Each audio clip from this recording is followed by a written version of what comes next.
Hello world, Shelly here, and it's time for another episode of Foundation Fest. And today I've got from Wet n Wild the new Bare Focus Niacinamide Skin Tint.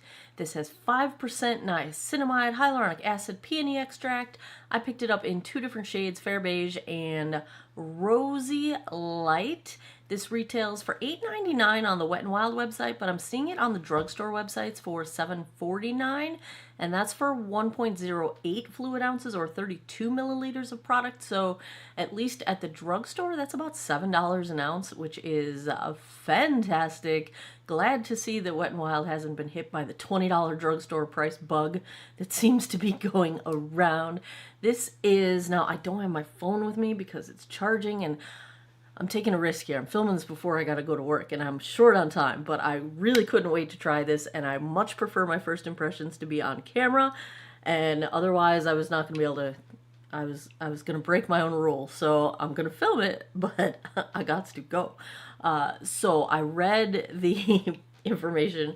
It is sheer to medium buildable, non-detectable kind of coverage.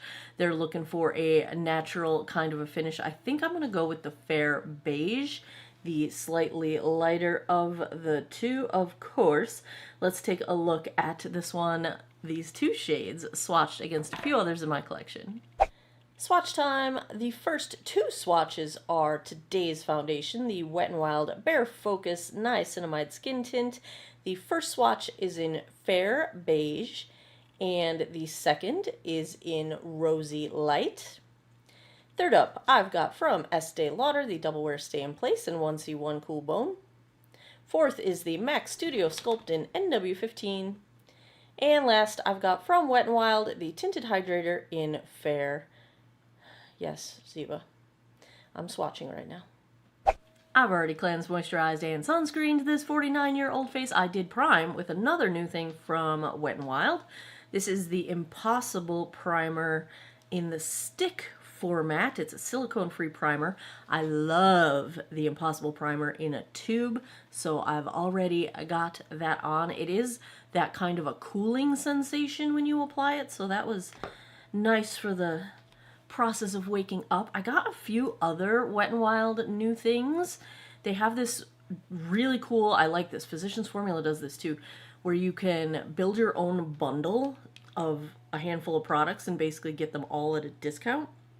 So I got 5 things. If you would like, should I do a Wet n Wild video of some of their new stuff and just put it all together? Let me know. Let me know in the comments. Let's take a look at the consistency. It looks like we have a dropper. Well, I didn't really get much in that one, did I? There we go. Not a fan of the dropper. Let's just put that out there. Don't mind my nails. I picked all my nail polish off yesterday, except for my pinkies. It's been a week. It's been a week, y'all. I am going to go in on one side of my face with a damp sponge. The other side, oh, I have a mess. It's all falling. BK Beauty 101 brush. Yeah, this Fair Beige looks alright on here. Insider secret, I don't film the swatches until after I film the first part of the foundation review. So even though you already saw the swatches, I haven't seen them yet. Let's see here. Alright, let's start with the sponge. Did I say? I think I forgot to say they have 27 shades in this line. Wet n Wild does a good job with shade range. I mean, I wouldn't mind 10 more, but but we've been spoiled by these 40 shade releases. Pretty light coverage with the sponge, not too much soaked up, so that's a good thing, but I'd say it's pretty sheer. Little bit of redness correction, but a pretty sheer application with the sponge. Let's try the brush side. I was hoping this Fair Beige was going to be neutral, and I think I gambled correctly. It is pretty neutral. I usually like their rosy shades, which is why I also got a rosy shade. But, you know, at this price point, you can buy a couple and get yourself a perfect shade match, you know? Yeah, slightly higher coverage with the brush, as would be anticipated. I like this finish. It is, they called it a satin finish in their description, and so far I have to agree. Yeah, you get just a nice light coverage, I would say, with the brush compared to the sponge. If you're going for sheer, go sponge, but you know I like to cover up my sunspots here, so let's go back into what I got left here. Try and even out this coverage a little. And of course, you know I gotta get a little more on that blue blood vessel going through my face. Alright, that's everything that I pumped or squeezed or droppered out. What would you say? What would you call that? I am taking this up a little bit under my eyes. Should I test it as concealer today? Yeah, because I don't have time to go digging through concealer. I might come in here with a extra little dab and try and do a one. I don't know what that was. There's a lot of product on the tip of my bottle here, so I'm just gonna take that with my fingers. 'Cause waste not, want not. Is that how that phrase goes? Is that the saying? Alright, concealer. 'Cause your girl has some dark circles. Your girl's got some bags. Look at this. I showered this morning and when my hair is like freshly washed, it does not like to be clipped back or headbanded back, so I'm probably ruining my bangs for the rest of the week. But it is what it is. Okay, here we go. What is on my eyebrow? I don't even know. Yeah, much better coverage. Look at that. Look at that. Yep, I'm okay with this. I'd call this light medium. We are in a good place. Let's zoom you guys in so you can see what I see. I like the finish. Nice. Not super dewy, but it's like nice satin. It is settling a little into my under eye bags. Let's just tap that out. That could just be too much product. Actually, I think it was too much product applied on my part because I feel some excess here. It's, like on my nose, I can just see it on top of the skin just a smidge. It still might settle down over time. It's still got that potential.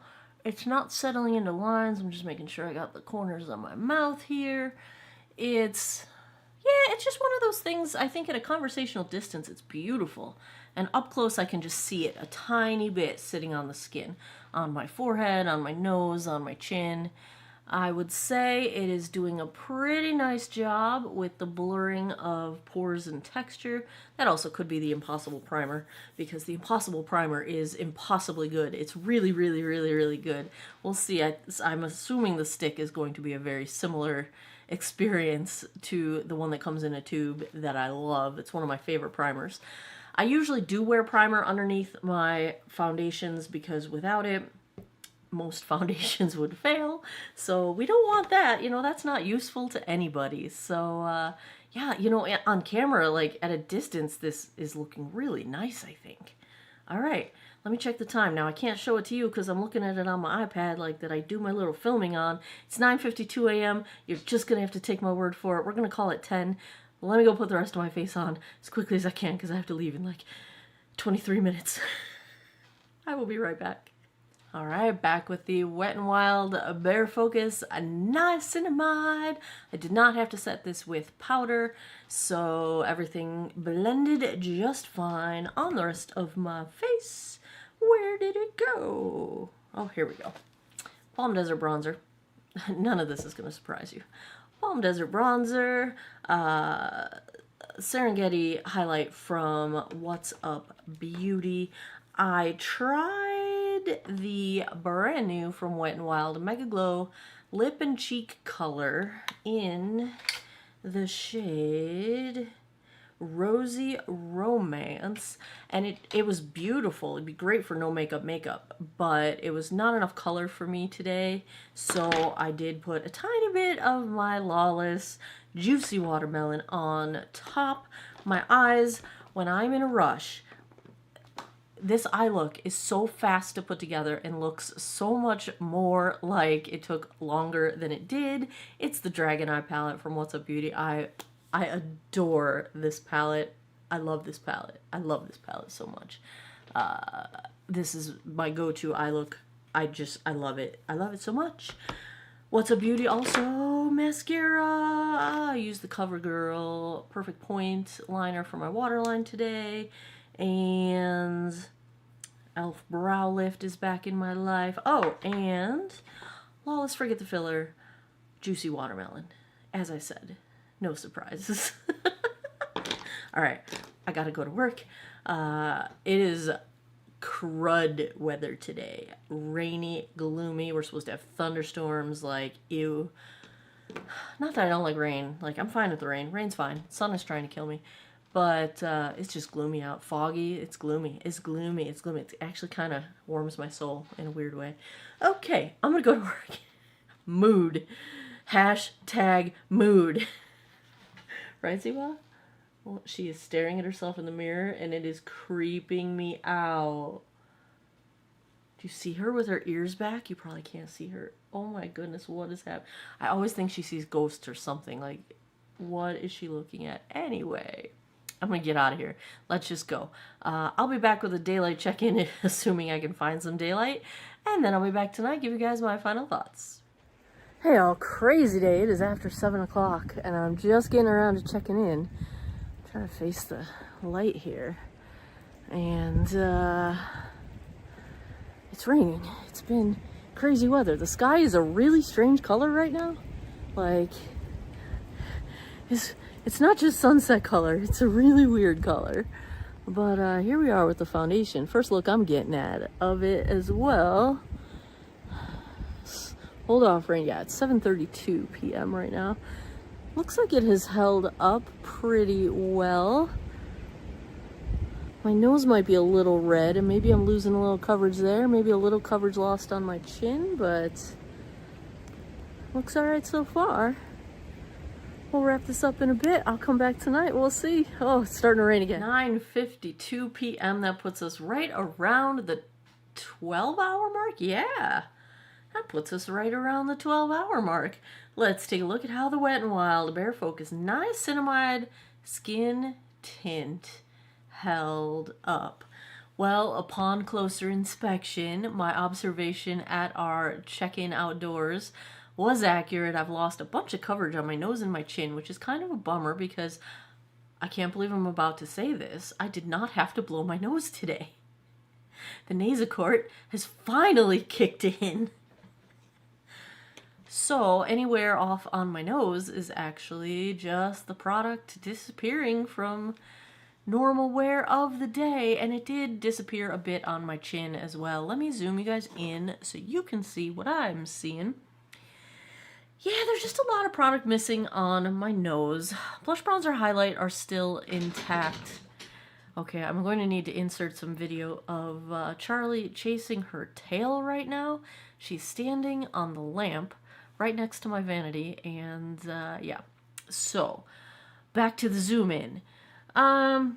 Missing product on my upper lip, missing product on my chin, so that redness is coming through. My chin's a little bit gunked up. You know, it kind of moved around a bit. But I said, blush bronzer highlight's still intact. As concealer, it kind of did settle into some lines and did not keep its coverage there. It only settled into my deepest chin line. It did not settle into my forehead lines, although my forehead looks a little bit, oh, I don't know, plasticky. And it did cake up just a little bit in between my eyebrows on that texture that I've got going on there. So at the 12-hour mark, I would say it's about done at this point. It's not a terrible degradation. It doesn't look awful. I wouldn't be embarrassed to be seen with it, but it probably was done around 7 p.m. as opposed to 10 p.m. So it's more of a 9 to 10 hour foundation, I would say. So if I had to give a grade to the Wet n Wild Bare Focus, it's very comfortable, I'll say that. The finish is pretty. It's a nice satin, in between matte and dewy. It's not too much of either one. I don't feel dry or uncomfortable.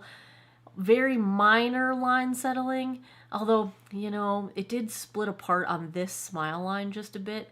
So as far as maturing skin, it might not behave the best with lines, but it is decently smoothing and blurring to pores and texture. If I had to give a grade, I wish I could go A, but I feel like I have to go B+. So we're going to go B+ on this one. It's close. I would wear it again. I will wear it again. But it's gotta get up a little higher it needs a little bit more zhuzh for the maturing skin if it's gonna be an A excellent foundation. It's very good. Very, very good. I'll give it 2 varies. There you have it. Another episode of Foundation Fest is in the books. If you like foundation reviews, if you had fun with this one, give me a thumbs up down below. Let me know in the comments. A, should I do a Wet n Wild video? The few new things that I picked up from them. And B, what other foundations would you like to see? Or concealers, or eyeshadow, or anything. What else would you like to see me check out? Let me know in the comments down below. I keep a running list. I buy stuff whenever I can. Check me out also on Patreon. I have some behind the scenes type stuff. I post sales whenever I find good stuff over there. And as always, thanks a lot for taking some time out of your day to geek out over makeup with me. I appreciate your time, and I hope you guys all have an awesome day or night wherever you are in the world. Take care of each other. Bye-bye.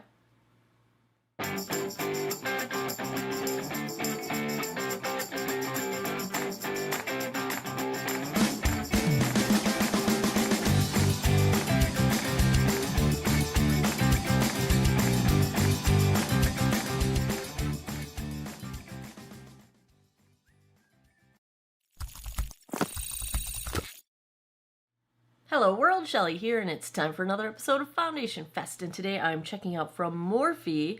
The Light Form foundation retails for $20 for 1 fluid ounce or 30 milliliters of product. I have this in shade Light 06, which is light with pink undertones.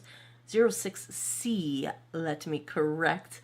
The shades range all the way up. There's 36 different shades from fair to deep, so that is nice. Let's take a look at how they describe this. They say, bring your best skin to light. This weightless, long-wearing formula floats on to diffuse imperfections instantly with undetectable buildable medium coverage, while a hydro relief complex works to improve and maintain skin's moisture balance and barrier function over time.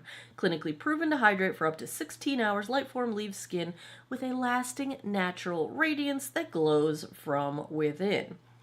So I went digging into the ingredients to see what the heck this Hydro Relief Complex really is. I'm not seeing a whole lot of magic going on here. It's a silicone-based foundation, has some hyaluronic acid at the very end of the ingredients list, which, in a properly average to high moisture, humidity climate is a good thing.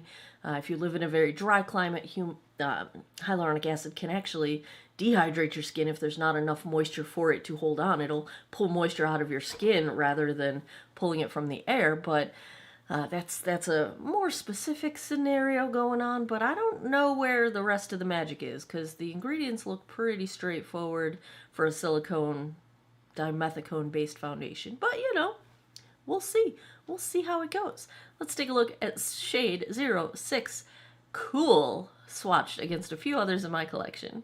Swatch time. First up is today's foundation from Morphe, the Light Form foundation in shade 06C. Second, I've got from Estee Lauder, the Double Wear Stay in Place in 1C1 Cool Bone. Third up is MAC Studio Sculpt in NW15. And last, I've got from Wet n Wild, the Tinted Hydrator in Fair. I've already cleansed, moisturized, and sunscreened this 49-year-old face. I did prime, sort of, with the Inky List Bioactive Ceramide Repairing and Plumping Moisturizer. I've been digging the whole concept of moisturizing primers or primer moisturizers. I make my own bakuchiol version. This one's from Inky List, a ceramide version. Basically what I'm looking for in a moisturizer that serves as a primer as well is something that has not too slippy of a texture to it, so that it's got a little bit of grip to it. It's a little more of a dry texture, and that just makes a really nice base for makeup for me. So I'm loving this new one from the Inky List. Let's take a look at what this one looks like here. We'll just do this backwards. I'll show you the consistency first. All right, gotta do my nails today. All right. So I will go in on one side of my face with a damp sponge, BK Beauty 101. On the other side, we'll see if there is a preference one way or the other. I have been having a week, y'all. Having a week. I am filming this right before, the week before spring break at work. And so there's all kinds of things going on. Senior presentations and new admits to the major and their orientation meetings. So everything has me on campus till like 9 o'clock at night this week. And then when I went to film today's video, I accidentally, just out of not paying attention, deleted the footage of the makeup look that I filmed yesterday because, you know, I just wasn't thinking. And normally the first thing I do is format my memory card for my camera, but I already had a video on it in my camera from yesterday that I had not yet had time to take off and edit. Yeah, so I deleted that. That's great. You won't be seeing that eye look. Here we go. One pass. Oh gosh, I still have pillow lines on my neck. I would say really sheer coverage in one pass. Not really seeing a whole lot of color correction, just a smidge maybe, but I would call this pretty sheer. It did soak a bit of product into my sponge, so the thinner consistency foundations tend to soak up more, even though my sponge is damp to prevent product from soaking into it. But let's try the brush side. I'm glad that they have a lot of lighter shades. I was going for my like most of the year shade when I picked this one, and actually I think I could wear this all the year round. It's really not dark enough that I couldn't wear it in the wintertime, which, you know, it's still wintertime according to my face. But yeah, so this is the 6th lightest shade, so that means there are 6 other shades on the fair end of the spectrum that are lighter than this. So if you are a Casper the Friendly Ghost like me, you're probably going to find yourself a good match. Meaning there's also 30 shades darker than this one. Because, you know, Casper. Hashtag Casper life. All right. Yeah, a little bit more coverage with the brush, as tends to be the case. Yeah, I can definitely tell on my forehead even, just from the slight difference in the shade once this is applied. I still have plenty of product left here. Let's go try and even this out a bit, because I do have to go to work, so I do want to look like a presentable human. That's the bar, really. I don't have very high standards when it comes to my work wardrobe. I wear what I want, y'all. I wear what I want. I look how I want. Actually, this does have nice coverage with the brush. I'm gonna go nice coverage with the brush, because that just happened very quickly. I'd call it easily medium, and that's what they claimed. So bravo, you got it. But it looks like you can also shear it out if you want it more sheer with a sponge. So yeah, I like that. Flexibility is good. Options are good. Let's take a look at this one. I have a little, what is that? Little piece of dirt on my face. I think it's mascara from last night. I swear I washed my face, y'all. All right, let's take a look. Let me zoom you guys in so you can see what's going on here. The my cheek areas look very smooth. I think it is nicely blurring pores, nicely blurring texture. My nose is a little bit heavy. I see a little bit of product sort of just sitting on top of my nose. But chin is good coverage. Smidge heavy looking on the chin too, but generally speaking, that's not super unusual. The smoothing is nice. It's not caking up anywhere. It's not caking, maybe it's clinging a little bit to the dry skin between my eyebrows, but I have been switching up my tretinoin. I got a lower concentration of tretinoin in my Curology bottle, and I'm trying, on my provider's advice, to use it more frequently at the lower concentration, so I am getting a smidge of peeling right now. Not too bad. It is not clinging too bad.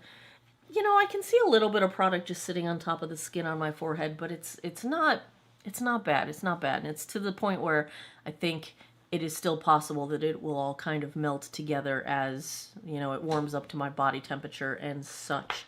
So, oh, I don't have any way to show you what time it is because my phone is on the charger and my watch is on the charger. And I wonder, can I get my iPad up here? You're going to see, it's going to be very meta. You're going to see me filming me.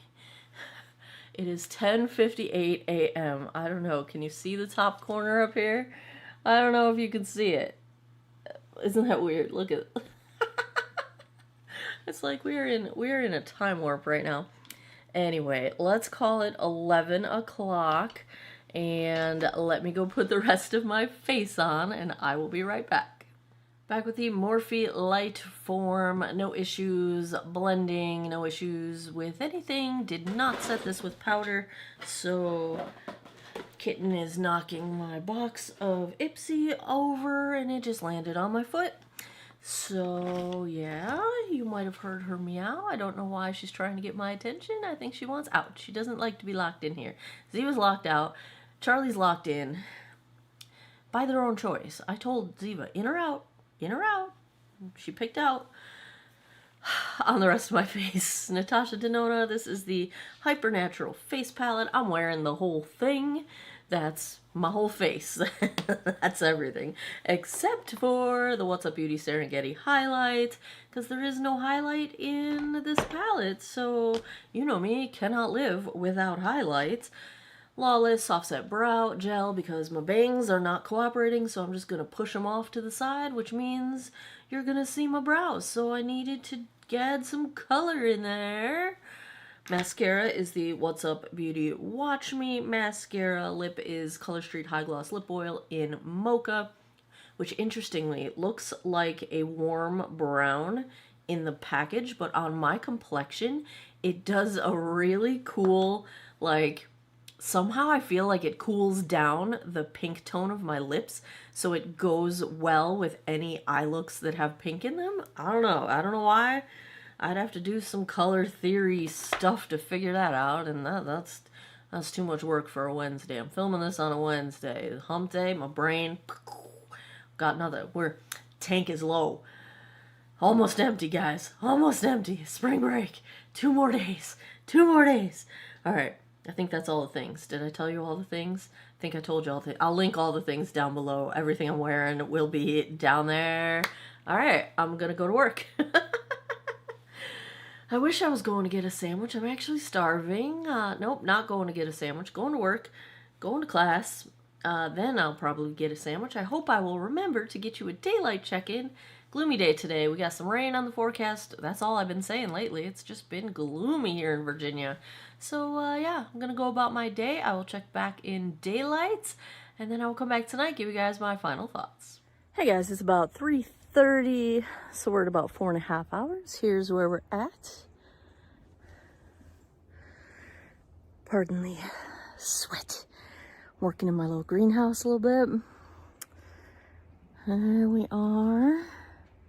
That's why my nose is red. Seems to be holding up all right so far. It did get darker. So, yeah, this is like winter shade or summer shade situation. As it dried down, it did turn darker. You can kind of see the line of demarcation there. But other than that, I think it's holding up nicely. About halfway through. Gonna go do some more work, and I will be back tonight. 9:37 p.m. Let's take a look at how the Morphe Lightform foundation held up. It held up pretty well, though I don't really get the hype on the whole like super hydrating thing. It doesn't feel exceptionally hydrating at all. I don't want to say I feel like I'm getting dry, but I'm like at the very earliest stages of feeling like my skin is dry and I want to wash this off my face, you know? Just the very earliest stages of that, but if it's supposed to hydrate for 16 hours, I would expect it to at least keep up with my starting level of hydration, if not provide more, which I don't really think that's possible, although it's been a rainy day today, so the hyaluronic acid has plenty of moisture to grab out of the air. So I don't know, I think the marketing hype on that, it might be a little hypey. Hypey? I don't know if that's a word. I don't think it is, but you know what I mean. Let's zoom in and you guys can see what I'm looking at in my 10X here. For the most part, it looks really nice, but it is caking up in some places at this point. It's been, what, 10.5 hours? My nose, I did have to blow my nose one time, so I'm missing quite a bit of product for one very careful nose blowing.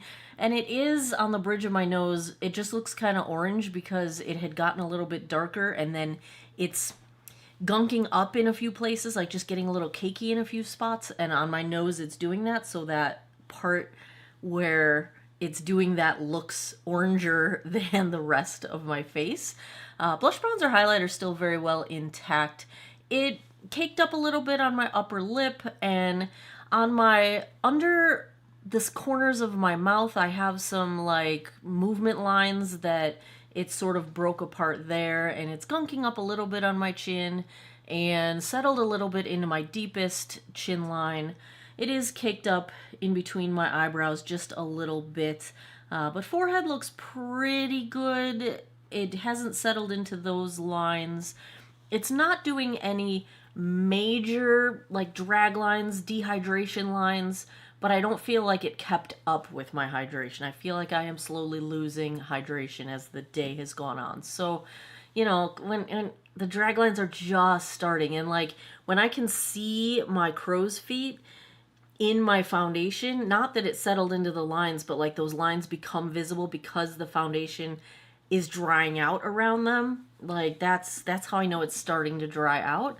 So, you know, I just think that was a little bit of hype that I don't feel like it held up to my level of dehydration, which is a lot of dehydration. I will give it, I'm a challenging skin type when it comes to how dry I am, but you know, they claimed to be hydrating, and yeah. So, if I had to give a grade to the Morphe Lightform, I'm going to give it a B. It's above average. I think it looks nice. I like the shade range.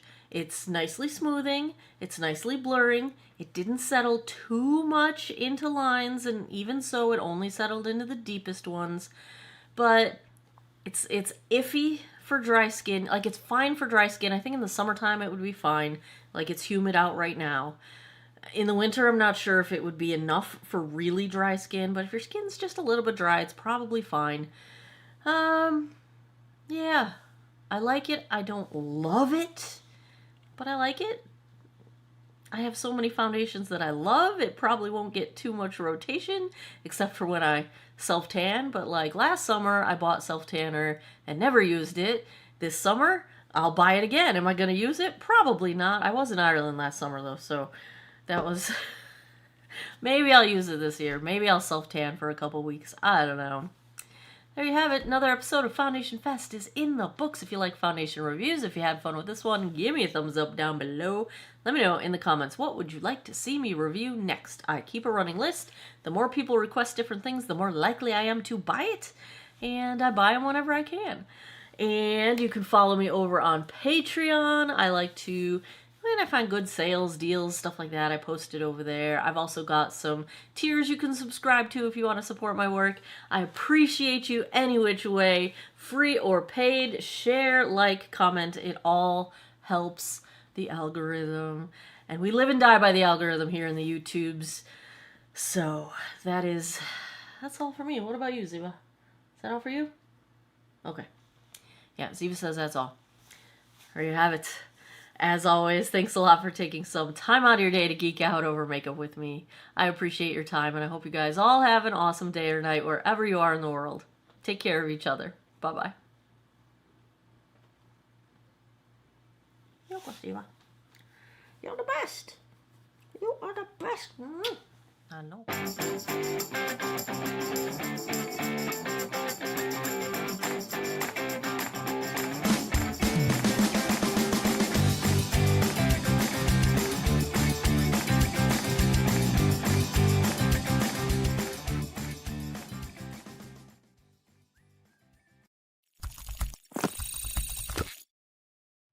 Hello world, Shelly here, and it's time for another episode of Foundation Fest, and today I am checking out from Makeup Revolution the Skin Silk Serum Powered Foundation.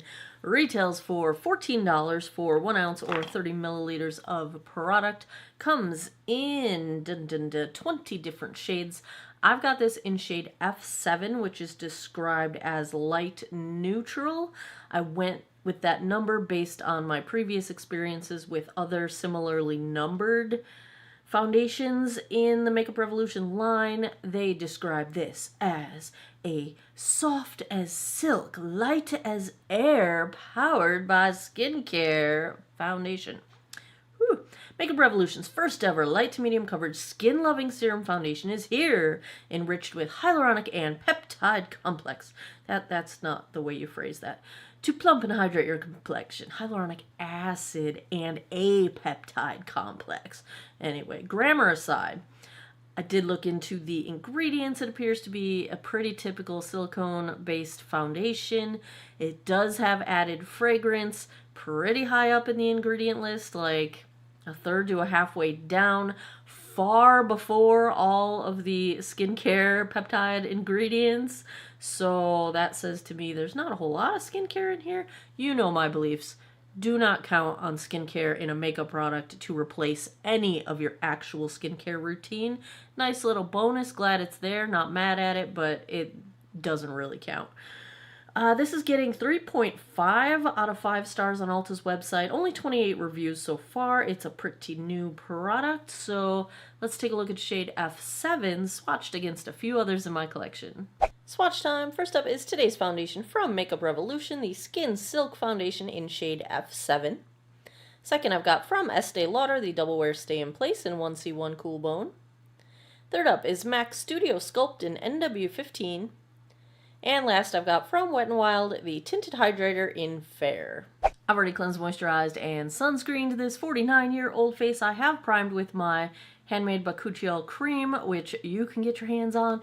It is almost sold out, but don't worry, because as soon as I finish filming this first part of this video, I'm going out to my workshop to make more. So, the current batches I'm making are yellow because I had gotten a new supplier of the bakuchi oil that was a little less refined, closer to natural, which meant it hadn't been made clear. But that supplier went through the roof on pricing. So once I run out of the bakuchi oil that's in this one that makes it slightly yellow, which you can't see on your face, like I've got it on right now, then I'm gonna have to go back to my old supplier, which upside, the lotion stays white because the bakuchi oil is clear, but it's a little more refined, and they're approximately the same strength, so it's not really a difference at the end scheme of things. But if I have a choice, I'd rather stay closer to natural. Anyway, you don't need to know any of this, but it was in my head because I'm about to go make some more of it. But once I run out of my preferred closer to natural bakuchi oil, then we're going to have to go with the more refined one. But the lotion will be white again, whatever, we'll be good.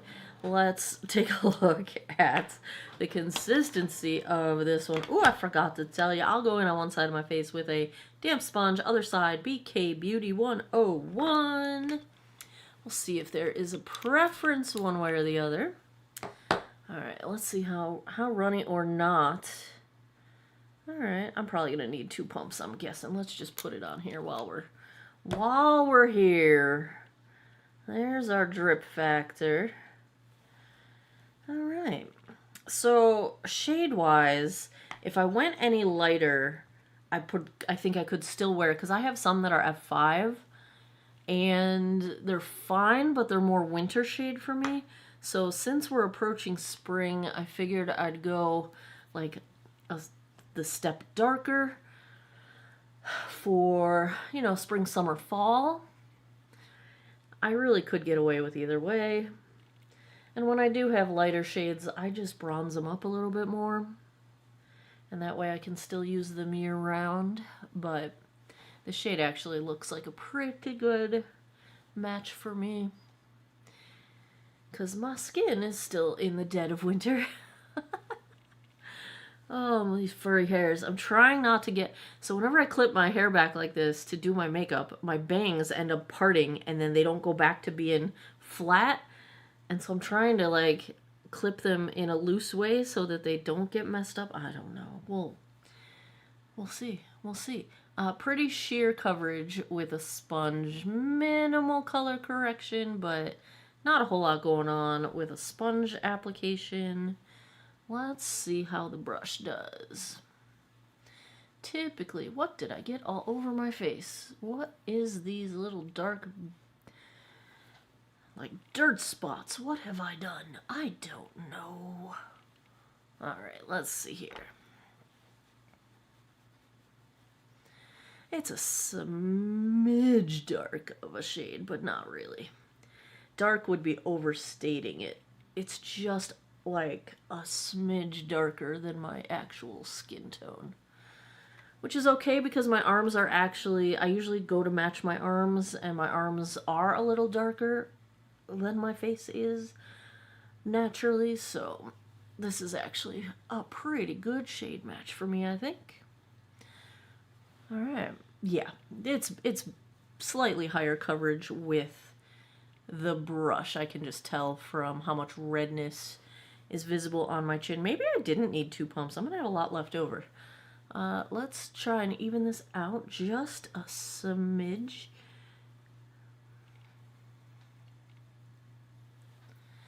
Gotta get the blue blood vessel over here. You know that guy. Always trying to be the death of me.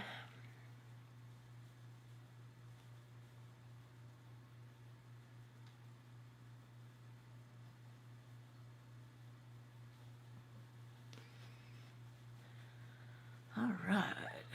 It does seem easily buildable. And actually pretty significantly buildable. Look, the sunspots have pretty well vanished. So... pretty nice, and in fact I'd call it impressively buildable, like very seamless looking. I can't tell that I built it up there, except for the fact that the sunspots have nearly vanished. Alright, I was worried about this one because the reviews, I didn't read the reviews, but the rating is not great. But at a first glance, I think it looks okay so far. Very nice job blurring pores and texture, I think. Like, very minimal. Most of my pores that are visible are, like, right around that area of my cheeks. And they're pretty smooth.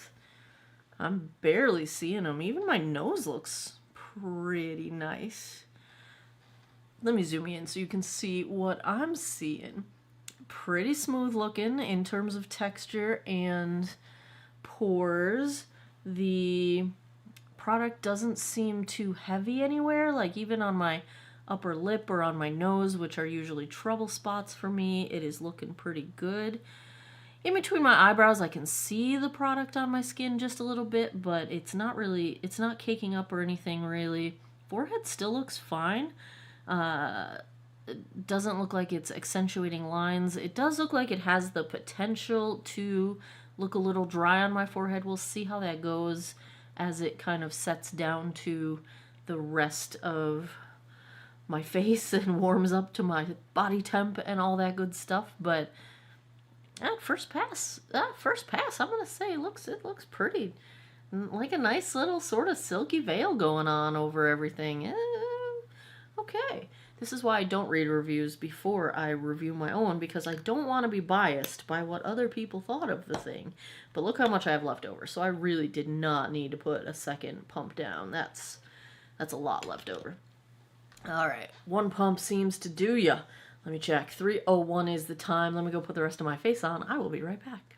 Back with the Makeup Revolution Skin Silk. I did go back in and apply this as concealer because I was going to film a concealer review of the ColourPop No Filter Concealer, which I was able to pick up on sale recently and I had not reviewed before, and then realized today that the reason it was on sale was because they were discontinuing it, because nope, he gone. So I did not bother to review that, so I put this up as concealer. It is performing fine. I don't see any issues going on. I'm not having any trouble.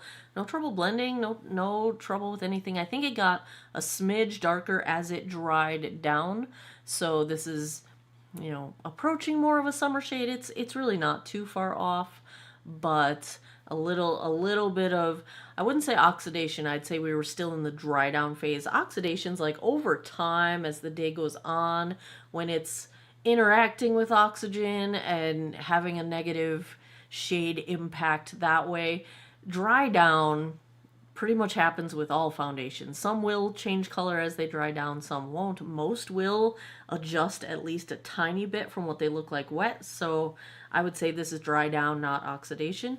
But yeah, so on the rest of my face, we have Balm Desert Bronzer, e.l.f. Primer Infused Blush in Always Rosy. My highlight is, so obsessed, you know I don't throw that word around, the What's Up Beauty Serengeti highlighter. I mean, come on. Do you see this? It's put me right back into like the bling highlighter phase of my life, which did I ever really leave that phase? Barely. Wearing an eyeshadow palette that I don't think gets enough love. Natasha Denona Retro Glam. I mean, is it given too much Christmas, this choice? I don't know. Maybe it is. I don't know. I like it. I think it is retro looking. I think it is neutral, especially for you winter color story people. You know, the people that look best in the winter colors. It's kind of like you can do a really nice neutral-ish eye look that is just a little bit more visually interesting than a typical neutral. You know, it just got a little bit of like retro pop to it. I don't know. I like it. I think it's very like classy and like mid-century modern vibes. That's what I get from that palette. I love it. I love that palette.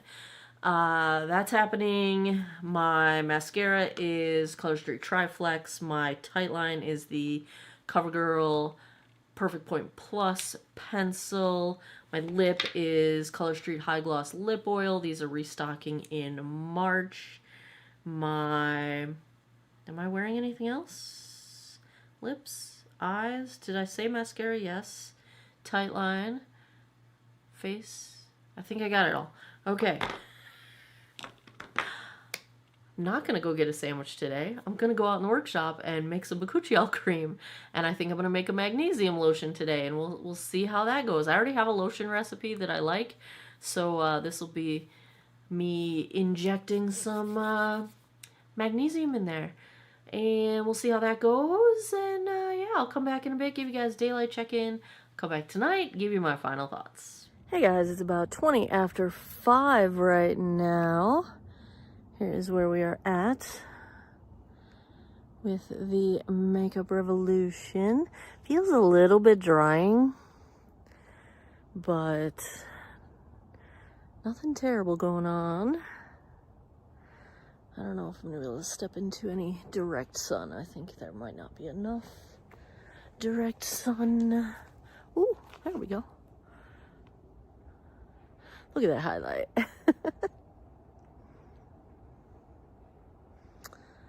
There's your sunlight. And yeah, so that's where we're at. A couple hours in. I'll be back tonight and we'll wrap this one up. 10:53 p.m. That puts us right around the 8-hour mark. Let's take a look at how the Makeup Revolution Skin Silk Foundation held up. It held up pretty well. My only complaint is it does feel drying to me. Like it's, I want to wash it off. Like it's not the worst. It's just, my skin's a little bit tight, a little bit itchy. Please stop scratching my chair, Ziva. Life with cats. But it looks really good. It stayed put. It settled just the tiniest bit into my deeper chin line down here, but it didn't settle into any other lines. I'm looking in my 10X. Pores are still pretty nicely blurred. Texture's still blurred. The only thing I'm seeing is like the drag lines that I get when my skin feels dehydrated at that outermost layer. But blush browns or highlights stayed intact. Like, highlights still banging. Let me zoom you guys in. Let's show you what's going on. It didn't even break apart that bad on my chin, and that always happens. It's breaking down just a little bit on my chin at this point, but I did have to blow my nose. What else is new? So I am missing some product on my nose, but nothing went haywire with that. Like I said, blush, bronzer, highlights still intact. It held up pretty well as a concealer as well. It didn't settle into my lines under my eyes. It didn't, you know, smooth them out the way a good concealer does. But, you know, in a pinch, I would just quickly run and gun with one pass there and not do a separate concealer. Looks fine on my forehead. Like, it settled down. I'm kind of surprised. I'm going to have to see why the reviews are low on this one, because I think it held up pretty nicely. If I had to give a grade to the Revolution Skin Silk, I'm going to go A-. I think if you have dry skin, you might be in a little bit of a predicament here because it does feel a bit drying to me.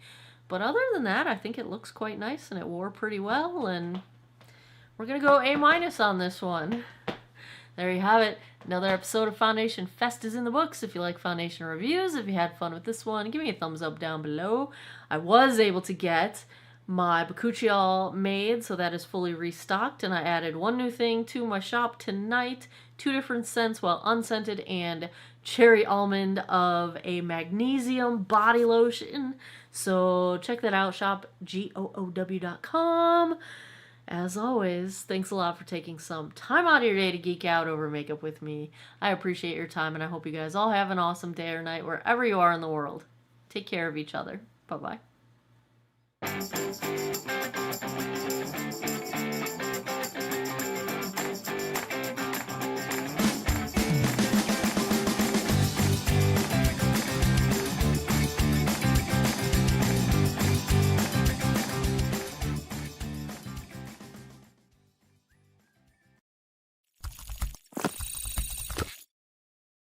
Hello world, Shelly here, and it's time for another episode of Foundation Fest, and today I'm checking out the reformulated CoverGirl Clean Invisible Foundation. Retails for $9.49. They say it comes in 24 different shades. My CVS only has 17 of the shades. I've got this in shade 106. Is that a 6? I think it's a 6. Ivory. This is described as new and improved Clean Invisible Foundation. It's clean and fragrance-free. Lightweight, buildable formula, looks and feels like your skin, but better. Now in an easy-to-use tube. I don't like tubes. I'd rather have a pump, thank you. Blendable formula, spreads easily and melts into skin for even buildable coverage with a natural finish. Kind to skin foundation, won't clog pores, evens complexion, and smooths skin's texture for a seamless coverage that looks fresh, healthy, and natural. All day wear, non-drying formula, suitable for all skin types, including sensitive, cruelty-free, Leaping Bunny certified.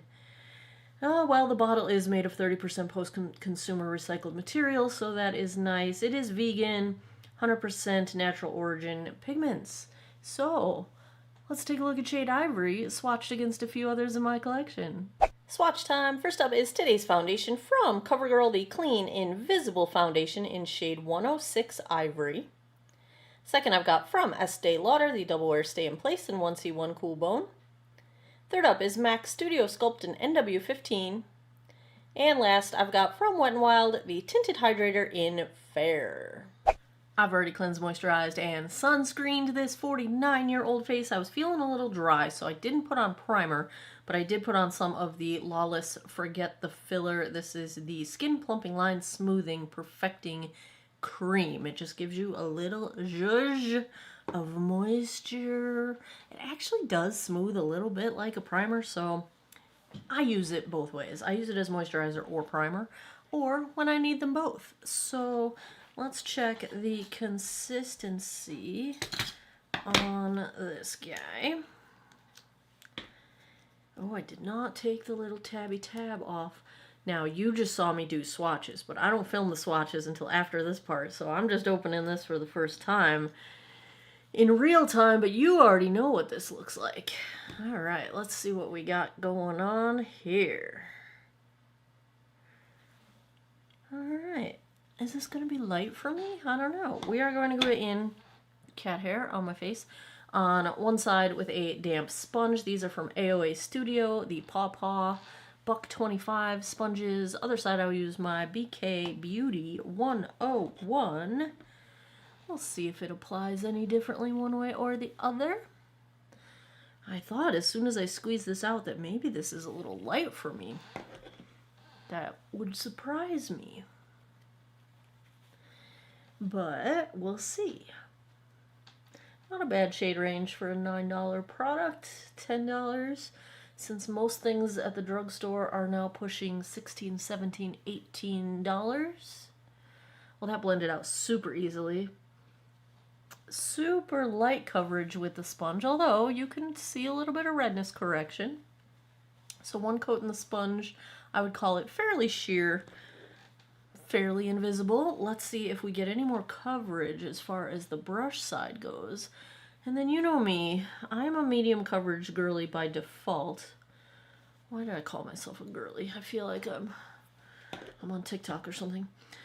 But the you know, products like this I'm usually using for like a no makeup kind of a look. I'm not really assuming that I'm going to get all the way up to a medium coverage with something that claims to be invisible. You know, you gotta use the right tools for the right jobs, right? I would say, yeah, maybe a smidge more coverage with the brush, but the application of them looks pretty much the same either way, so I'd say if you have a preference, do whatever you like. I don't think one is necessarily going to be performing better than the other. They seem quite similar. Let's just use up the rest of what I got on here. I'm going to use the brush to keep as much coverage as possible. Get my little blue blood vessel going here. See if we can cover any of these sunspots. Because your girl did not wear sunscreen every day until her 30s and commuted an hour each way to work every day, so the driving side of my face is a textured, more wrinkled, sun-damaged, sunspot mess. And this side's not. So, wear your sunscreen. Wear your sunscreen. I mean, I've been wearing my sunscreen now. I want to say I was 36 when I started wearing sunscreen every day, so I am now 49, almost 50. Yeah, I would say sunscreen is your #1 anti-aging skincare tool in your toolbox. Absolutely, I wish I started sooner. All right, I don't think I'm going to try to build it up anymore.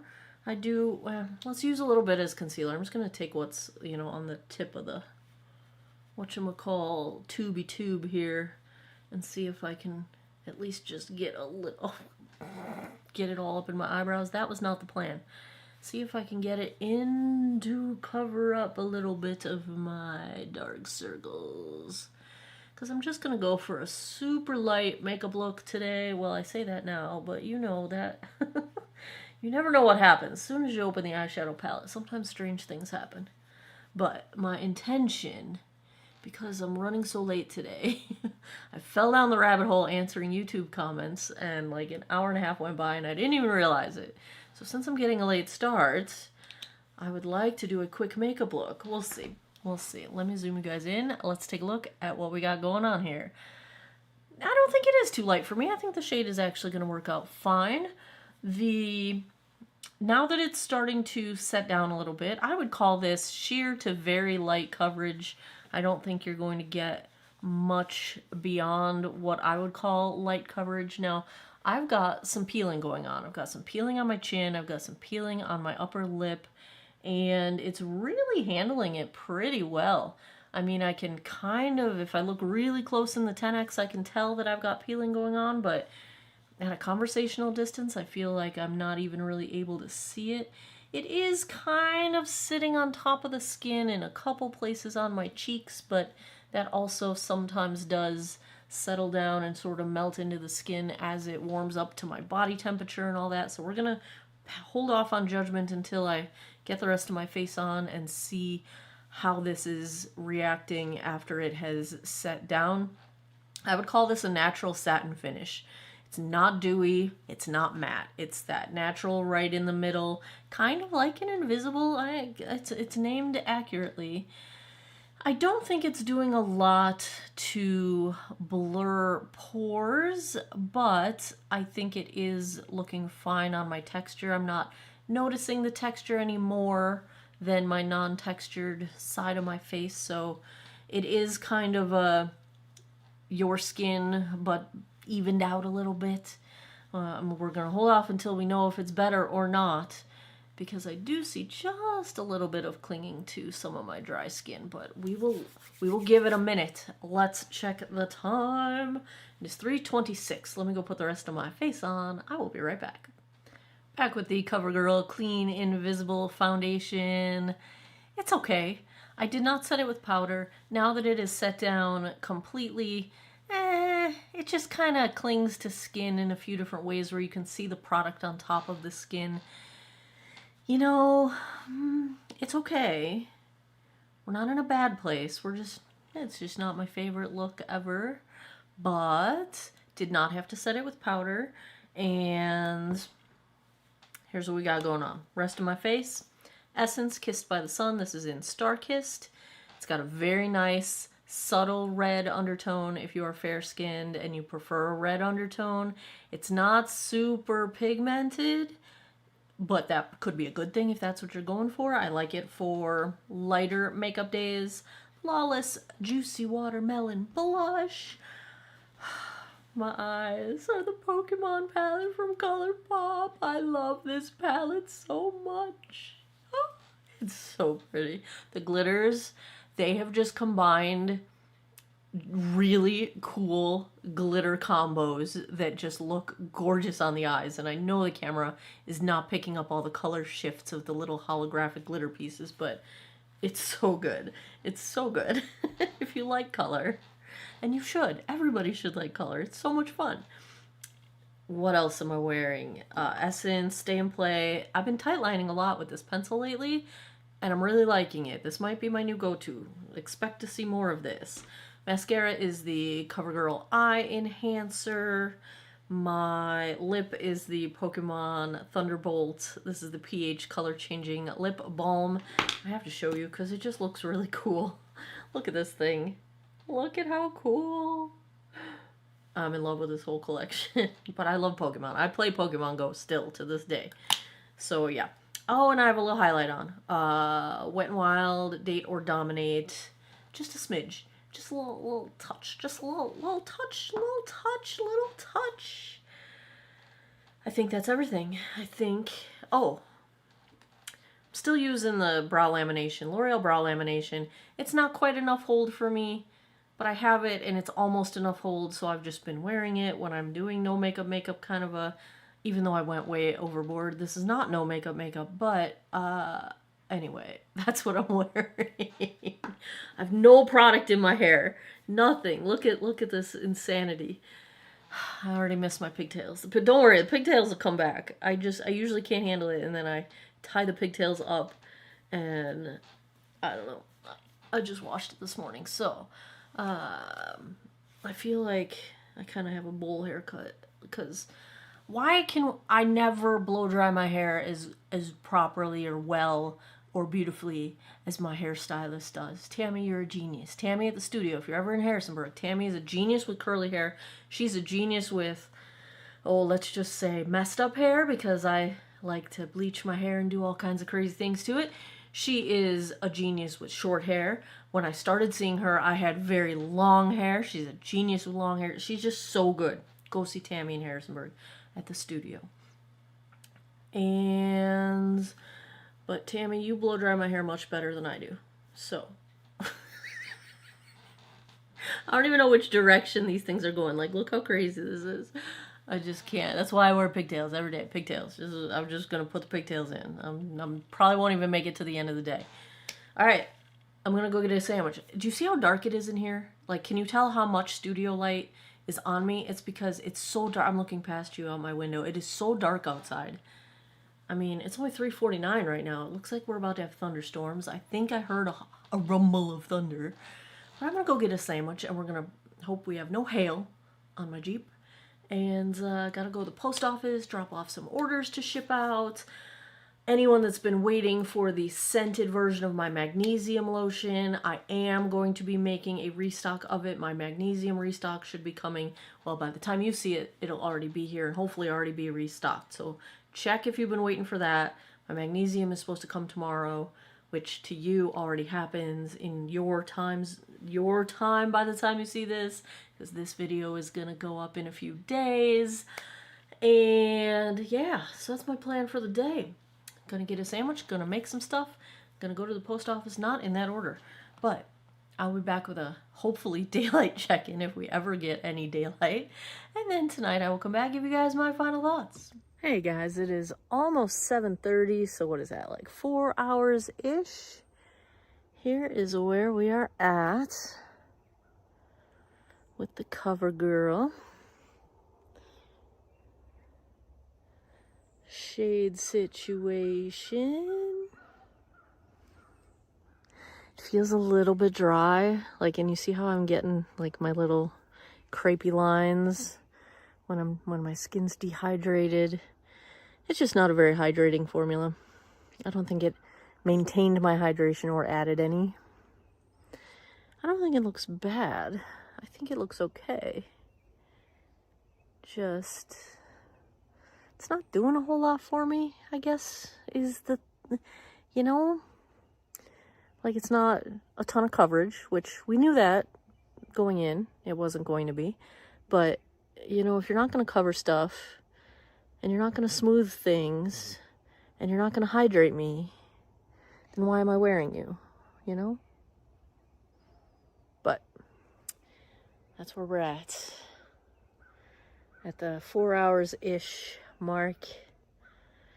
All right, I'll be back tonight. 12:27 a.m. That puts us right around the 9-hour mark. Let's take a look at how the CoverGirl Clean Invisible foundation held up. It's invisible. It's pretty much gone. But I will say it degraded fairly gracefully. Now 9 hours for it to be this far gone is a terrible wear time, really. But because I mean, I can barely even see that I ever had blush or bronzer on. Barely. Like, it's gone. It's gone. Gone. Like, it's gone. I mean, I can see some clinging to some pores over here, and I can, or texture, I guess that is, and I can see some clinging to my flakes over here, but yeah, it vanished. But I mean, I guess at least it vanished gracefully. I expected it to look worse considering how dry my skin feels right now. It feels tight and not great. They soft opened the Twisters movie tonight. It's supposed to come out tomorrow, and so I went and saw that. I had to see it. It's like the original is like a monument of my youth. I won't I won't spoil anything for anyone. But just got back from that, and my face doesn't feel great. I do want to wash this off, even though I can't see much of it left. So if I had to give a grade to the CoverGirl Clean Invisible Foundation, I'm going to go C-. I mean, it's wearable. Maybe if you don't have dry skin, it's better than wearable. But if you've got dry skin, not terrible for maturing skin. I didn't have too much trouble with it settling into lines. A little bit, but once I tapped it out, it pretty well stayed put. But the dry skin factor is where it's not going to be something I reach for on the regular. But I want to show you something that has nothing to do with this foundation. I tried this stuff, Eco Tools Instant Dry Daily Brush Cleaner. And so I just took my most used brushes. Also, by the way, you probably can't get this anymore. Aldi, the Isle of Shame, was killing it this week. This is a planter, but I'm using it for like another brush holder. Look how clean it got these brushes, and all I did was spray them a few times and swirl them on a tissue. Like, these are my most used brushes, and that is pretty doggone clean for just wiping them on a tissue. So I feel like if I were to use it every day, like, my brushes might stay nicer and cleaner. I feel no residue whatsoever, and I used it on all my Wayne Goss brushes, so there's some trust and faith in Eco Tools. Although, to just wipe these off, I feel like I used half a bottle. So you can bet your bottom dollar I'm going to try to make a version of this myself. But yeah, I'm impressed. Anyway, C- on the CoverGirl. If I remember correctly, I don't think the concealer worked very well for me either. But, you can't win them all, CoverGirl, and you win a lot of them. I'll give you that. CoverGirl wins a lot of them. There you have it. C- on this one. What should I try next? Let me know in the comments. I keep a running list. I buy stuff all the time. I also keep a running list of ideas for videos, but that list is over 100 items long. It's more like 150 items long. So if you've requested a video, I try to match them up with like things that get the most requests, things that tie into a product that's coming out that I can, do a video with, Anyway, let me know what you would like to see. I do save it all. She's climbing me now. I save it all. I keep lists, and check me out on Patreon. I post some behind the scenes stuff over there. And as always, thanks a lot for taking some time out of your day to geek out over makeup with me. I appreciate your time, and I hope you guys all have an awesome day or night wherever you are in the world. Take care of each other. Bye-bye.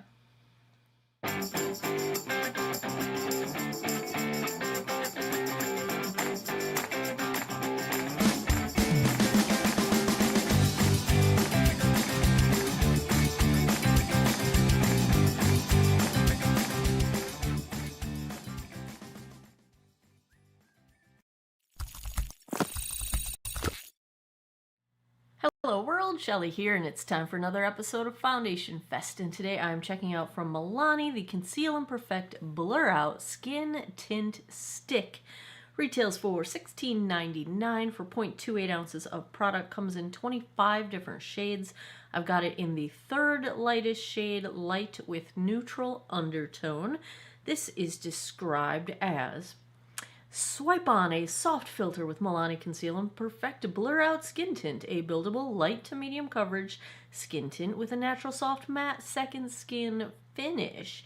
Vegan, cruelty-free, clean ingredients. I looked through the ingredients. I don't see any additional synthetic fragrance, although the octyl dodecanol ingredient is sometimes used as fragrance, which it's also an emollient, so there's that. This looks like a silicone-based kind of a stick. It's got murumuru butter, which, nice to see. Nothing really super exciting. It's an anhydrous formula. There's no water in it, which means they don't have to put a preservative in it. I think I still would preserve something that I'm sticking directly on my face or my fingers or touching in a way that could contaminate it, but without water activity, anyway, that's that's neither here nor there. That is a formulation decision that they've made. It's currently getting 4.2 out of 5 stars with 100 reviews on Ulta's website. Let's take a look at shade 3, swatched against a few others in my collection. Swatch time. First up is today's foundation from Milani, the Conceal and Perfect Blur Out Skin Tint Stick in shade 3. Second, I've got from Estee Lauder, the Double Wear Stay in Place in 1C1 Cool Bone. Third up is MAC Studio Sculpt in NW15. And last, I've got from Wet n Wild, the Tinted Hydrator in Fair.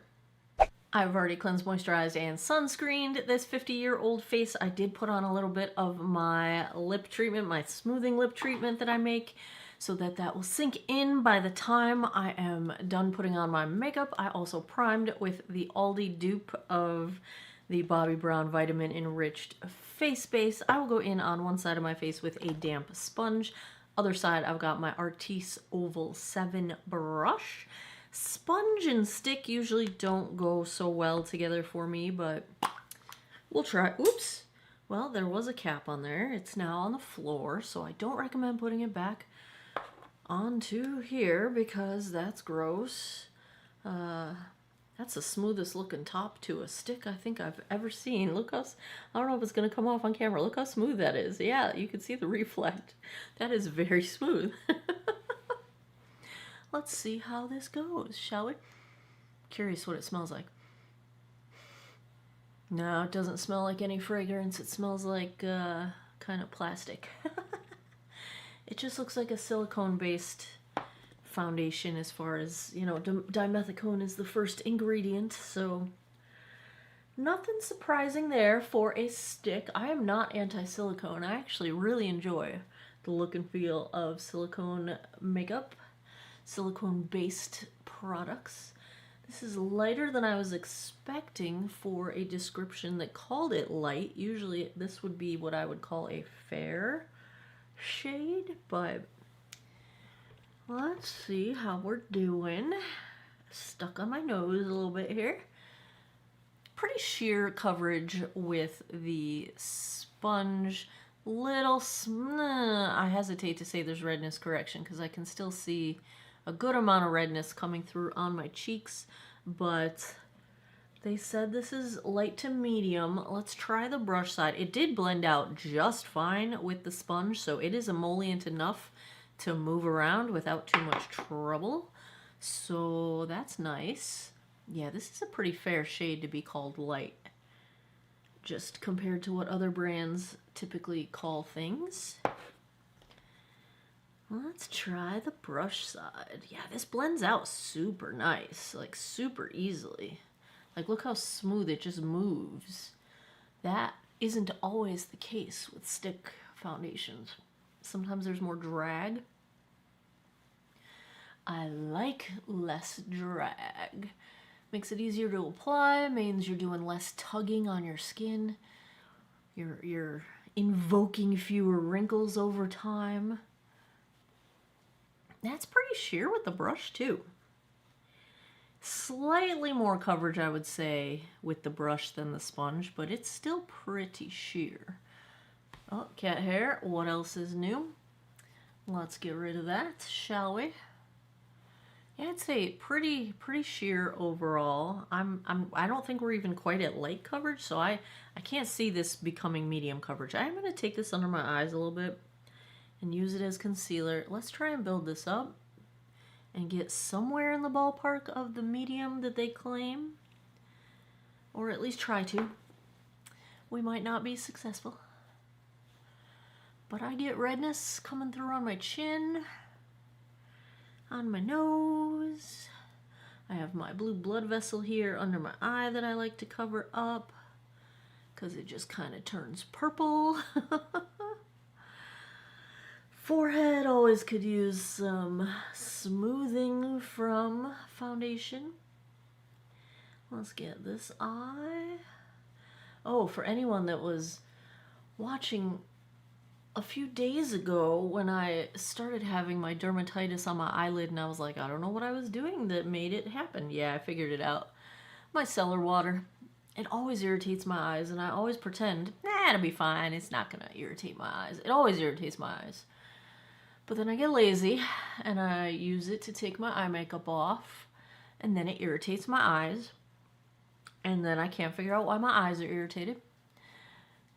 And then I remember it's micellar water, and then I avoid using it for a week or so, and then a week goes by, and then I wash my face again, and I'm like, it'll be fine. It's not going to irritate me. And then it irritates me. It's like the never-ending battle with myself. I keep trying, thinking, what do they say? A fool keeps doing the same things, expecting a different result. That's me. That is me. Does this build up? No way this gets to medium coverage, and I'm a little hesitant to recommend building it up because the spots I built it up look a little bit heavy, like they're not meshing together very well, the two layers. So I think I would call this a light coverage foundation. I mean, the name of the product is a skin tint, so to say that this is a tint but it's going to get you to medium coverage is kind of two different types of products, in my opinion. That's not usually the same product. Tints are usually sheer to light coverage. I would call this sheer to light coverage. So yeah, let's put the cap back on so we don't dry her out. And let's get a look up close. This shade's a little lighter than I would go. Like, I don't think I could wear this year round. I can wear it in the winter. Oh, I might need a little dab on my nostril here. Which, I don't know why I bother, because you know I'm going to blow my nose later. Because this weather makes me sniffly. Plus, I mean, February's right around the corner. It might be February by the time you see this. That's usually when my allergies start kicking in for spring. So, yeah, we blow our nose year round in this world here. Yeah, let me zoom you guys in. So, this is oddly heavy on my nose in just kind of a strange... It looks like it's clinging to dry skin, except I don't think it's dry skin that it's clinging to. It's just kind of clinging to... I don't know, maybe I do need to exfoliate my nose, but my foundation yesterday looked beautiful. I was wearing the Dior stick, and I did not have this problem, so I'm not sure why. It's just kind of patchy looking. Like, the coverage on my chin, the redness correction is just patchy, so like now my redness, instead of just looking red, it looks like a little bit red and a little bit not red, like a patchy situation. It's also clinging to some dry skin there. It's not really clinging to the dry skin above my lip, which is where I would expect it to cling because I've got some struggle areas right there. It's not super smooth over my texture. It's not really blurring my pores. You know, it looked really nice until I looked up close. It's not clinging to the texture between my eyebrows, and my forehead doesn't look good or bad. It just kind of looks like the product hasn't... There's no smoothing happening. You know what I'm saying? You know how sometimes a foundation can just put a soft veil over the texture and pores and just makes them a little less noticeable? I feel like that's not happening. Like, I'm seeing all of the map of my face. I'm seeing all of the valleys and peaks and textures and flakes, and it's just not smoothing anything. I'm seeing all my micro lines on my forehead. Like, it's just not giving me any smoothing. There's a little bit of a tint, which in this case is a little too light. You know, just comparing it to my neck, I can tell my face is now lighter than my neck, but not to an extreme degree. Like, I could still wear this in the winter, I think, shade-wise. I'm not the biggest fan of the up-close view at the moment. We'll see. Maybe it just needs to sort of melt in and warm to my body temp.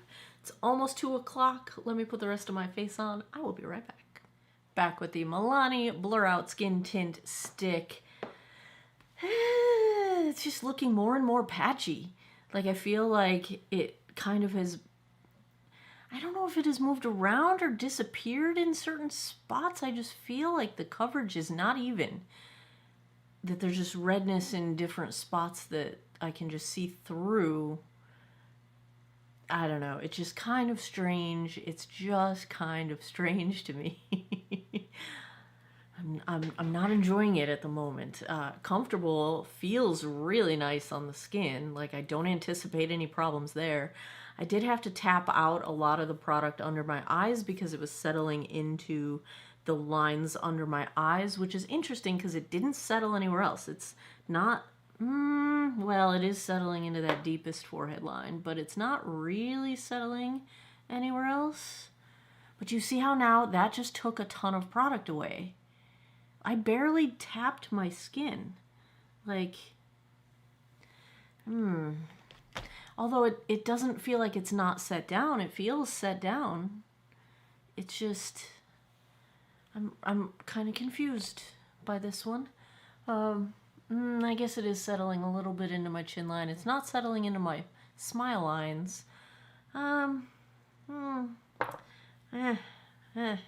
Feels nice. Doesn't look so nice. We'll see how this goes. Maybe it just needs a minute. Maybe it just needs a minute. On the rest of my face, we have the What's Up Beauty Cheek Terre in deep with a very light hand, so I can take advantage of that red undertone. Went back to my Lawless Juicy Watermelon blush, my favorite of all times. Eyes, I kind of wanted to match my new color of my JMU hoodie. Every time these come out in different colors, I get them. I have like a dozen of them now for SMAD. Go Dukes. So I pulled out my ColourPop Aurora Struck palette. This is the eye look combination that usually has people asking me why I like my eyes to look like I'm bruised. Just trying to match my hoodie, y'all. Just trying to match my hoodie. Nah, I like it. I think it looks cool. Mascara. I'm going to give my final verdict. I really like the L'Oreal Paradise Big Deal. Worn it all week, so like a week straight now. That one day that it was really flaky on me in a video, I think that was a fluke. Maybe I didn't wash off all my cleanser for my eyelashes the night before or something. I don't know, because it hasn't done that since. And I can even wear it on my lower lashes. It does flake a little bit on my lower lashes, but not as bad as most mascaras do. It's not the easiest to wash off. It is a little bit difficult to wash off, which is why I was using the micellar water on my eyes that irritated them. Anyway, that's what I usually use to get difficult mascara off. I need to get out of that habit because I make a cleanser now that does it very well. But that's my habit when I'm like using a makeup wipe to remove my makeup. I know I'm gonna stop doing that. It's bad, bad, bad. I should not be that lazy. Anyway, liking the mascara. I did an experiment. I was not sure, so I had to put my smoothing lip mask, lip treatment on. It soaks in. It doesn't stay on top of your lips like a mask. It absorbs. And I wasn't sure if putting the Sachu lip liner stain over that was actually going to stain because there's a product in between my lips and the Sachu, even though I waited until it was mostly soaked into my lips before I put this on. But I put it on, then did my makeup like normal and peeled it off, and it worked just fine. So pleased with that. This is the plum shade of the Sachu. And then I put over it a little bit of the CoverGirl Yummy Gloss Plumper in the shade, help me out Sherlock, Freeze All Day, which is really just kind of like a clear with a pink iridescent shift to it. So I was very happy that that worked because that means my lips are nice and hydrated underneath there. Yeah. Is that all the things? Oh, Maybelline Superlock on my brows, which I always forget to say, but it's always there. It's either that or the e.l.f. brow lift. It's usually going to be one or the other. Sometimes it's Jones Road and sometimes it's Lawless. Those are the only other two that I use with any regularity. Alright, that's all the things. Don't know if I'm going to get a sandwich today. Should I go get a sandwich? I don't know. I have to go to the post office. So maybe I'll go get a sandwich while I'm out. I have to do my nails, which I'm shocked that I haven't broken them because that couple of weeks where I was wearing the press-ons, the glue-on press-on nails, I had some damage at the tips that I thought was going to break off, and it hasn't broken. Like, I'm doing pretty good right now. I cut my thumb today. I don't know how I did that, but I've been bleeding all morning. I'm missing a chunk of my thumb. Don't remember hurting myself, but apparently I did. That's how that goes. Gotta love getting older, because it only seems to have started happening in the last, like, 10 years that I injure myself and have no clue how it happened. But yeah, all right. I'll give you guys a daylight check-in in a bit. Looks like we got a little bit of sunshine outside. I got a window right next to me right here. I'm watching people pull in and out of the Airbnb next door, and they're having trouble getting around the trees. I should not laugh at their obvious struggle, but they made it. They made it. They're fine. They're fine. All right, I'm gonna go about my day, do some errands.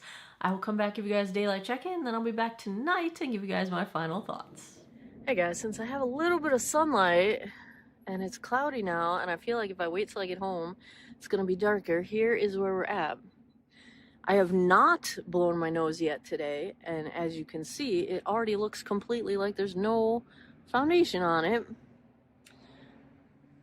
Chin is looking splotchy. Oh, I'm starting to get my dry drag lines happening. Yeah, no surprises. Slightly too light for me, shockingly. Did not expect that. Anyway, that's where we're at with the Milani right now. Yeah, I'll be back tonight. Feels fine. Doesn't look fine. Alright, catch you guys in a bit. 12 a.m. That's my phone telling me I should be in bed. Let's take a look at how the Milani Blur Out Stick held up. There's not a whole lot left.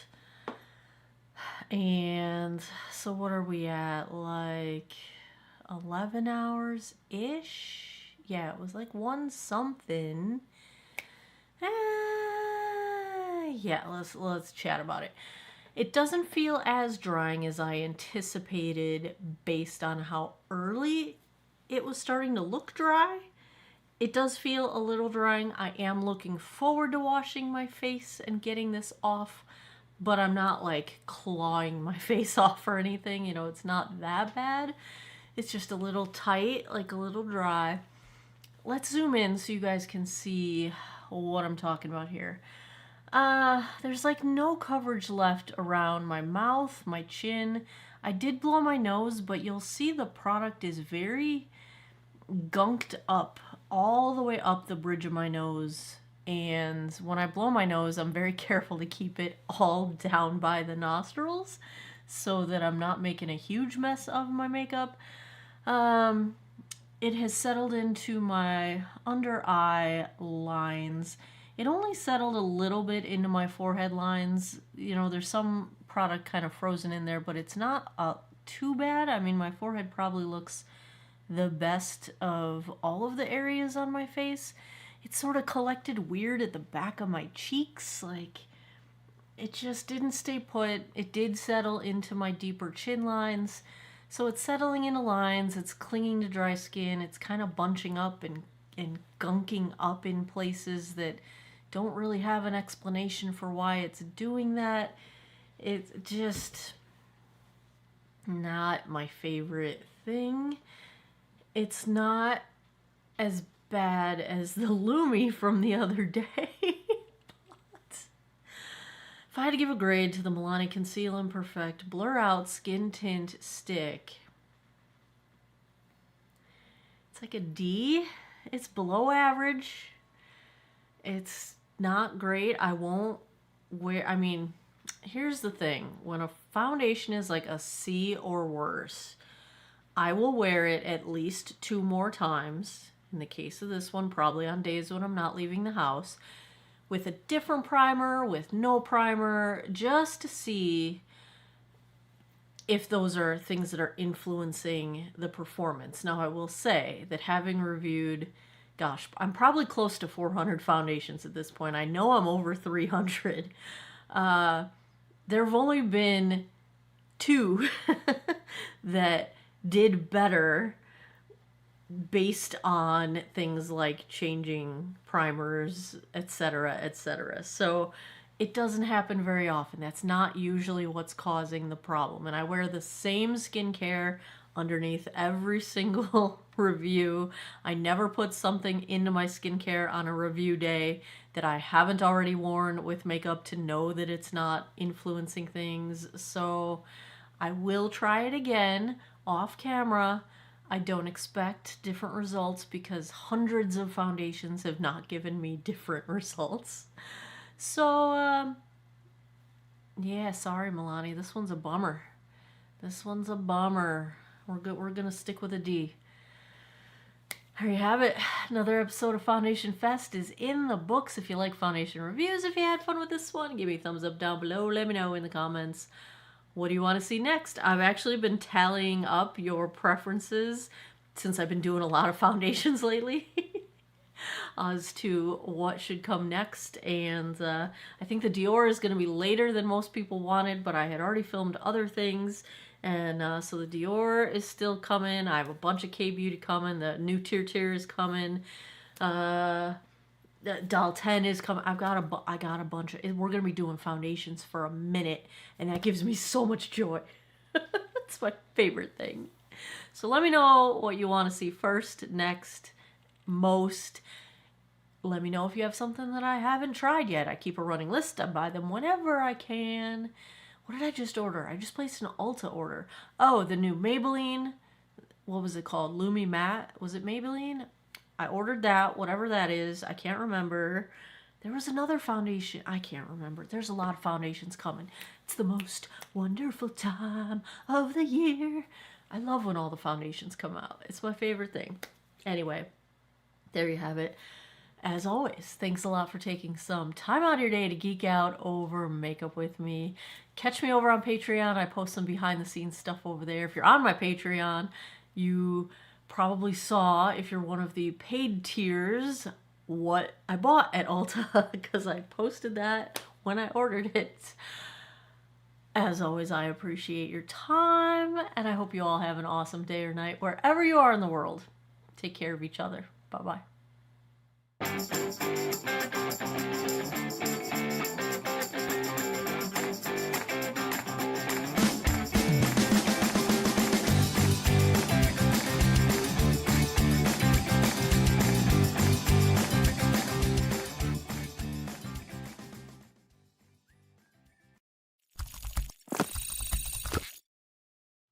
Hello world, Shelly here, and it's time for another episode of Foundation Fest. And today I am checking out the new one from e.l.f., the Soft Glam Foundation. Retails for $8, comes in 36 different shades. I've got this in shade Light Cool. I think it's number 20. Yes, number 20, Light Cool. $8. The key ingredient here is Hydrating Hibiscus Complex. Why you'll love it, it's a long-lasting satin finish foundation that delivers medium buildable coverage in a breathable formula that does not look or feel cakey.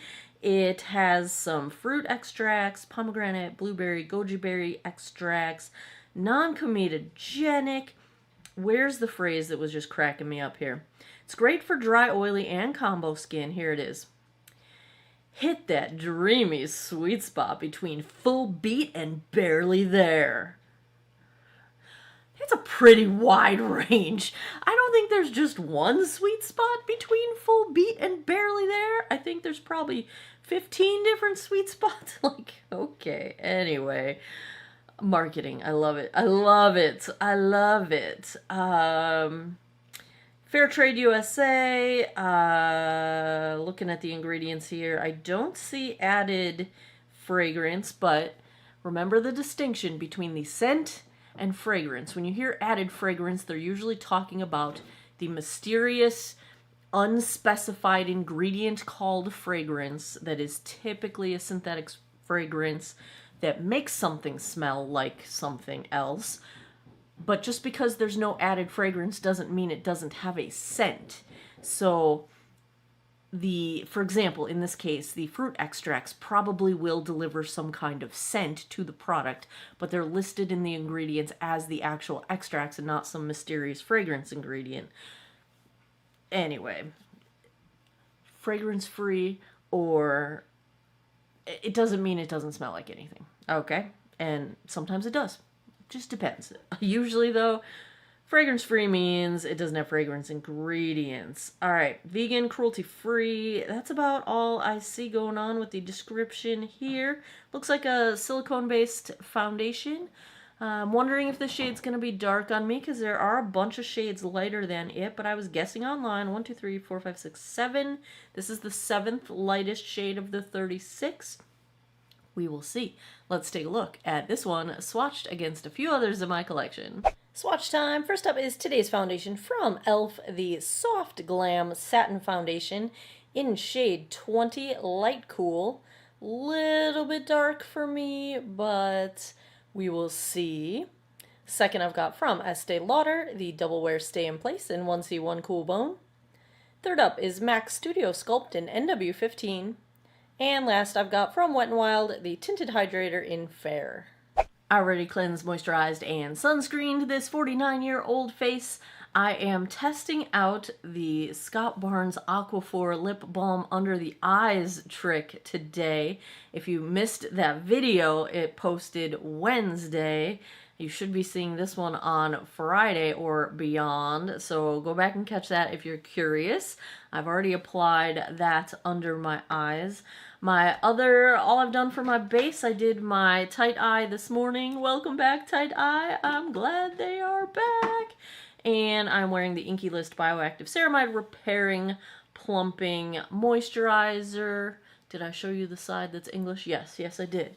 So that kind of using it as a primer combo moisturizer situation going on. Now, I don't have proper water because I got plumbers at my house repiping the whole house. Thank you. Polybutylene piping from the 90s, 80s, whatever. It's banned now, and now it's going away. It's being replaced, much to my $12,000 chagrin. So I've moistened my damp sponge. It's barely damp, but I'm using my Pixie Milky Mist, and hopefully it's damp enough to serve to apply the foundation. On the other side of my face, I would like to use my BK Beauty 101 if I can find it here. Yes, here we go. There it is. So we'll see if one side or the other works any better. Let's check the consistency here. Oh yeah, this might be my summer shade. Here we go.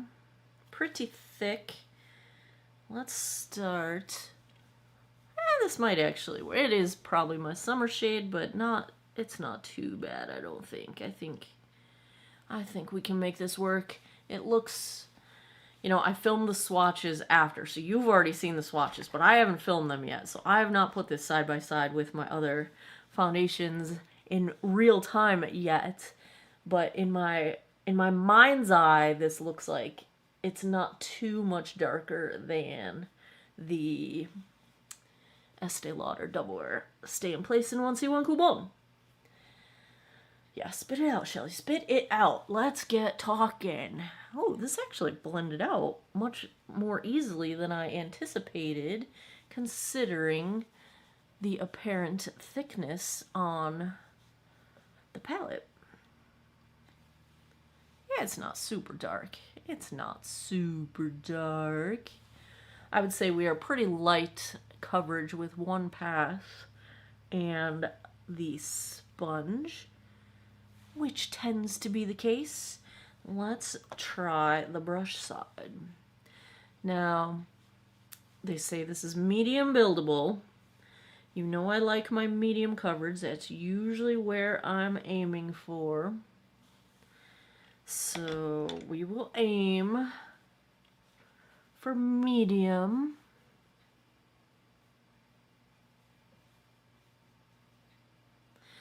e.l.f. foundations are hit or miss for me. Sometimes they're great, sometimes they're not great. So I come into this with no preconceived expectation really, because it could go either way.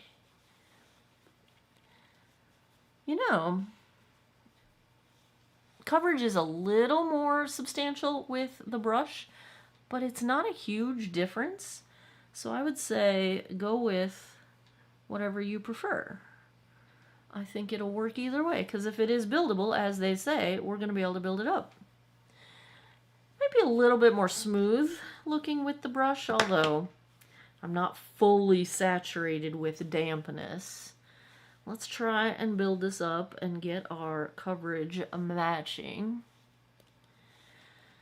I need just a smidge more because I want to get my, oh, I got some down here. I want to get my blue blood vessel, and I want to get my sunspots over here. Hello, Zima. I'm going to make sure I got my nostrils. Get the old chin down here. Alright, let's blend this out. So far, the Aquaphor under the eyes does not seem to have any negative impact on blending the foundation, so that is good.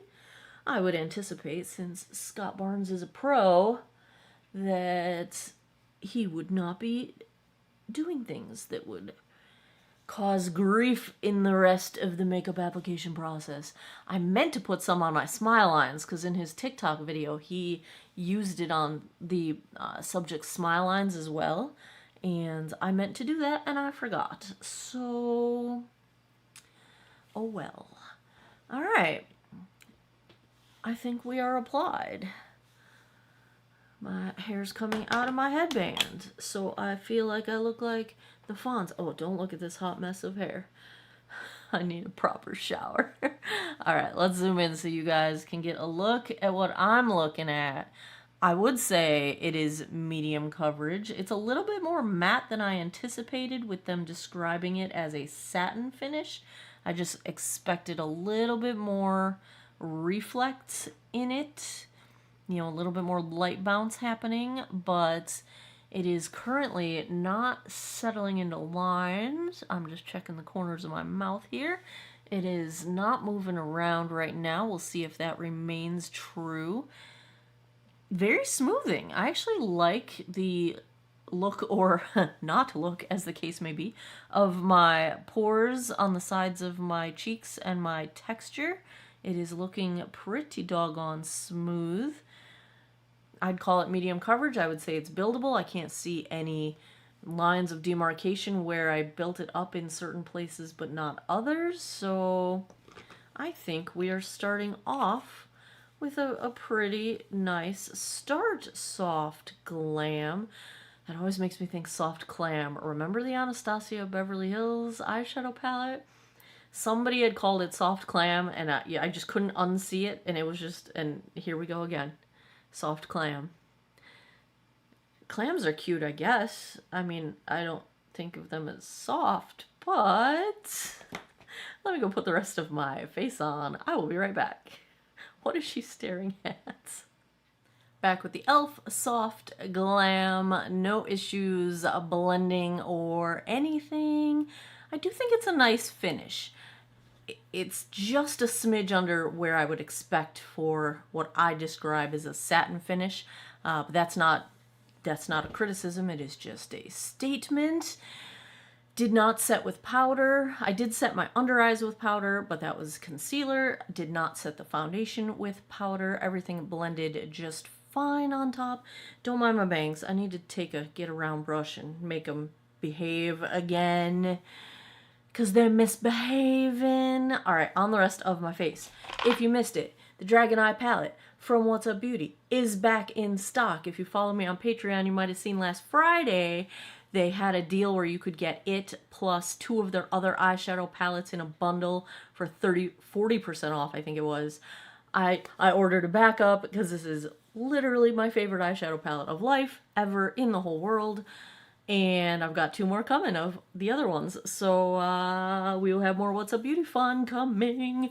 Yeah, so follow me on Patreon if you don't already, because whenever I find good deals like that on stuff that I love, I let you guys know. On the rest of my face, we have no surprises. Lawless, Juicy Watermelon Blush, Balm Desert Bronzer, What's Up Beauty Serengeti Highlight, which is poppin' today. Dragon Eye palette on my eyes. My mascara is Polite Society on top. Estee Lauder Double Wear Zero Smudge on the bottom. My Tightline and my eyeliner, Color Street, they are back in stock. Noir is in my waterline. Amethyst is on my upper lash line. Yeah, that's what that's called. My lip is the CoverGirl lip stain in Admire, topped with the new, I think they're new, e.l.f. the Sun Boss Gloss. This is an SPF 25 lip gloss. It tastes a little funny, but it's pretty. It's the first time I'm wearing it, so I'll let you know. The weird taste went away very quickly, so no big deal. And I don't know what shade I got. Let's get Sherlock in here. Pink me girl? Pink me girl. Okay, that's the shade of that. And I'm also trying from e.l.f. their new brow laminating gel. Dare I say, I think the e.l.f. brow lift holds my brows just a little bit better. I mean, they look nice. I love the applicator, but my fronts are already starting to fall down a little bit. So we'll see. We will see. I'm going to go, I was going to say get a sandwich, but I'm not even sure if I'm going to go get a sandwich because I have to stay here while the plumbers are here, and I don't know how long they're going to be here. I am hungry, though. I showed you the time in the close-up zoom in. Now it's 10:48. I think it was like 10:15 at that time. Yeah, I don't know. I'll have to keep you posted on the sandwich, but I will come back for a daylight check-in in a bit. Gosh, I'm up so early today. And I'm just not used to being going out into the world at this I mean, I guess if I have to. Like this, I would have left for work. I'd still be driving to work if this was a work day on last semester's schedule. Next semester, we're back to the late schedule. Anyway, yeah. I'll be back in a bit with a daylight check-in. I will come back tonight, give you guys my final thoughts. It is 6:03 p.m., almost the 8-hour mark. It's funny. Sometimes I'm barely getting started at this time of day, and we're already at 8 hours. Here's where we're at. I've been wearing sunglasses. I did have to blow my nose a few times, and I think it's holding up fairly well. I noticed that, or I just had this thought that I don't feel the foundation at all. Like, you know how sometimes you're wearing foundation and you know it's light, it's comfortable, whatever, but you still know you're wearing foundation. And then like if you touch your face or something, you're like, oh, yep, foundation, just be careful. Like, I can't feel it at all. Like it's not just weightless, it's like I don't feel like I'm wearing it, but I have coverage, so it's there. And that's kind of impressive. There's kind of some sun, a little bit, behind some clouds and some trees.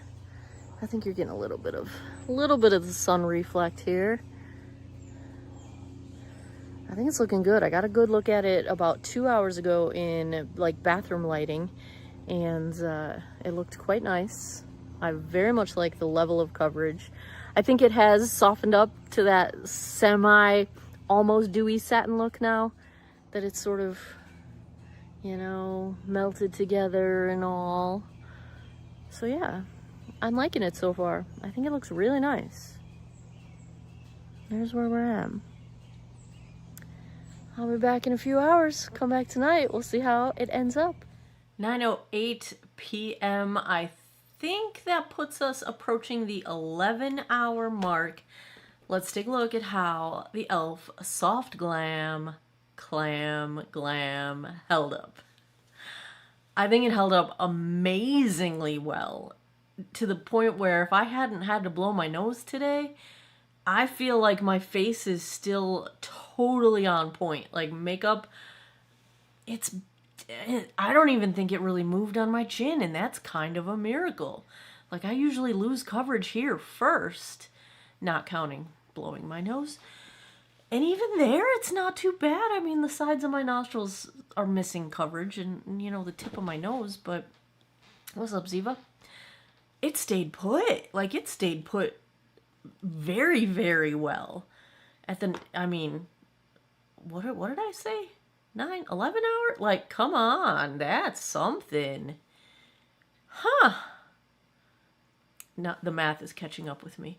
I feel like I've been awake for like 4 years. Like I'm so tired. Really, what I'm very excited for The plumbers are finished. I can go take a proper shower.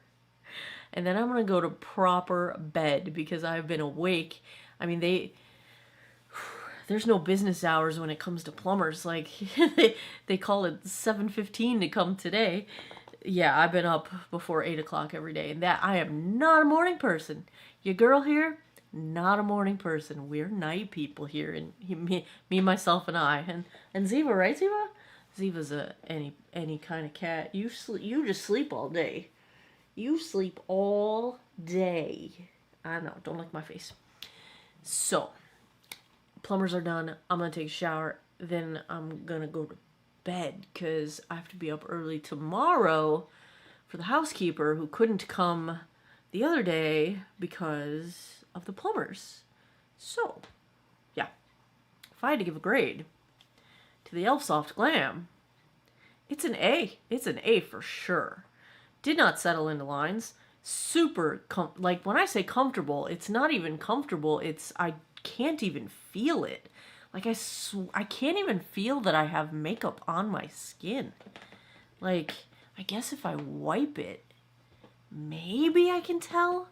But, I mean, it's remarkably invisible feeling. And to have this much coverage and such minimal impact on the sensory impact, I'm kind of shocked. I was not expecting that. Yeah, I think it settles into a nice satin finish. It's just the smidgiest more matte than I would prefer, but that has nothing to do with the grade. I'm not grading it for that. That is just my personal preference in finishes. It's right on point with what I would like in terms of coverage. You know, I'm a solid medium coverage kind of person. I think it's beautiful. $8? Wow. All right, Elf. You got me this time. Good job.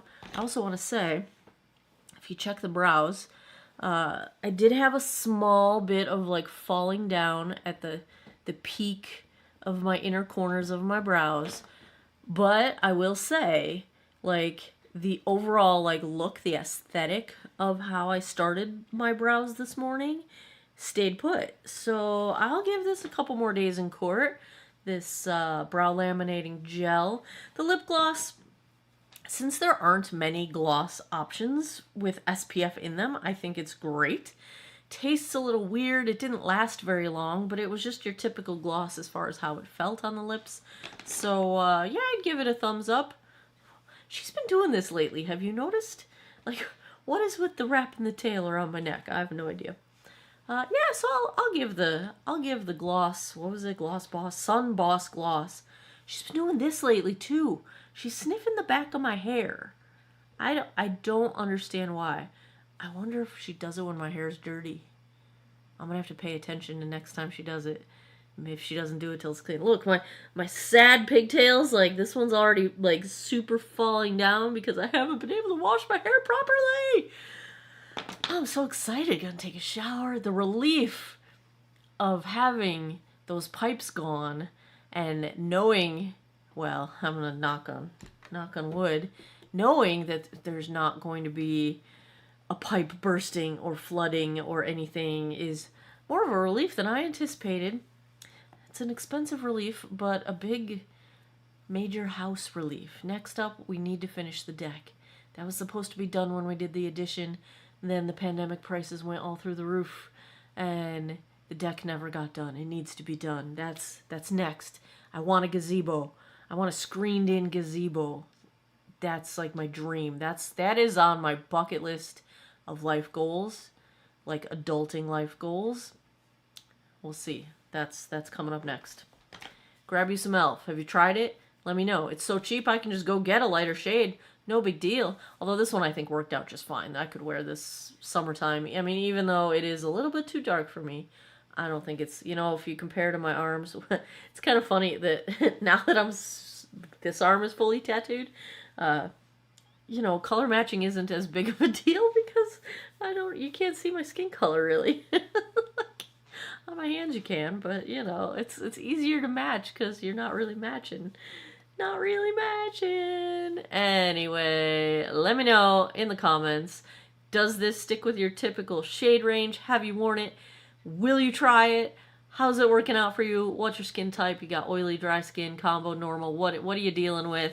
The more information we have, the more we can share with everybody, and the easier it is for people to find what will work for them without wasting a bunch of money. That's the key. All right, I'm gonna go take a shower. I'm so excited.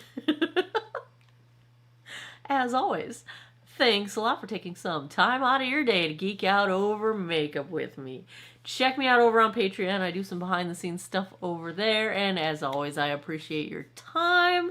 I hope you guys all have an awesome day or night wherever you are in the world. Take care of each other. Bye-bye.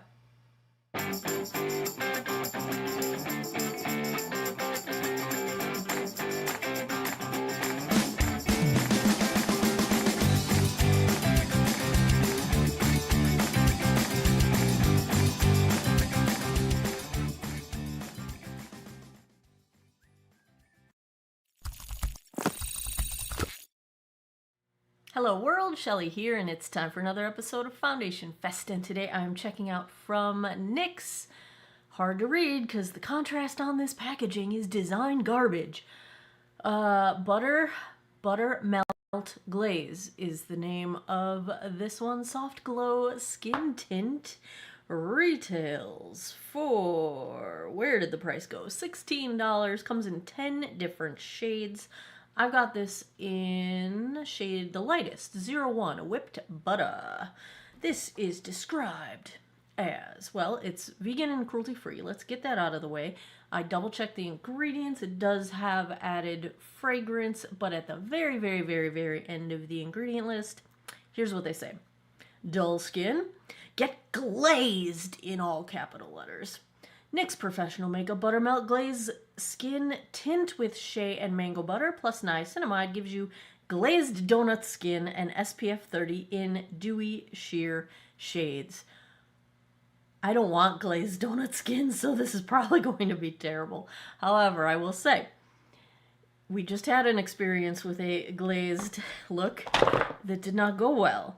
And because this says it's a glazed look, if it is a glazed look, then I will call it wonderful for adhering to its marketing, assuming it doesn't settle into lines, it doesn't clump up, it doesn't look disgusting, it doesn't map out texture. Like, as long as it's a beautiful glazed look, then bravo for the glazed look. I don't really want to look like a donut, so I'm honestly not sure why I bought this, except for the fact that I can't help myself and I like to try new foundations. So, yeah. I guess that's where we're at. Yeah, 1 fluid ounce, 30 mils of product, $16. 10 shades, got the lightest one. Let's take a look at this one, swatched against a few others in my collection. Swatch time. First up is today's foundation from NYX, the Buttermelt Glazed Soft Glow Skin Tint in shade 1. Second, I've got from Estee Lauder, the Double Wear Stay in Place in 1C1 Cool Bone. Third up is MAC Studio Sculpt in NW15. And last I've got from Wet n Wild, the Tinted Hydrator in Fair. I've already cleansed, moisturized, and sunscreened this 50-year-old face. In my skincare, I used my rosehip version of my Bakuchiol cream, and I did prime with the Aldi knockoff of the Bobbi Brown Vitamin Enriched Face Base. It's the Lacura Hydra Base Moisturizing Primer. This was in last week's Isle of Shame at Aldi. If you're really lucky, you might be able to still get it. These things sell out really fast at my Aldi, so your mileage may vary. I got there on drop day. They drop on Wednesdays every week, so they changed their Isle of Shame products. Can you tell I'm an Aldi fan? I'm an Aldi fan. So yes, priming has happened. I will go in on one side of my face with a damp sponge. The other side I will use my Artis Oval 7 brush. We'll see if there is a preference one way or the other. I need to get my bangs out of the way. Let's take a look at the shade of this one, shall we? Get my little butterfly. I got these on Amazon. I do have them linked in my Amazon little shop link down in the description box. This one looks kind of thick. Let's see How thick is she? Oh, she's not that thick. Oh, she's dripping. All right, all right, all right. Maybe not so thick. I got way too much product out here. That's all right, though. Well, let's do the sponge side first. Kind of thinking this might be too light for me, even though it did not look this light on the website. This is what you get when you buy. Try to do color matches online. Wow. That's a lot of fragrance for something that has fragrance at such the far end of the ingredient list. Kind of smells like a margarita. What? I don't know. Maybe it's just coconut, but it smells like an alcoholic drink is what it smells like to me. It smells like a margarita. Yeah, that's a little weird. It was not what I was expecting. Now, I do love shea butter and mango butter. Those are two of my favorite butters. It's in most of my skincare. That will make it not oil-free, obviously, because they are oils, just hard oils. Yeah, if sheer is the word they used, that is sheer. I'm not seeing any white glaze, which is good. What I want from a finish is like a dewy reflect, but I don't want it to impart color. Like, I'm not putting a highlight all over my face. I don't want any kind of color to it. I just want the reflect. And I think you can probably tell we're getting reflect, but I don't see any white cast. I don't see any glaze. So this is glaze in a good way so far. And we'll see if that holds up. It's incredibly sheer. Like, I don't think there's any coverage. I mean, the most minimal redness correction I can see on my chin here. Let's try the brush side and see where we end up. Now, they only have 10 shades, and I probably leaned this way because the next darkest shade looked way too dark. But being so sheer, the shade match is probably not as, I don't want to say not as important, but not as drastic. Like, you're going to have more leeway because it's such a sheer product. And that is also why they don't need to make as many shades, because you do get leeway out of the product because it's so sheer that it's not really imparting a ton of color. You're just kind of trying to get in the ballpark, you know? Wow, this just smells like I'm putting a margarita on my face. It's so strange. It's so weird. It doesn't smell bad. It's just, I'm not used to smelling margaritas in the morning. Maybe that says something about me. I don't know. I don't think the coverage is any different with the brush, so I would say this is sheer no matter how you apply it, and I would go with whatever you like. I do really kind of like the reflect is nice. You know, they were scaring me with that glaze, but I think I'm just having a little PTSD from the L'Oreal Lumi. But this is actually a beautiful finish for like a no makeup kind of a thing. I'm working from home today. I do have a couple Zoom meetings. We go back to classes starting tomorrow. Of course, I will already be back in class by the time you see this, but I'm not going to try to build this up because I don't think we're going to get any building happening. I am going to have to wear a little bit of concealer with this. Let me zoom you guys in and take a look at what we got.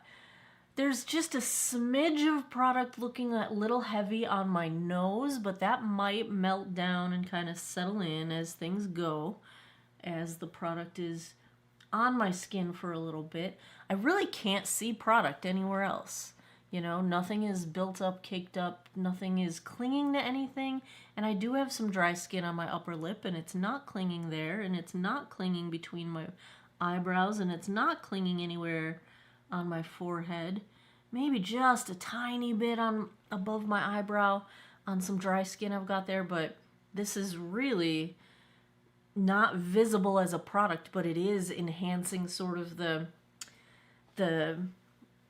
glow of my skin. Like, it's a nice, healthy looking, it looks nice. I like it. I like it. There's really not coverage, so you're not going to be able to wear this as a coverage product. But I think with I think how I would wear this would be spot conceal first with concealer and then go in with this. Now I won't do that today, but I can see myself doing like a quick couple spots here, concealer under my eyes, put this on, out the door, you know, throw some mascara, a little crease, shadow, a little bit of blush, a little bronzer, out the door. All right, I'm liking the finish. The word glaze was scaring me, and the description of a glazed donut was scaring me. But I don't feel like a Krispy Kreme at all. Oh, it is settling a little bit into my under eye line here. We'll see if it moves around. We'll see.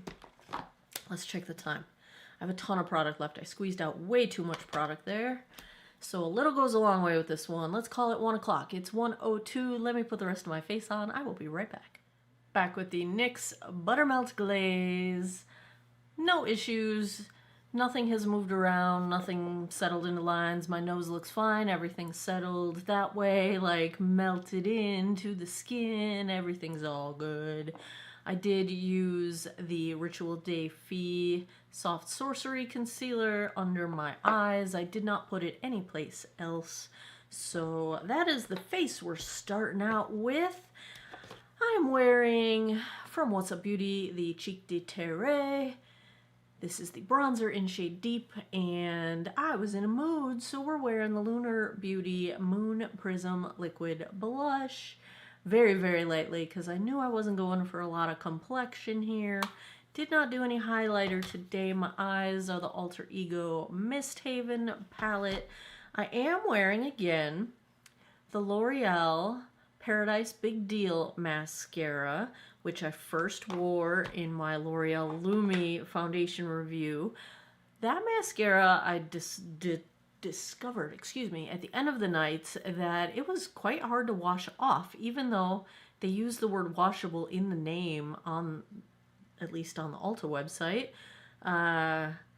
We'll see if that was a fluke or not. I really think it's a pretty mascara. Like, I could see myself wearing this a lot. It'd be interesting to see if it has the same issue that I had with the Lash Paradise version, which it dried out after like 3 weeks, and I quit buying it because even though it was beautiful, I'd be tossing the tubes every 3 weeks, and that's just insanity.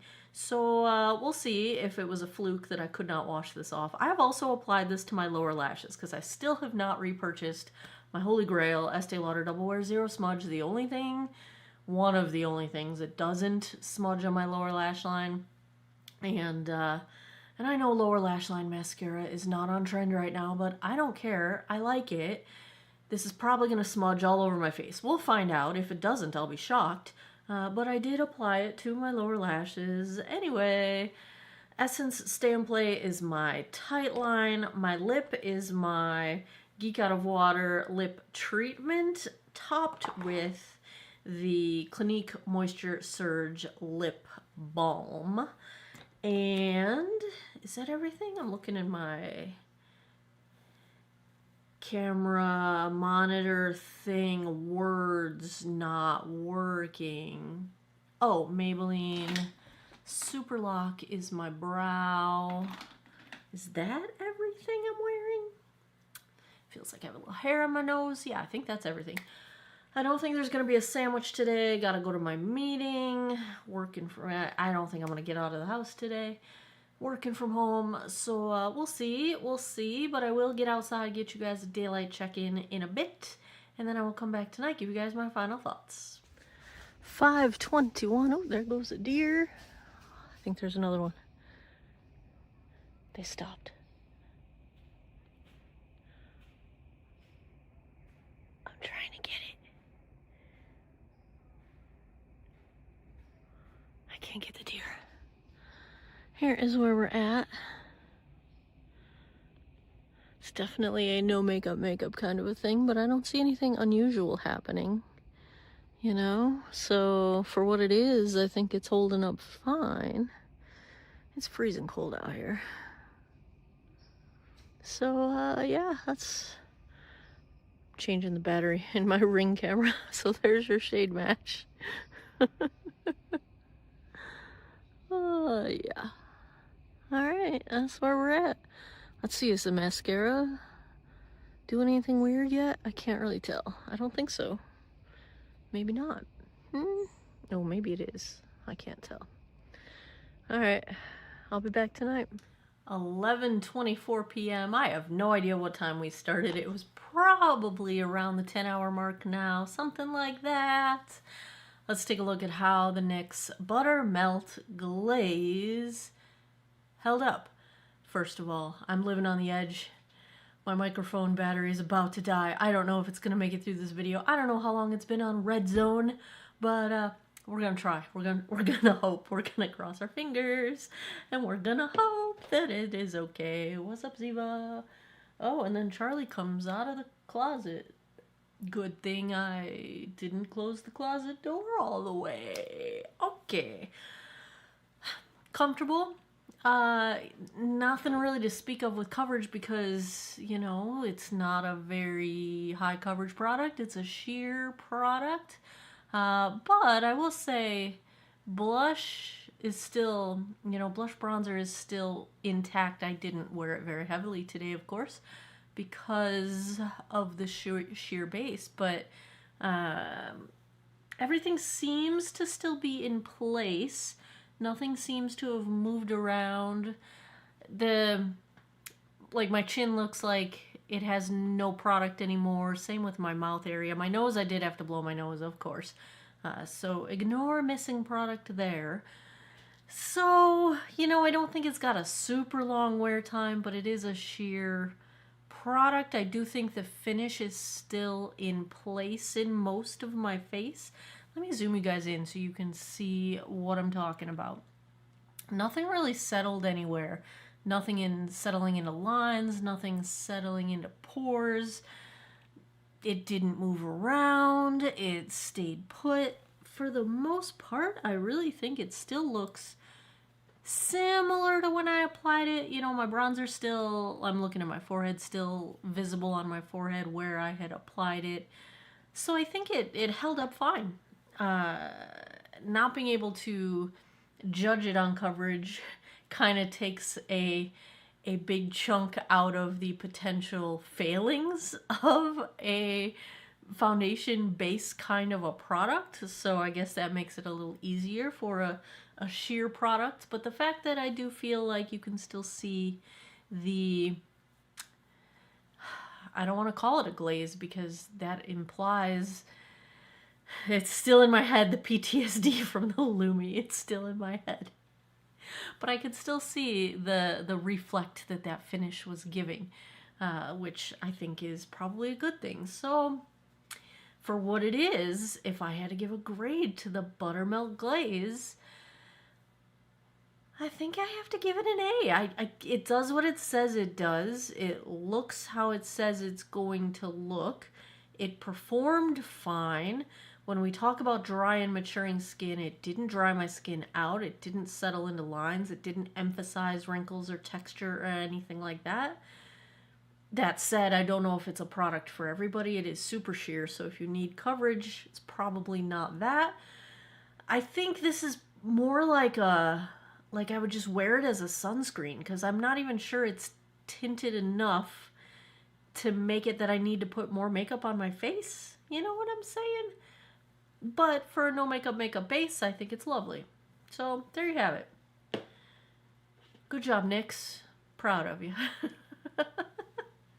As always, thanks a lot for taking some time out of your day to geek out over makeup with me. I appreciate your time, and I hope you guys all have an awesome day or night wherever you are in the world. Take care of each other. Bye-bye.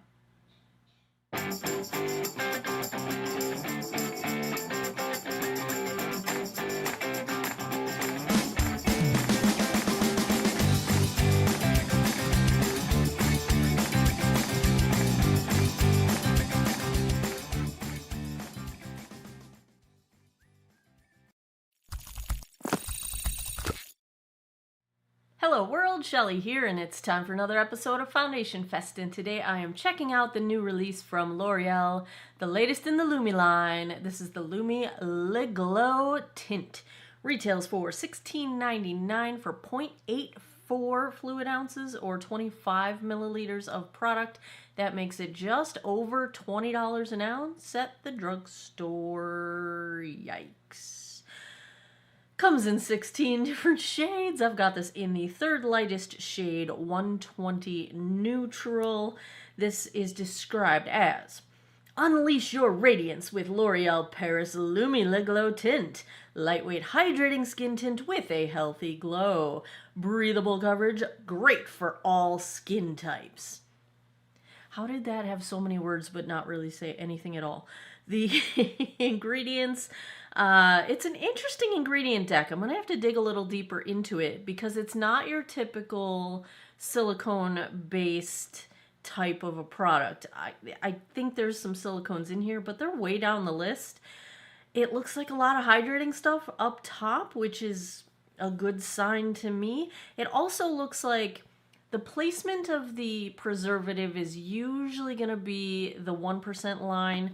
This does fall under the classification of the Conscious Beauty at Ulta, which is their clean, sustainable, yada yada, whatever set of rules.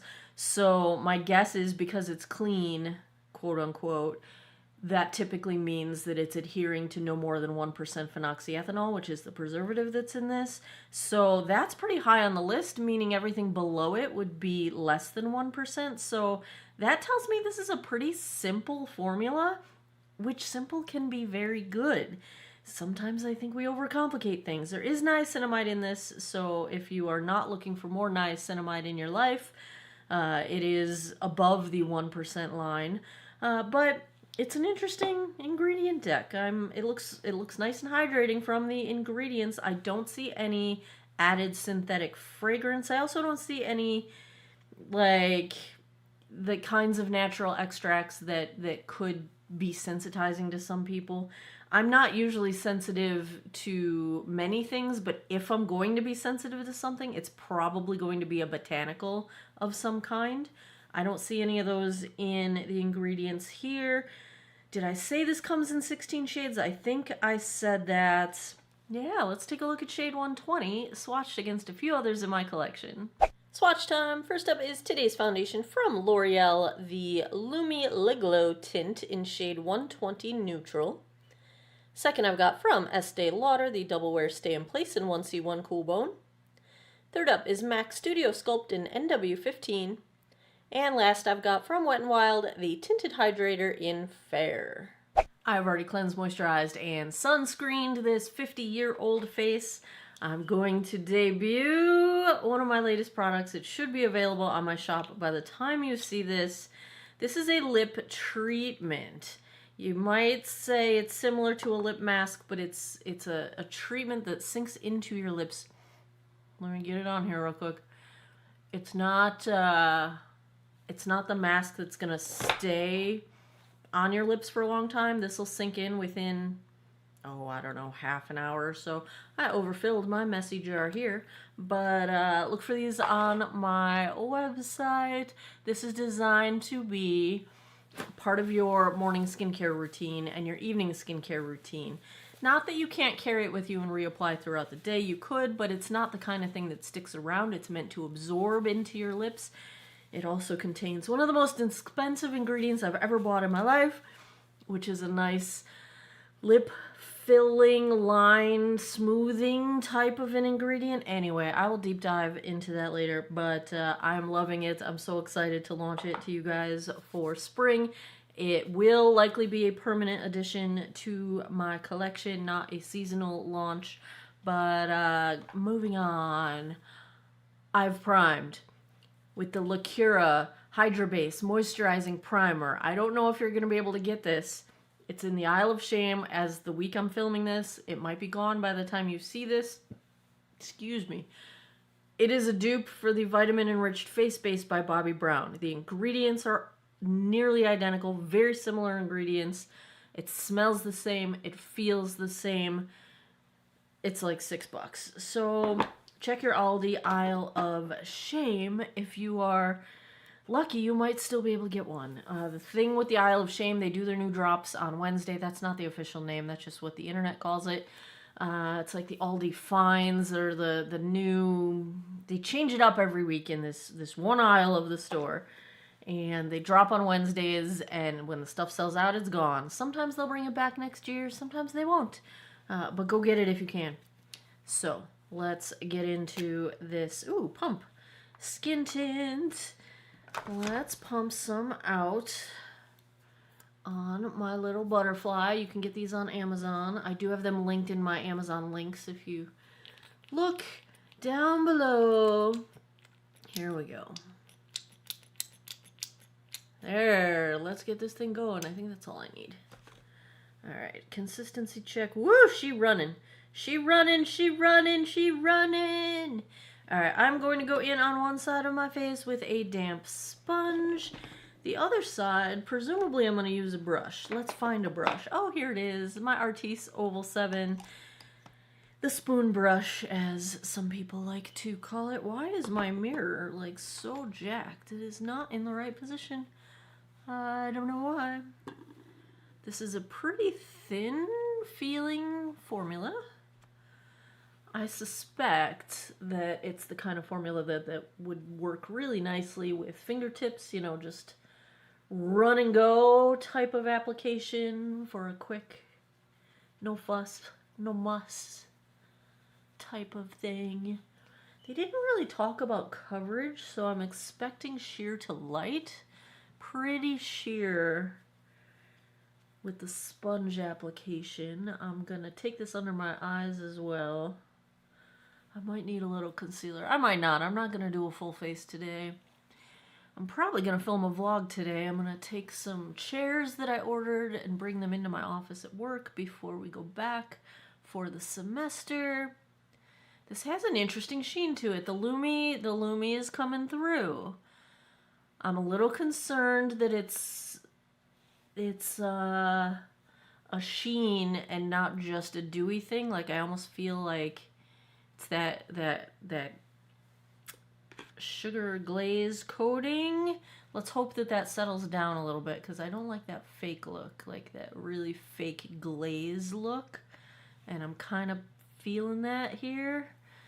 It might just be, let's keep going, let's see where we end up. Oh, cat hair on my face. Has that been there the whole time? Yeah, thank you very much. I live with cats. Yes, I do. Lots of cats. Well, 3 cats. 3 is a lot sometimes. Yeah, better coverage with the brush, because you're not losing product into the sponge.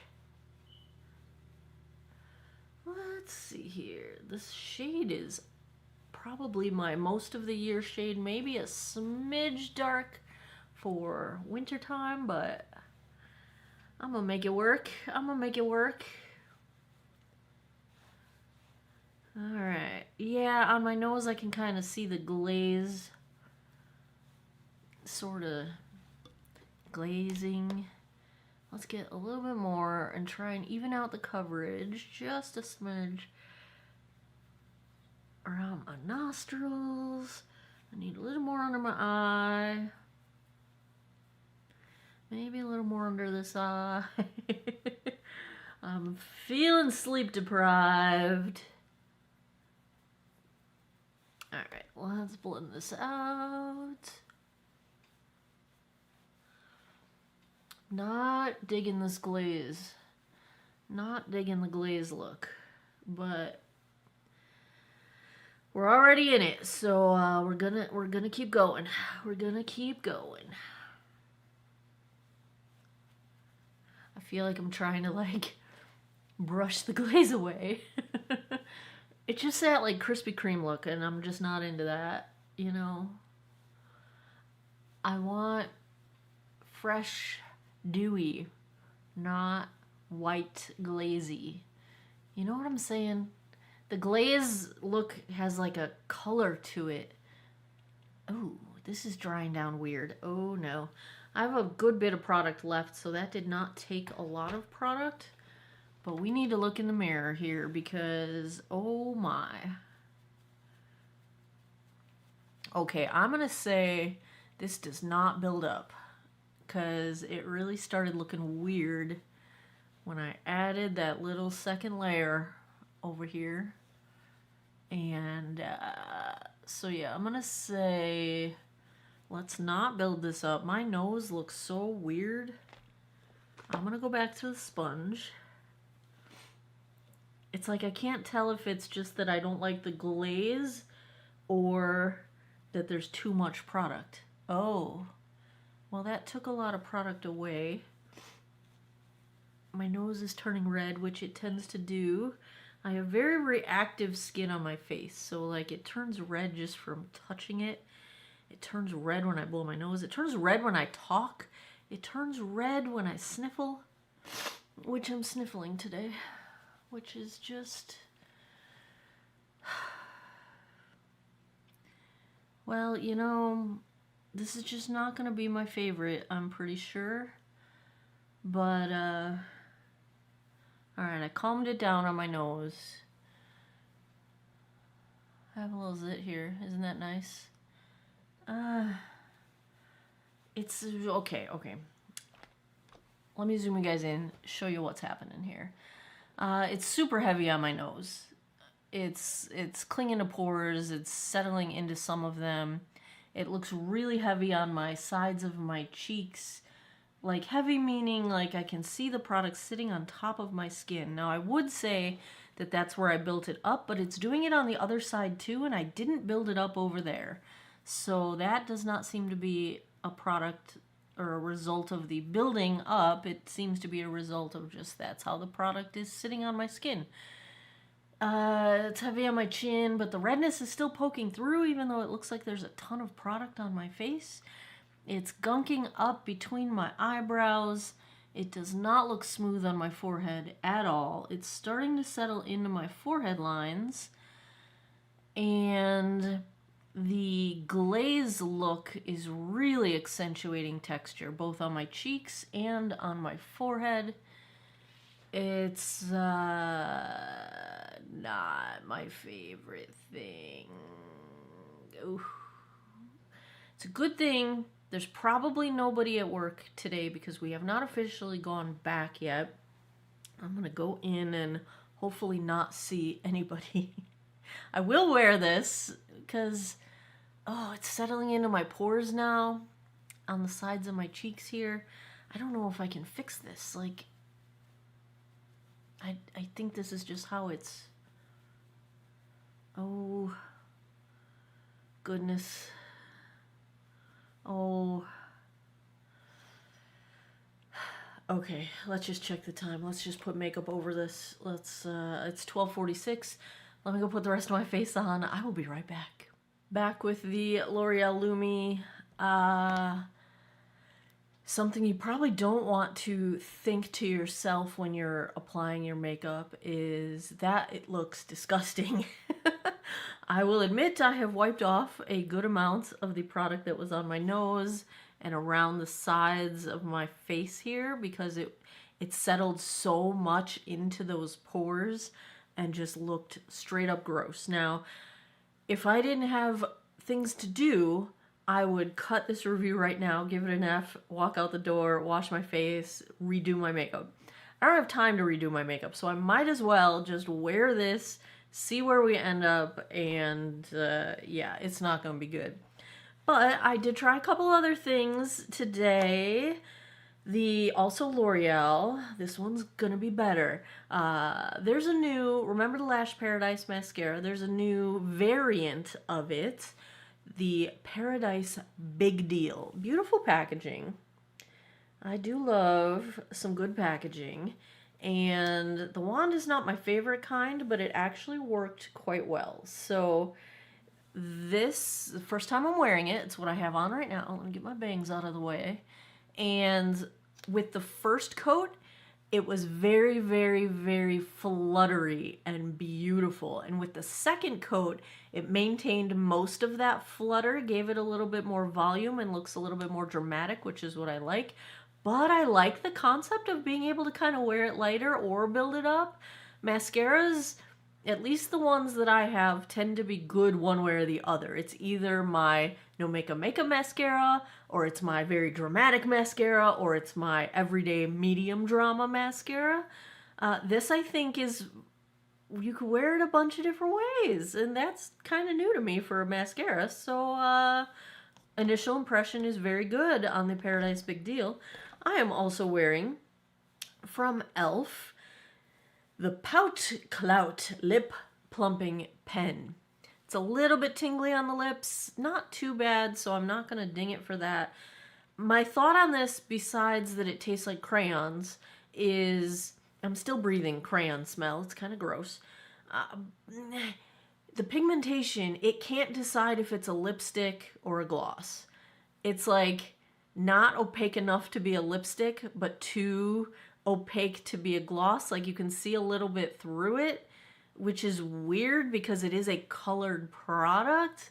So I'm going to say probably pass on the e.l.f. Lip Clout pen. I might still wear it. It's not terrible, but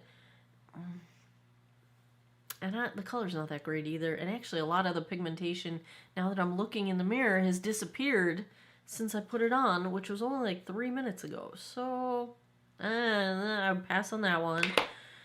Otherwise, on my face, I am wearing the What's Up Beauty Cheek Terre in shade Deep as my bronzer. Lawless, this is their cream blush. Cheeky is the shade. My eyes are the Alter Ego Mist Haven palette. Told you my mascara, Essence Stay and Play on my tight line. What am I missing? Maybelline Super Lock on my brows. I think that's all the things. I think that's all the things. Da-da. I got to do some things. Da-da. Okay, I'm gonna go get you guys a daylight check-in in a bit. There's probably gonna be a sandwich involved. I'm probably gonna film a vlog of what I do the rest of the day. I gotta pack a couple orders before I leave. Run to the post office. I gotta lug these chairs I bought to work and bring them into my office and probably put them together, because from the shape of the box I'm thinking they're not pre-assembled. And yeah, so I'll probably vlog that, so keep an eye out for that. I don't know if it'll go up before or after this video, but yeah, I'll give you a daylight check-in on my face in a bit, and we'll come back tonight and I'll give you guys my final thoughts, which I'm pretty sure you can predict.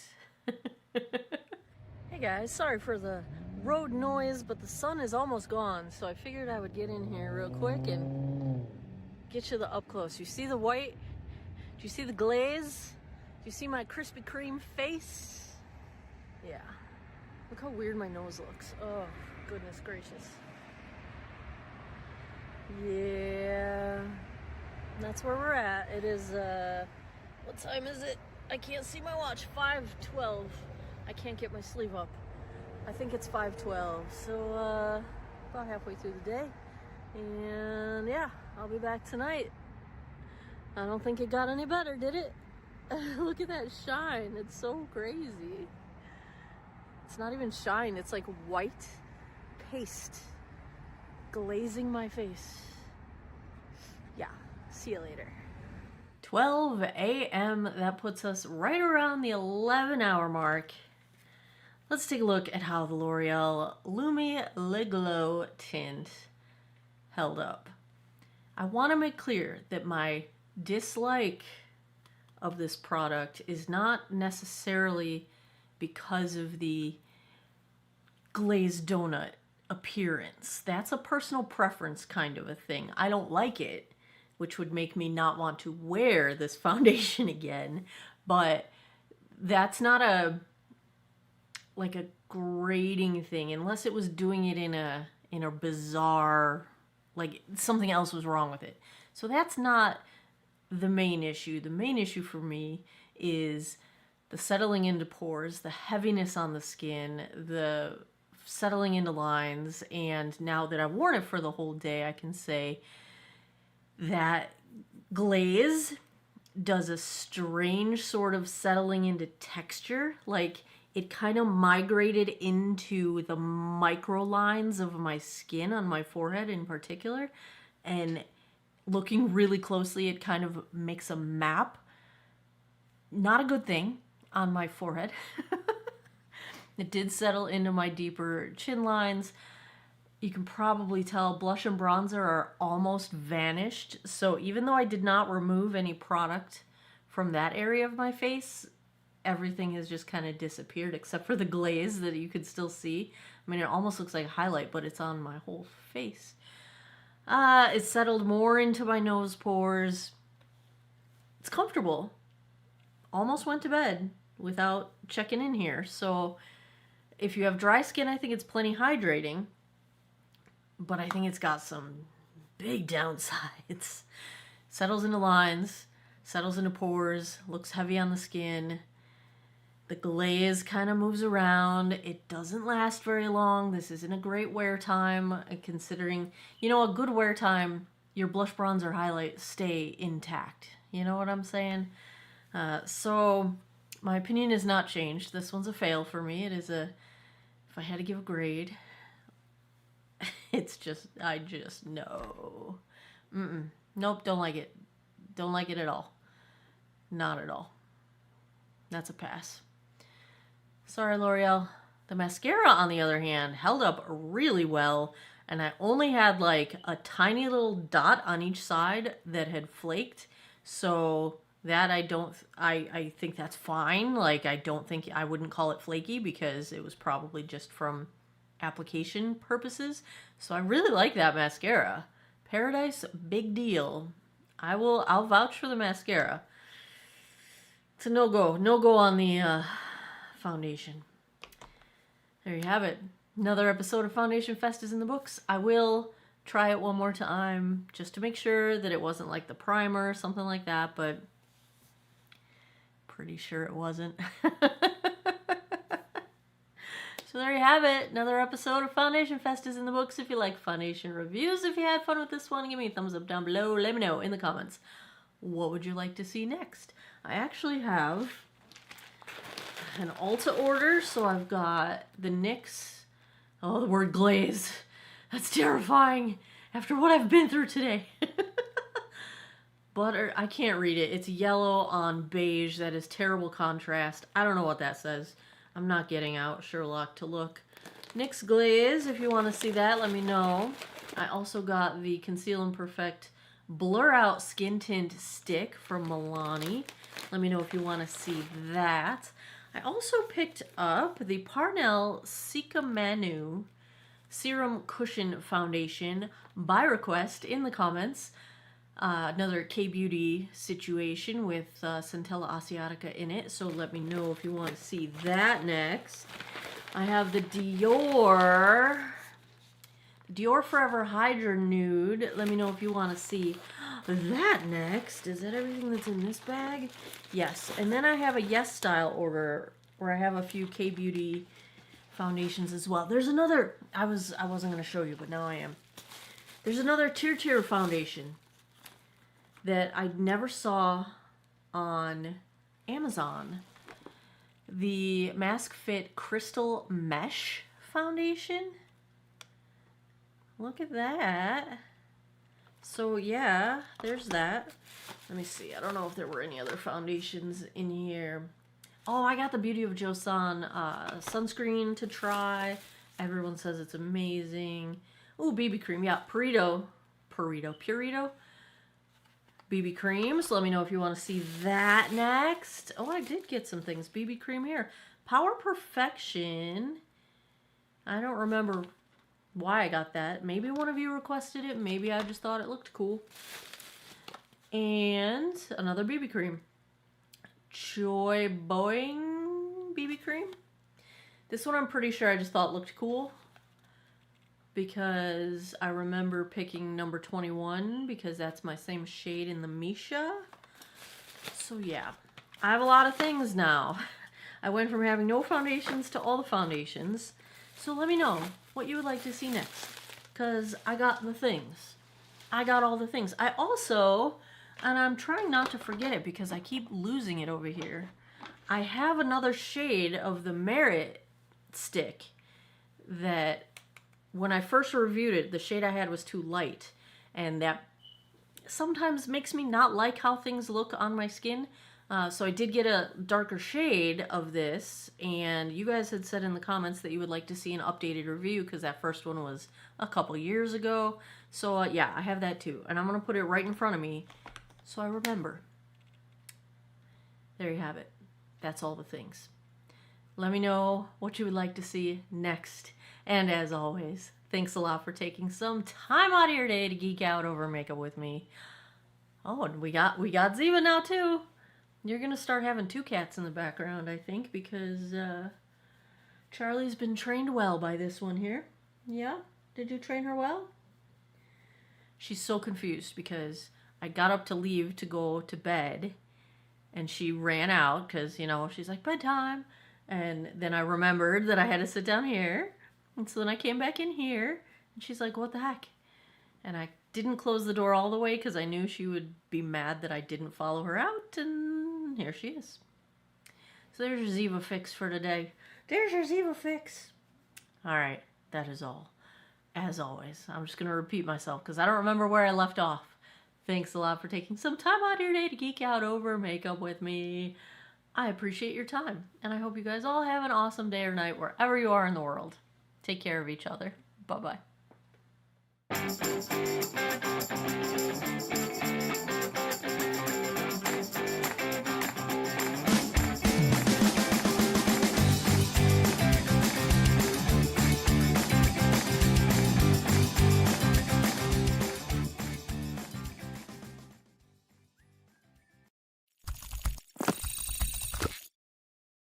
Hello world, Shelly here, and it's time for another episode of Foundation Fest, and today I'm checking out from Revlon the Photo Ready Lift and Fill Skin Tint. Retails for $17.99 for 1 fluid ounce or 30 milliliters of a product. They say, get visibly lifted and visibly smoother skin with Revlon Photo Ready Lift and Fill Skin Tint. Skin feels firmer in 2 weeks. Instantly even skin tone, blurs the look of pores and imperfections, and visibly brightens your complexion. Skin appears visibly lifted and filled in, visibly smoother in 2 weeks, reduces the appearance of fine lines and wrinkles, and facial contours look more defined in just 4 weeks. Yeah.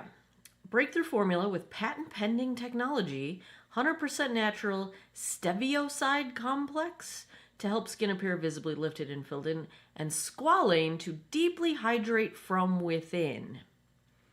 All right, so before we even put this on my face, that's some massive claims as far as their clinical trials. So I did a little digging. One thing I found, this is new on Ulta's website, no reviews yet, but I couldn't find it on Revlon's website. You know, the Photo Ready line is not a new line of theirs, but this product seems to be a new product in that line, but not on Revlon's website yet. But I was able to find the fine print of these studies that led to these 2-week and 4-week firmer claims.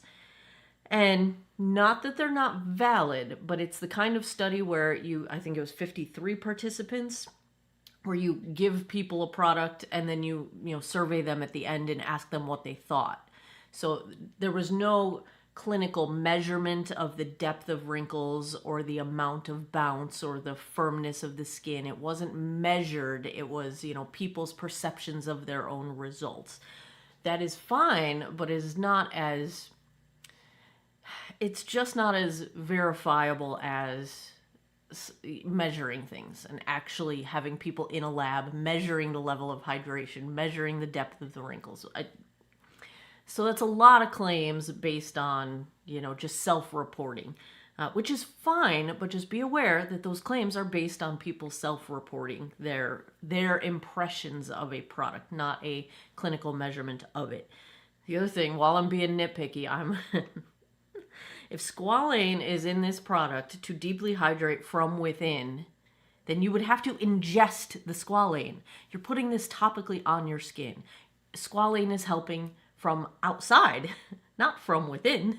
If it was from within, you'd have to eat it or inject it or put it in your body somehow. Anyway, the marketing is over the top on this one, where Maybelline had some brilliant marketing strategy. This just seems like hype meant to get people to think there's more going on than there actually is. Anyway, let's take a look at the ingredients, because I did not click into them earlier, just to make sure there's no added fragrance in here, because Revlon's kind of famous for that, for sneaking in fragrance. I don't see fragrance listed. That doesn't mean it doesn't smell like anything. It just means that there's no synthetic fragrance that falls under that generic fragrance category as far as the inky list of ingredients goes. Sometimes ingredients will be added for fragrance purposes, even though they're a natural extract or a essential oil, something like that. This doesn't seem to have any of that. It's a fairly short list. Silicone-based, squalene's way at the top. I'm not debating the value of having squalene in a product. You know me, I put it in all my stuff. Like, I love squalene in my skincare and topical things. I just take issue with the fact that they said it's helping you from within when it's actually being applied topically. So it's not within, it's outside. Anyway, words matter, okay? I'm big on the words matter thing. Words are important. Use your words, use them properly. Anyway, all right, looks like we got like a dimethicone-based foundation here. I'm very curious what this stevioside thing is. It is listed as stevioside in the inky list as well. So they don't go into much detail on what that actually is, but it's patent pending apparently. So hopefully that means it's something important. Let's take a look. Oh, the other thing I want to mention. The shade range on this is not great. There's 8 shades, and the deepest shade looks like a dark tan. So if you have deeper skin tone, you're probably not going to find a match in this. 8 shades is pretty weak. This is the lightest shade. 100 is the one I'm going to be trying out today, because the lightest shade didn't look very light. So maybe it'll work for me, but if you're more fair than I am, which there are, I'm like the dark side of fair, you're probably not going to find a match either. But let's take a look at shade 100, swatched against a few others in my collection. Swatch time. First up is today's foundation from Revlon, the Photo Ready Lift and Fill Skin Tint in shade 100. Second is from Estee Lauder, the Double Wear Stay in Place in 1C1 Cool Bone. Third up is MAC Studio Sculpt in NW15. And last I've got from Wet n Wild, the Tinted Hydrator in Fair. I've already cleansed, moisturized, and sunscreened this 51-year-old face. I will go in on one side of my face with a damp sponge. I will use this cute little CoverGirl brush I recently picked up at CVS. On the other side, we'll see if I have a preference one way or the other. I did not prime because this is supposed to be a pretty sheer product, so I don't feel like I'm gonna need primer so much. Give it a little shaky shake. Alright, let me get my little palette here so we can do a consistency check.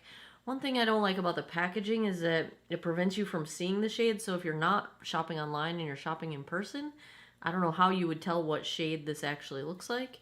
Although I haven't seen it in a store yet, so maybe they've got something built into their display that shows you the actual shade. Oh man, is this going to be too light? Shopping online. I just want to show you what it looked like online, because yeah, these are way different. Okay. Look how dark the picture looks and how bright this foundation looks. This is what I was afraid of, because I'm usually not the lightest shade in anything. But the next shade, like if you look at the second shade, there's no way this is me. It's way, way darker than anything I wear. So these swatches do not match the actual product. Well, since it's pretty sheer, you can usually get away with like a whole shade wrong on one side or the other. Like you can go a whole shade lighter or a whole shade darker. And since it's sheer, you can usually get away with it. Let's see if that holds true. This looks way too light. Let's see if we can. Whoo! Yes, it smells like kind of like paint, but not as strong as, remember the first Wet n Wild Photo Finish foundation that came out, and it just smelled like you were straight up putting paint on your face. It's not quite that strong, but it's similar. It's reminiscent of that paint experience. Oh my gosh. Oh, this is a jelly glazed donut thing. Oh no. Oh, what is happening? Oh my. Look at my nose. Look at the side of my nose. It's like I put a Krispy Kreme on my face. No, for real. Like, oh, get this off of me. Oh no. No, no, no. No, no. Oh no. Look how shiny my nose is. It's a white. Oh gosh. Oh, this is not what I was expecting. This isn't a skin tint. This is a donut glaze. Oh, it's clinging to... Oh. Oh, it's clinging to everywhere. It's clinging everywhere. Is this just because I'm using a sponge? Oh, please let this be different on the other side. Oh my gosh. I'm sorry. I didn't expect this. Look, you can tell the whole half of my face.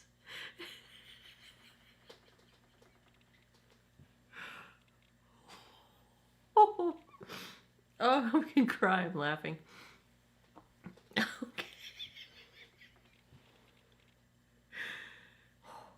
Okay. No, I need to get it together. This is not what I was expecting. Look at my nose. This is embarrassing. I have to see people today. It's Christmas Eve. I have to go out in the world.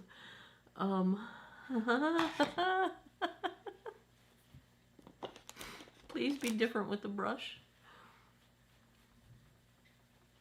All right, let's see how this goes. I love this brush, by the way. I just got it this... Wow. No. Oh my gosh. This is not something I would ever put on my face normally. This is made for... It's not even made for young people. It's made for... What is this? Who is this even for? This isn't a tint. This is... It's like I'm trying to be the Tin Man in Wizard of Oz. It's like stage makeup. It's like you're trying to...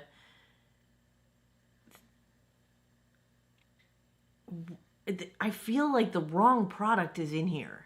You know what I'm saying? Like, I'm so confused. I look like the Tin Man. No, for real. I'm not even... I don't even know. I have to zoom you in. What is happening? Like, do you see the white on my nose? That's not light reflecting. That's the literal product. That's like the sheen.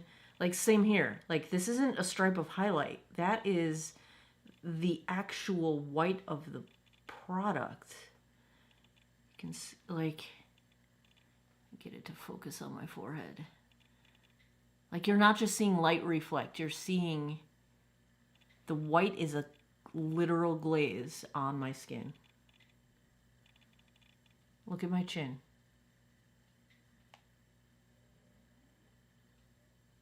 Like, what? Oh my gosh. Also, it's greasy. Greasy. How is this? You know, okay. This isn't a skin tint. This is like... You know what this feels like? It feels like the thing you would put on under a foundation to, like, give it a glowy boost so that some of this obnoxious glow would show through a foundation. I can't imagine choosing to wear this on its own at all. It's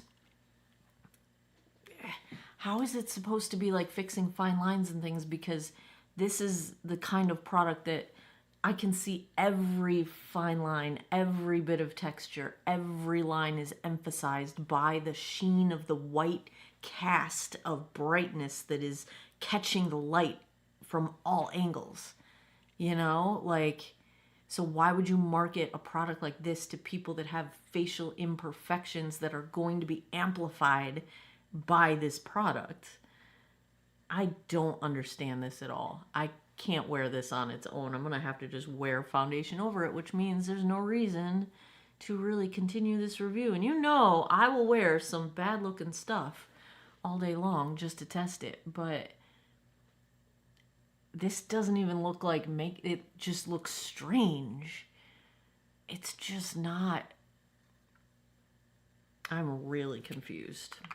This is not what it says it is. This isn't I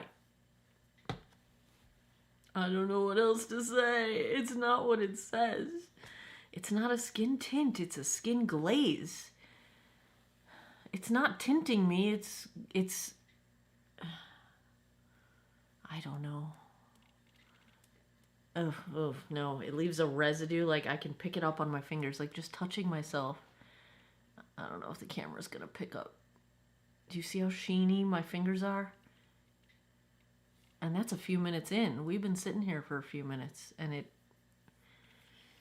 no, I gotta call this one. I gotta wash my face and film another one. If I had to give a grade, we're just cut. I will not wear this. This is the Revlon Photo Ready Lift and Fill Skin Tint is not what it appears in their descriptions as far as what the product actually is. I would call this a glaze. I would use this as a base, like a primer, not a tint to wear on its own. I would use it if I was trying to make a foundation look a little more glowy. That is what I think I would use this for. Not on its own. I don't like this greasiness.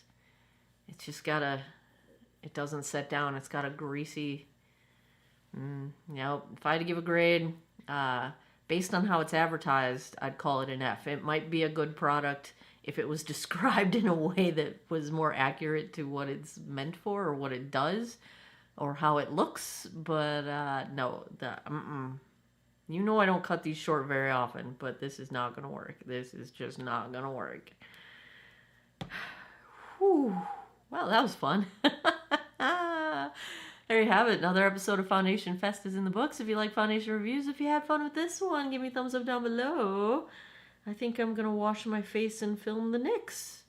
Let's do that. Stay tuned. You'll see NYX in a future review. As always, thanks a lot for taking some time out of your day to geek out over makeup with me. I appreciate your time, and I hope you guys all have an awesome day or night wherever you are in the world. Take care of each other. Bye-bye.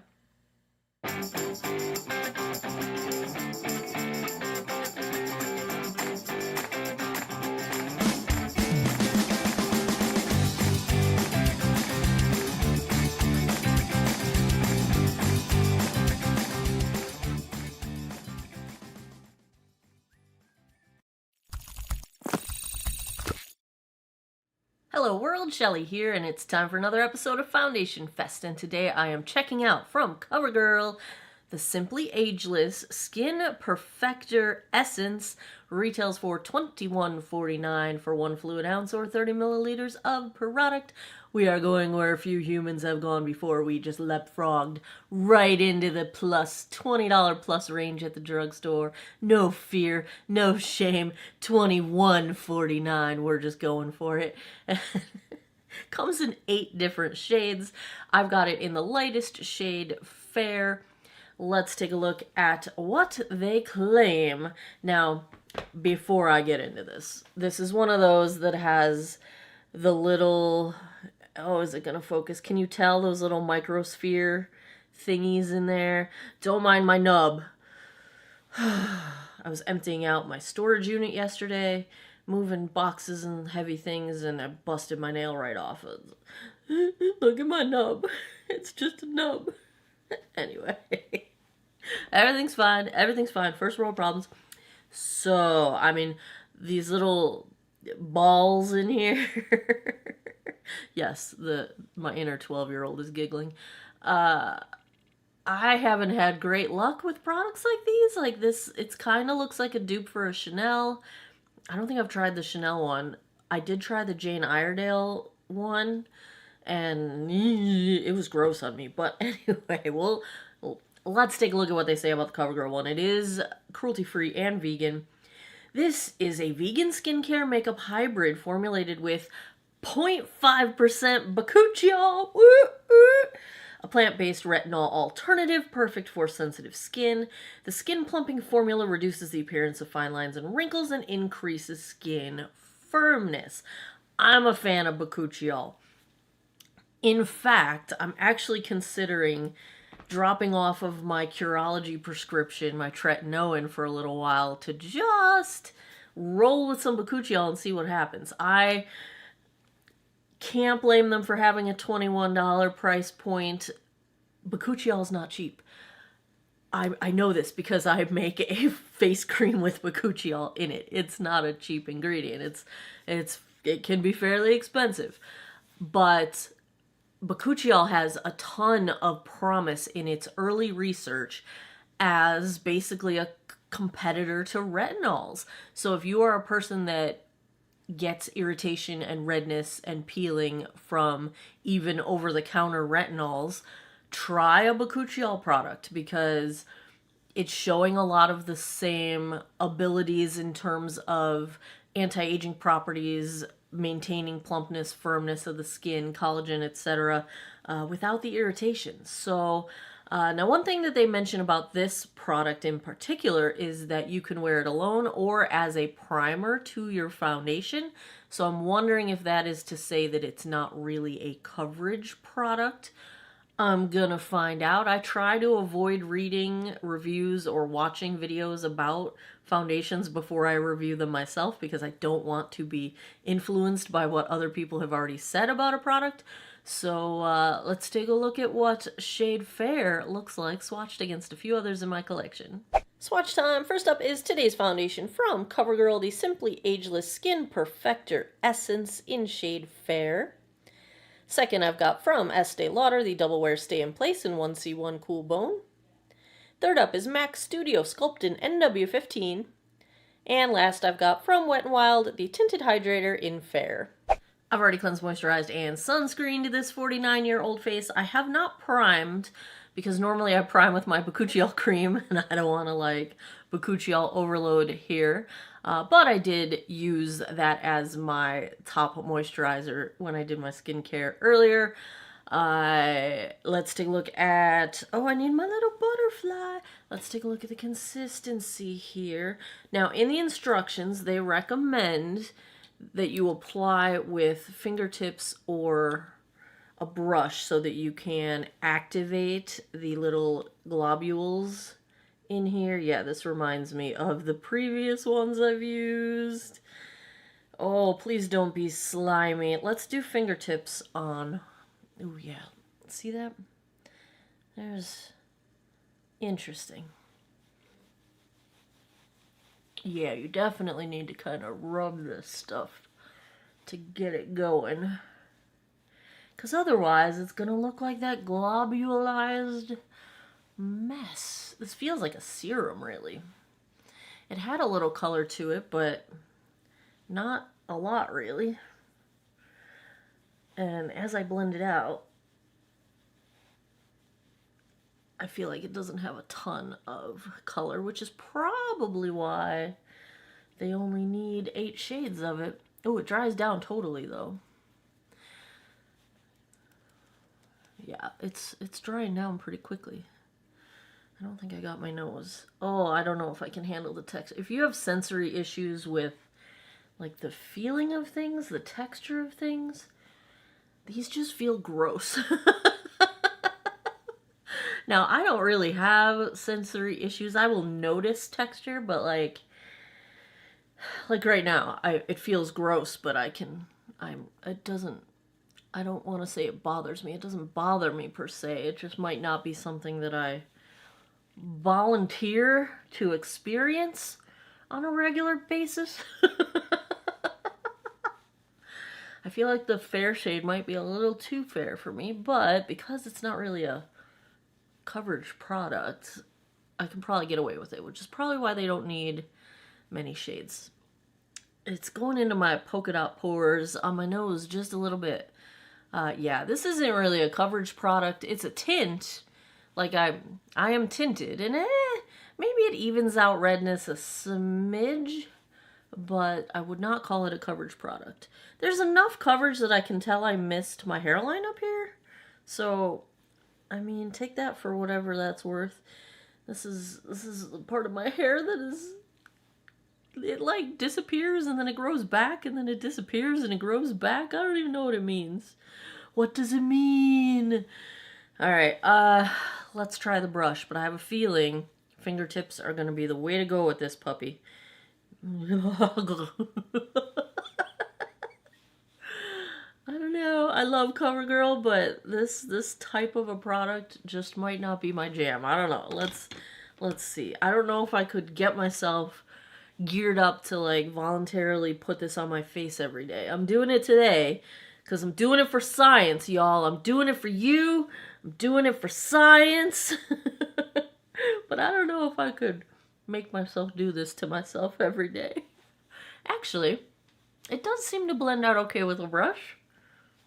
And it's not as gross because I don't feel it on my hand, you know? I don't feel the bursting of the little micro globules.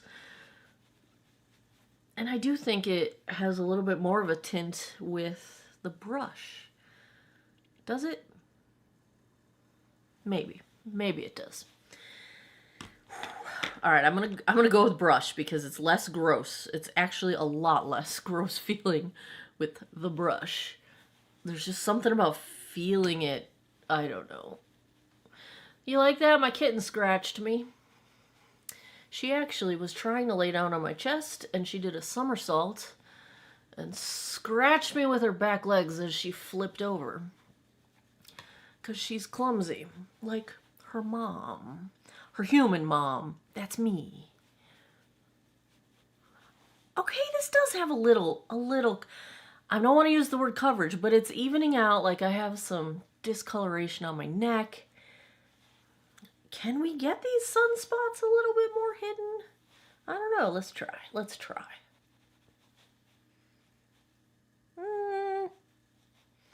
Yeah, you're not picking this for coverage. It evens things out a little bit though, so I definitely see that this would be a nice no makeup kind of a thing. All right, that's how much I used. I had put 2 pumps on there. Oh, that looks disgusting. It just looks so gross. I'm sorry. I'm gonna stop saying that. Let's keep a positive outlook, an open mind, shall we? It dries down to, how would I describe this? I can tell I put something on my face because I did, but barely can feel anything really. And let me zoom you guys in so you can see what it looks like on the skin.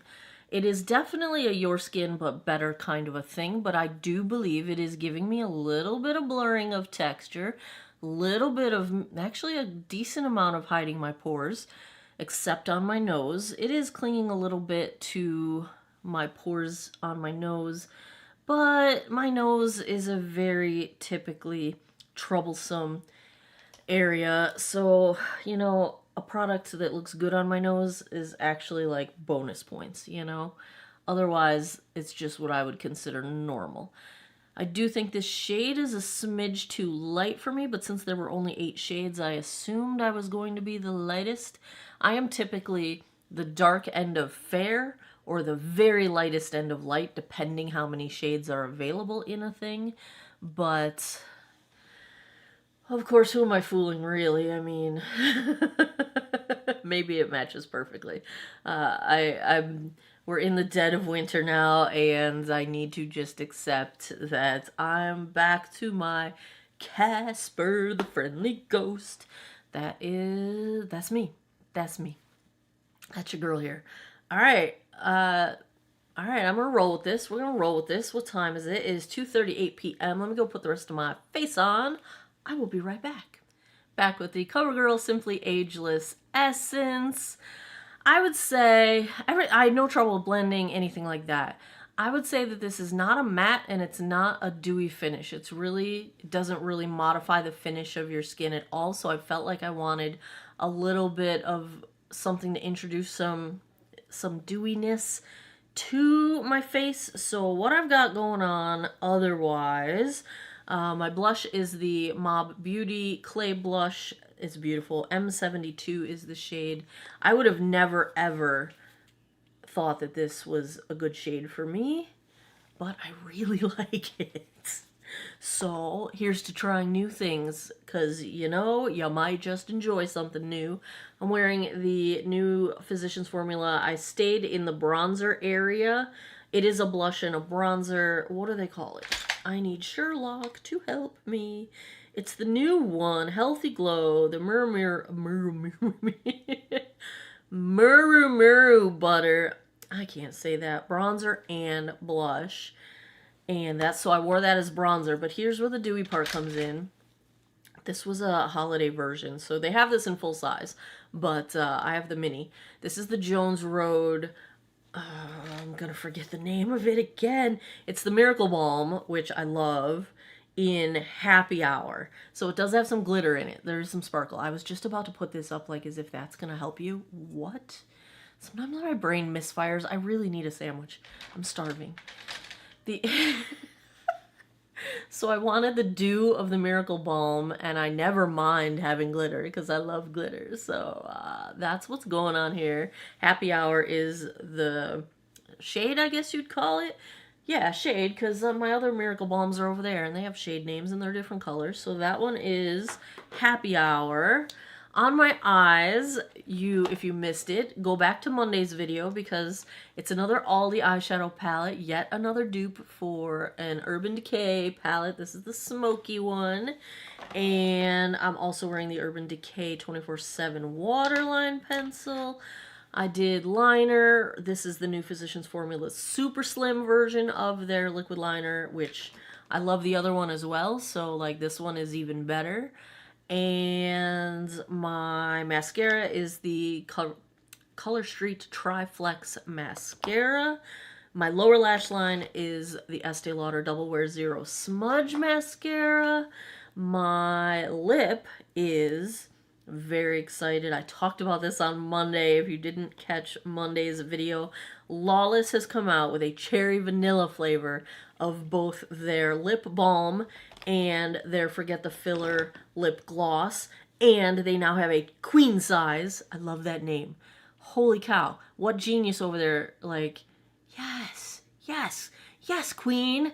Yes, queen size. Has almost double the amount of product in there. Thank you, Lawless. They did send me these in PR. I'm having massive flashbacks to my childhood, and cherry is one of my favorite flavors, scents. It's just, I love cherry, and I love vanilla too. So, like, this is straight back to some nostalgic thing in my childhood. I can't put my finger on it. Let me know if you know what cherry scent would be triggering happy childhood feelings in my heart right now, because that's what's happening, and I'm very excited about it. I'm very happy. So I'm wearing their lip liner. I set it down here so I could show you, and I already can't find it. You don't want to see the mess that's on this. This vanity is a hot mess. Anyway, I'll show you a different color of it so that you can see the pencil. It's not this color, though, because I don't know what I did with it. I'm wearing Rosewood in the Forget the Filler lip liner pencil from Lawless. And yes, good call. That brilliant naming. Bravo. Brilliant choice of flavor, scent. I mean, I don't really taste it. Like, I don't lick it or anything. But I smell it, and it's amazing. Anyway, is that all my makeup? Is that everything I'm wearing? Oh, Jones Road Clear Brow Gel. Okay, I have a question. So I have bangs now, as you see. So I did bronzer, right? But, like, if you have bangs, do you still do bronzer?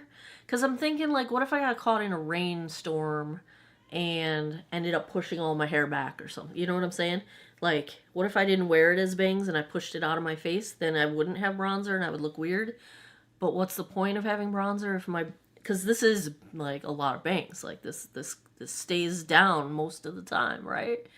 I don't know. It's been a while since I had bangs. Yeah. Okay. I need a sandwich. I'm gonna go do that. I'm gonna go get a sandwich. I will give you guys a daylight check-in, and the only issue I'm having is the polka dot pores on my nose. That's really the only thing that's like, Argh! But we're gonna get through this. We're gonna get through this. Give you a daylight check-in in a bit. We have a little sunshine for the moment, and I think, did I read that by the end of January, at least in the US, I don't know if this ends up being true everywhere, it's probably different timing. By the end of January, we will have the sun setting after, now I can't remember, was it 7 p.m.? I don't remember now.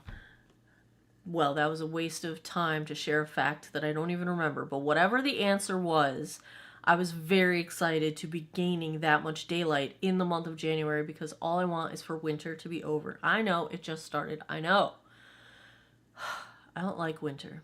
And it's supposed to be cold. It's going to be a cold one. I'm going to stop talking about it now. It's making me sad. I'm going to be happy that today is one of the last decently nice days outside. Like, what's the temperature right now? Let me look. It's 50 degrees. Oh, it's probably the last 50 we're going to see this year. I mean, this season. I'm going to go outside right now.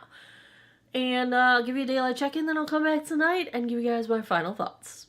Hey guys, it's only about 4 o'clock, but I figure we'll get this daylight check-in while we've got some nice daylight. I'm going to be able to step into the sun in a second.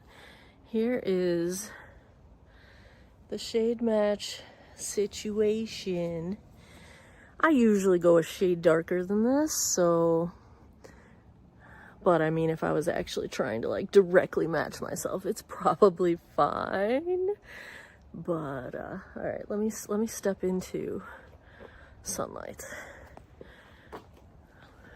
Can I get it? Oh, there it is. Whew. Look at that poppin' highlight. I love this stuff. That's the Miracle Balm in happy hour. All right, so there's the full-on sunlight. This is a very nice. I could see wearing this as either a primer or just on its own. I think it does look quite nice. Can't lie. I think it looks quite nice. There you have it. That's the daylight. I'll be back tonight.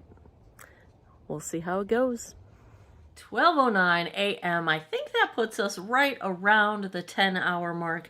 Let's take a look at how the CoverGirl Simply Ageless Essence held up.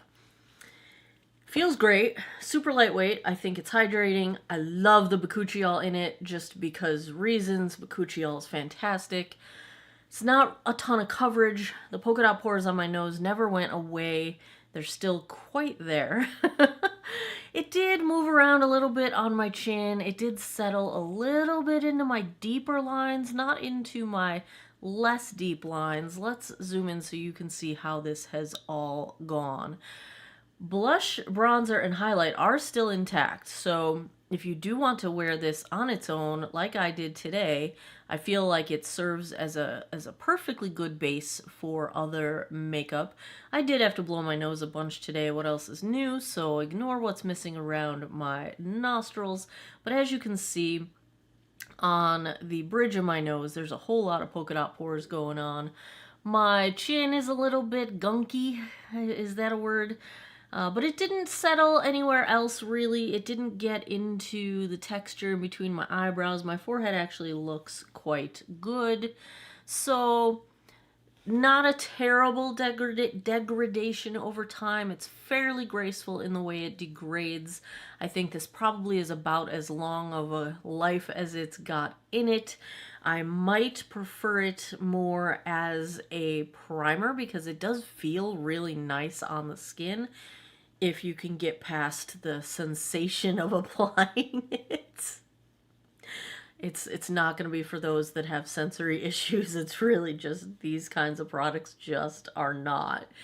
There's something. If I had to give a grade to the CoverGirl Skin Perfecting Essence, I'm going to give it a B.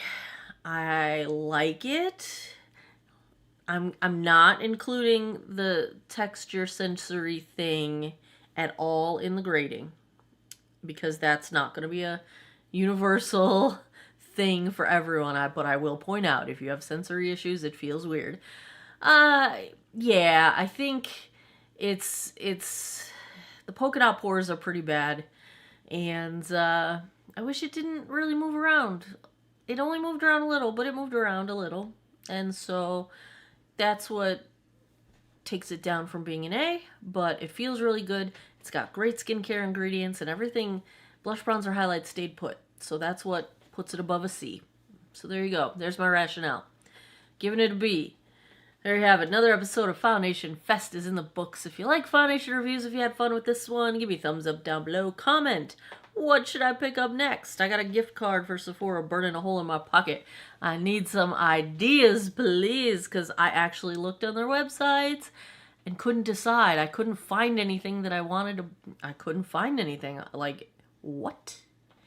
Oh, want a little story time here? If you already signed out, you're gonna miss my story. I missed hitting Rouge in 2023 by $61, and typically Sephora sends you emails at the end of the year telling you how far away you are from continuing to carry your status to the next year. I never got any emails like that, so I, in my head, was just assuming I already hit it for next year. Nope. $61. I would have bought anything, because now I'm not going to get to shop in the Rouge Early Access. Like, $61. I am mad. They lost out on a $61 sale, which probably would have been even more, because who can only just spend $61 at Sephora? And they lost out on more money for me, because now I'm just going to continue to go elsewhere, because I'm not really getting a big discount with Rouge anyway. I'm mad. They didn't send that email out this year. Well, that's that. At least some of the high-end brands are moving over to Ulta. I prefer their rewards anyway, but yeah. Anyway, that's my Sephora story for the day. How'd you guys do? Did you hit Rouge again? I'm sure you did. Let me live vicariously through you. There you have it. Another episode of Foundation Fest is in the books. Let's do this again. As always, thanks a lot for taking some time out of your day to geek out over makeup with me. Catch up with me on Patreon, get some behind the scenes action. Go follow me on my Facebook page. It is revived. I am going to hopefully keep it living for a little while and like be there more often and post more stuff. And as always, I appreciate your time, and I hope everybody has... Wow, see? I'm distracted. I hope you all have an awesome day or night wherever you are in the world. Take care of each other. Bye-bye.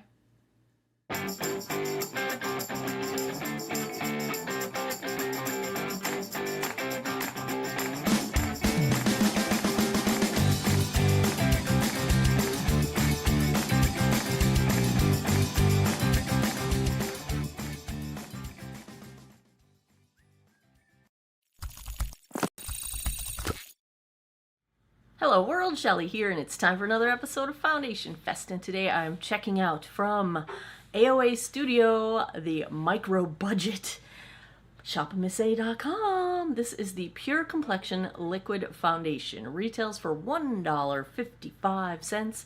Comes in 12 different shades. I have it in the lightest shade L1. This is described as Complexion Perfection, a liquid foundation featuring a creamy formula designed to blend seamlessly for dewy coverage and a filtered pure skin finish.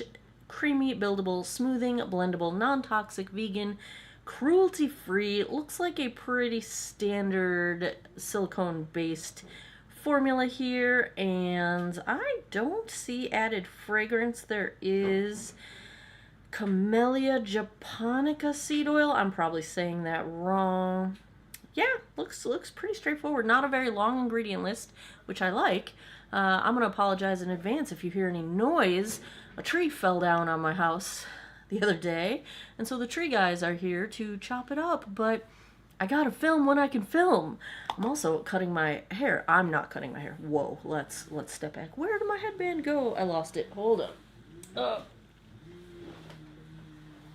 Alright, here we go. Yeah, a tree fell on my house a few days ago. So the tree guys are here to chop it and take it away. $1,125 later. But yeah. Oh, this might be noisy. I hope that my directional microphone makes it so you can't hear all this. All right, let's see what we got going on here. This is getting 3.91 out of 5 stars with 11 reviews. It's one of their new releases on the Shop Miss A website. So yeah, I've had pretty good luck with AOA Studios products. This is 1 ounce of product for $1.55. So let's take a look at shade L1, swatched against a few others in my collection. Swatch time. First up is today's foundation from AOA Studio, the Pure Complexion Foundation in shade L1. Second, I've got from Estee Lauder, the Double Wear Stay in Place in 1C1 Cool Bone. Third up is MAC Studio Sculpt in NW15. And last I've got from Wet n Wild, the Tinted Hydrator in Fair. Oh, I had to wait till they were done. That was loud. I already cleansed, moisturized, and sunscreened this 49-year-old face. I have not primed, but I am going to with a little bit, oh, maybe a lot, of my handmade Bakuchiol cream, which started out as a facial lotion, but I really like using it as a primer. And I take it up under my eyes, too, because it just has that, like, it's a drier lotion formula, which makes for good grippy primer type situation. Okay, so I will go in on one side with a damp sponge. There's nothing better than a fresh pack of sponges. The other side, I will use my BK Beauty 101 brush. We will see if there's a better way, one way or the other. Let's get a little consistency check here. Alright. This looks like might be a little light. No, maybe not. I don't know. We'll see. There's 12 shades, which is good for a K-Beauty line.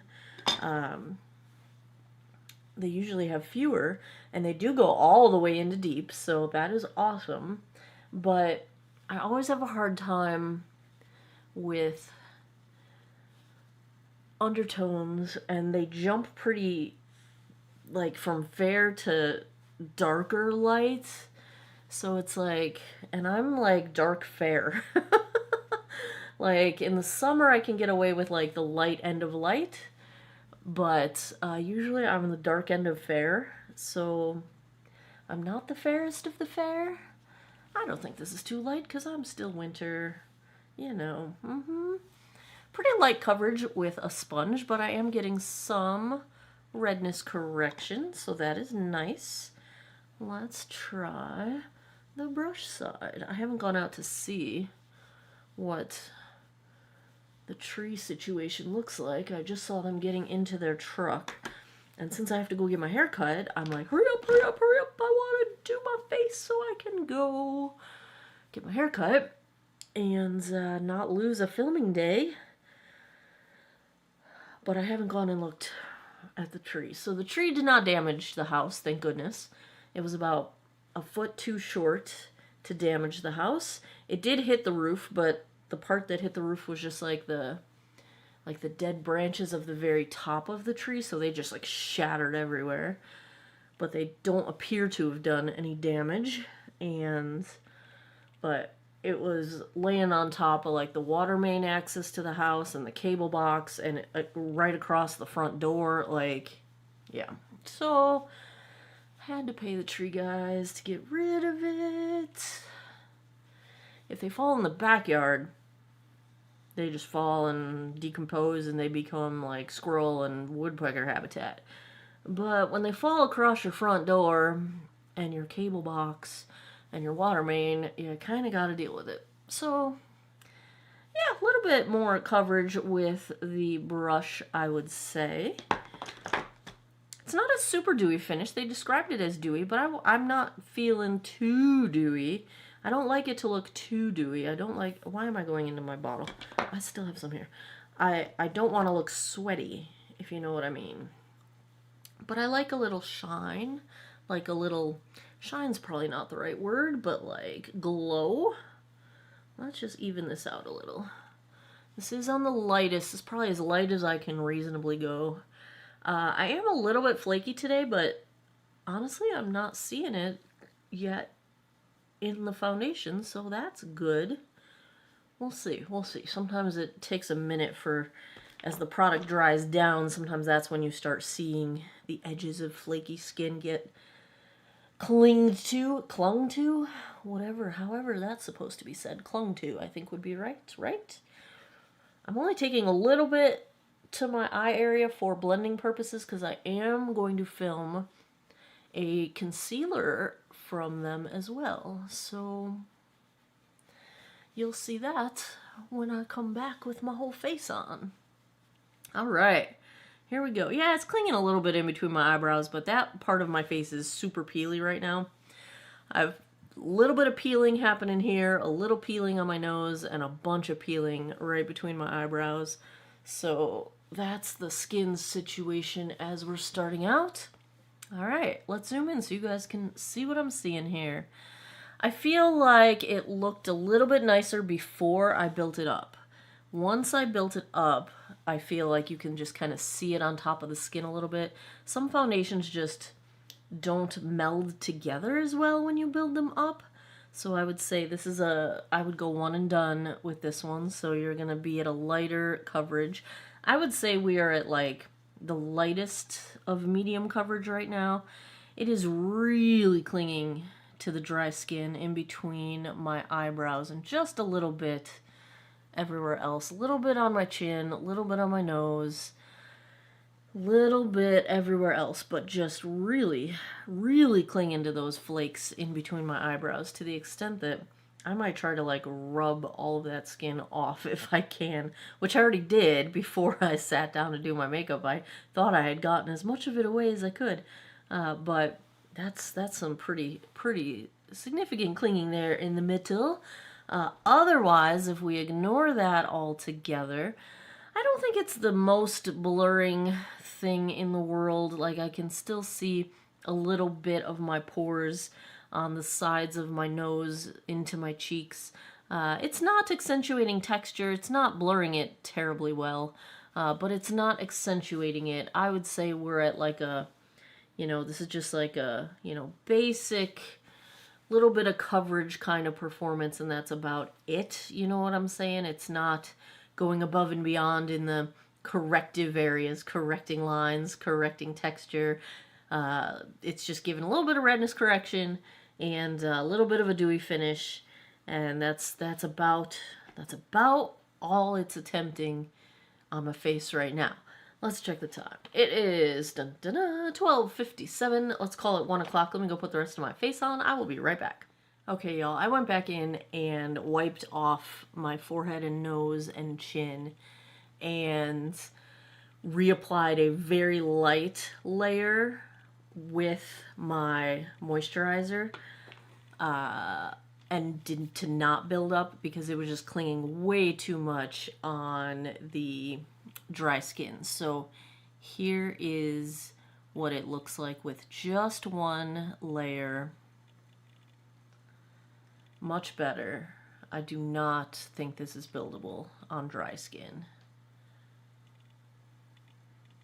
but at least it's going to be wearable now. All right, I'll be right back. Back with the AOA Studio Pure Complexion Liquid Foundation.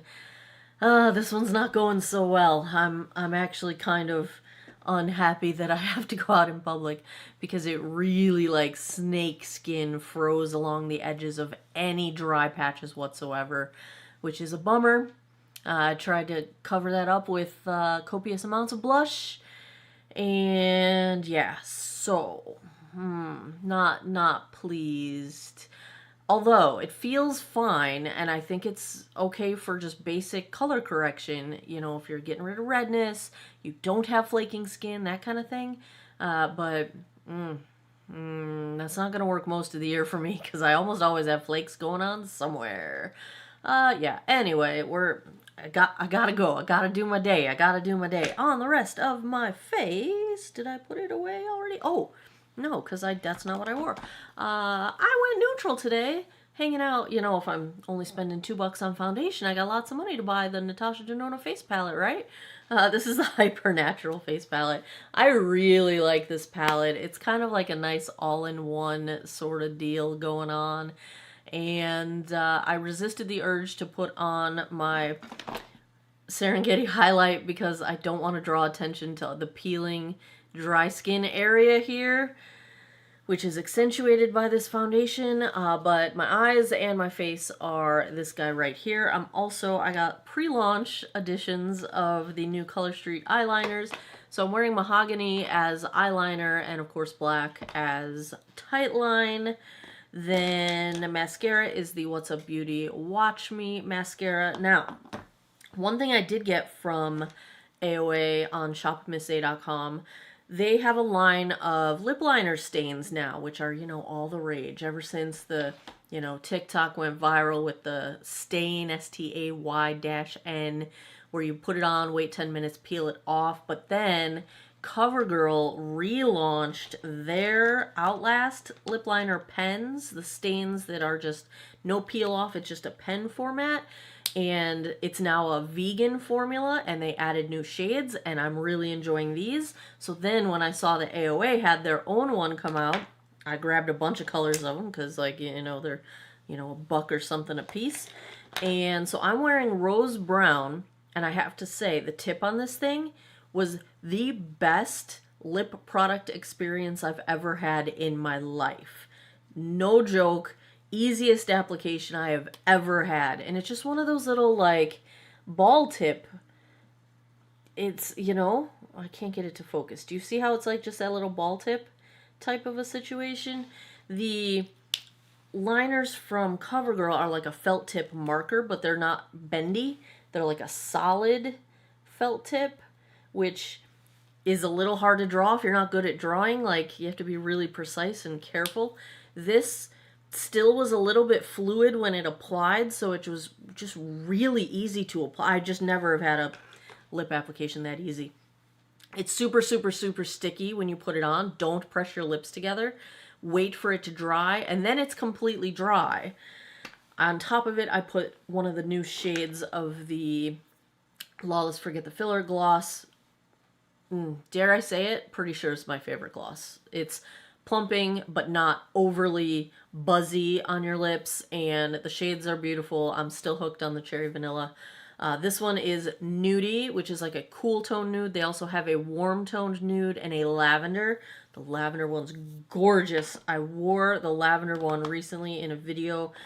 Look for my video on, I don't know if it's going to go up before or after this. Probably already went up. Yeah, it already went up. Go look for this one. Alter Ego Dream Gaze palette. I wore the lilac in that. But yeah, so first impression of the AOA lip stains. Yes, bravo, love it. Now we'll see if it actually works as a stain and how it holds up with lip gloss over it. The other stains, the one from Sashu and the CoverGirl, they work great with gloss on top of them. So we'll see if this one does as well. But first impression is amazing. So here we go. Here's the face. Don't look too closely because I look like I have snake skin. But yeah, gonna go get my hair cut. Then I'll probably get a sandwich because I'm starving already. And then I'll get you a daylight check-in, and then I will come back tonight and give you guys my final thoughts. It is about 10 after 6, so it's been about 5 hours. Good winter shade for me. Okay. I added about 5 hours for this evening at 6:10 p.m. No, I was not talking to you, Siri. Here's what we got going on. Not a fan of this one. I feel like I've already lost coverage on my chin. And this is the lip stain after lunch. Did not get a sandwich. I had a burger and fries at the campfire grill. So that's what's left of the lip stain from AOA. And I'm gonna step into the sun here. There we go. Oh, she bright. There we go. There's the sun look. Look what I got! My stylist knows what I like. Hit up Tammy at the studio in Harrisonburg if you're ever in Virginia and you need a genius with hair. Alright, feeling a little dry. Just not loving this one. Not loving it. See my daffodils back there? So pretty. And the sun is still out because I wish we could all just stay at the same time and not have to flip clocks back and forth, but I would keep this time so it's lighter, darker, lighter, longer. You know what I mean. I'll see you tonight.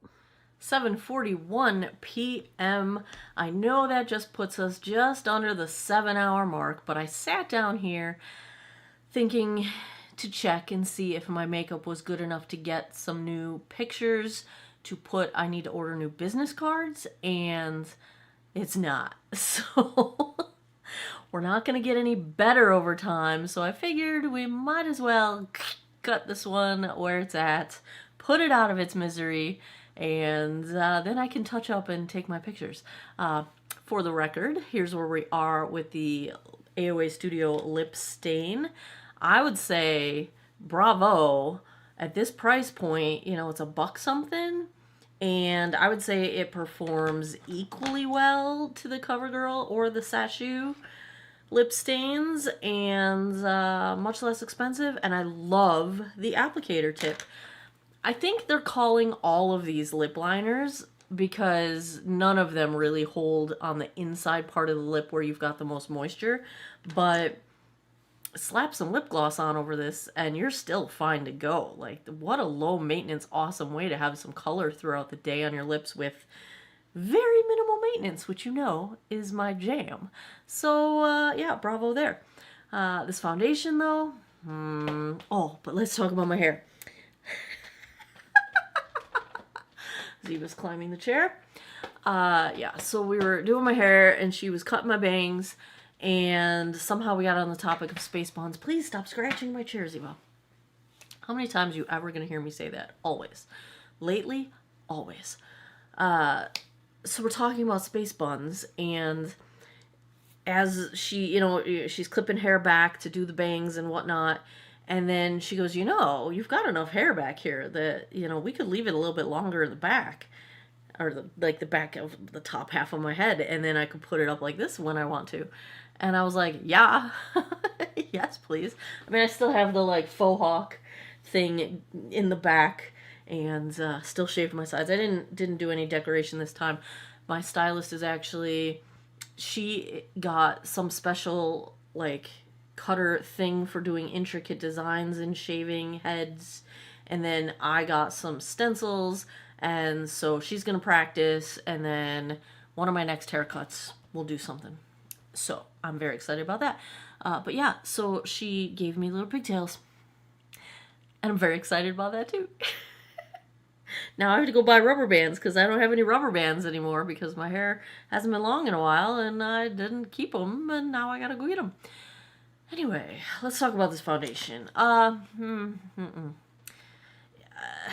My skin doesn't feel great. Feels kind of itchy, a little dry. Like, it's just dry itchy, not reaction itchy. The ingredients are fine. Dry, not fantastic. I'm also missing a ton of coverage. Like, my chin is red again, and I only blew my nose one time, and I was very careful about it. So the product missing on my nose is much more than I think I should be missing, considering. Even my blush is disappearing, and remember how I went a little overboard with the blush today? Like, where to go?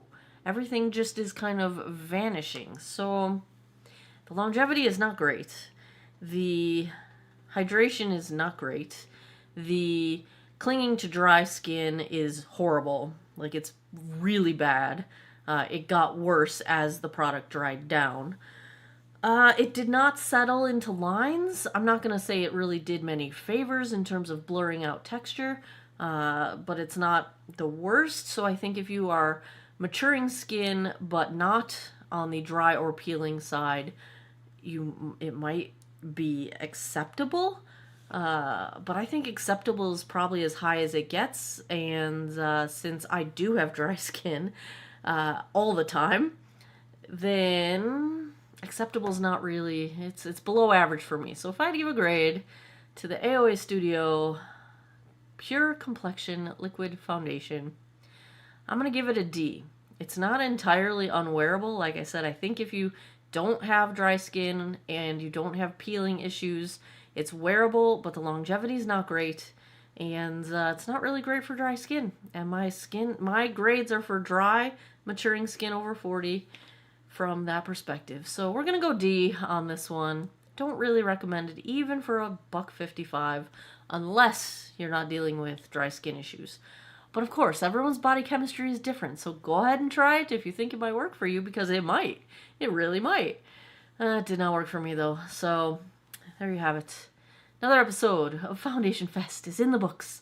If you like foundation reviews, if you had fun with this one, please give me a thumbs up down below. Let me know in the comments, what would you like to see next? I actually have a couple other foundations here from AOA.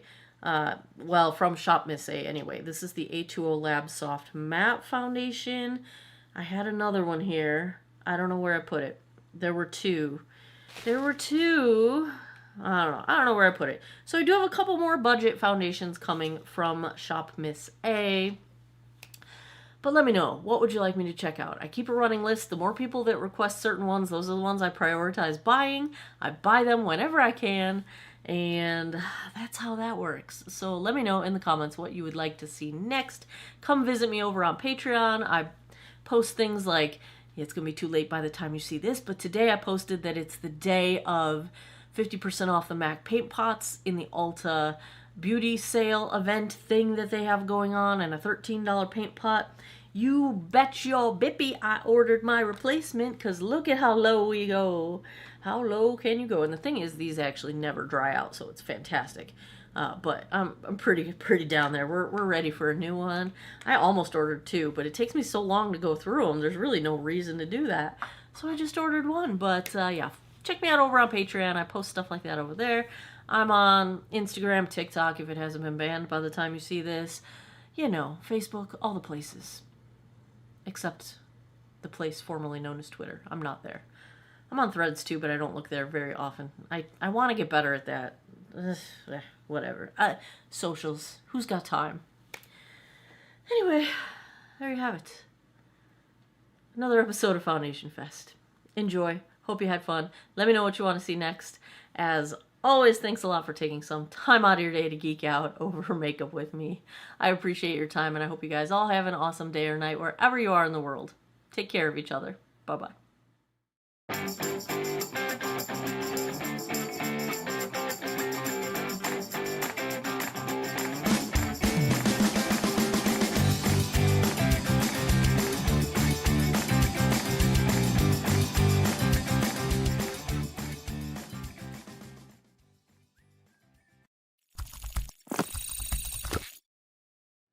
Hello world, Shelly here, and it's time for another episode of Foundation Fest, and today I am checking out from e.l.f. the new Camo Hydrating CC Cream. Retails for $15. Found this interesting.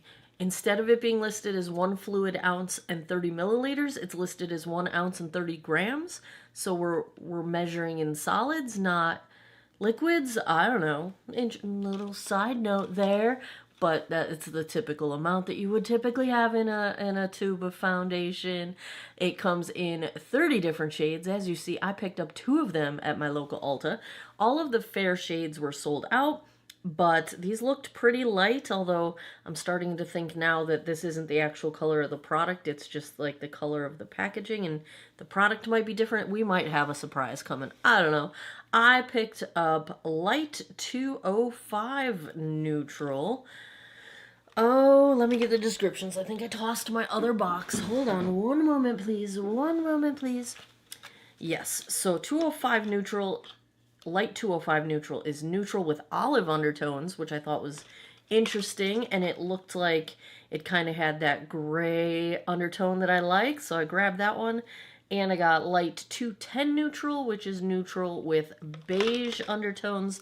The other light shades that they had in stock were warm undertone, which is not me.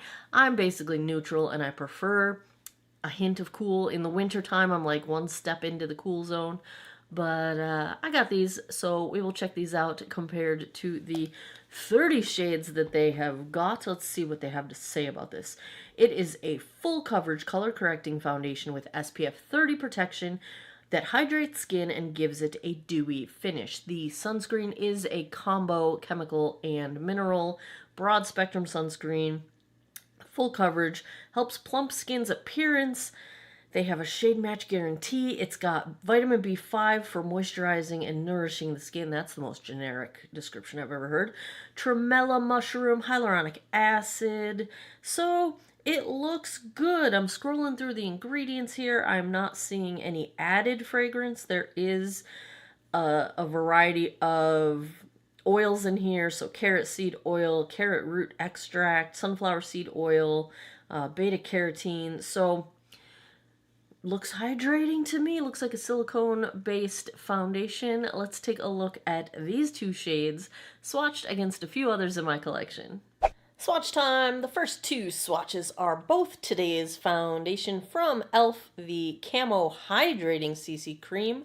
The first one I've got in shade Light 205N, and the second swatch is Light 210N. Third up is the Estee Lauder Double Wear Stay in Place and 1C1 Cool Bone. Is that third? Yes. Fourth is MAC Studio Sculpt in NW15. And last is the Wet n Wild Tinted Hydrator in Fair. I already cleansed, moisturized, and sunscreened this 49-year-old face. I have primed, well, not really primed, Jones Road Oil-Free Moisturizer. It's not a primer, it's a moisturizer, but I've been extra dry lately. So I figured to give myself a little extra dose. That stuff is really lightweight and it's good for right underneath makeup. Wouldn't be enough for like my daytime all day long moisturizer, maybe in the summertime, but not in the wintertime. Anyway, tangent, damp sponge, BK Beauty 101.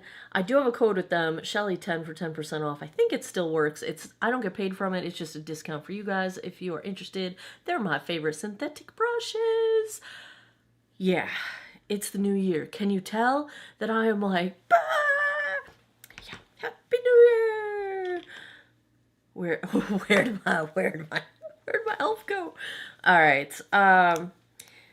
Behind the scenes secret, I don't film the swatches until the end of the first part of the video, so I don't know which shade I want to wear yet.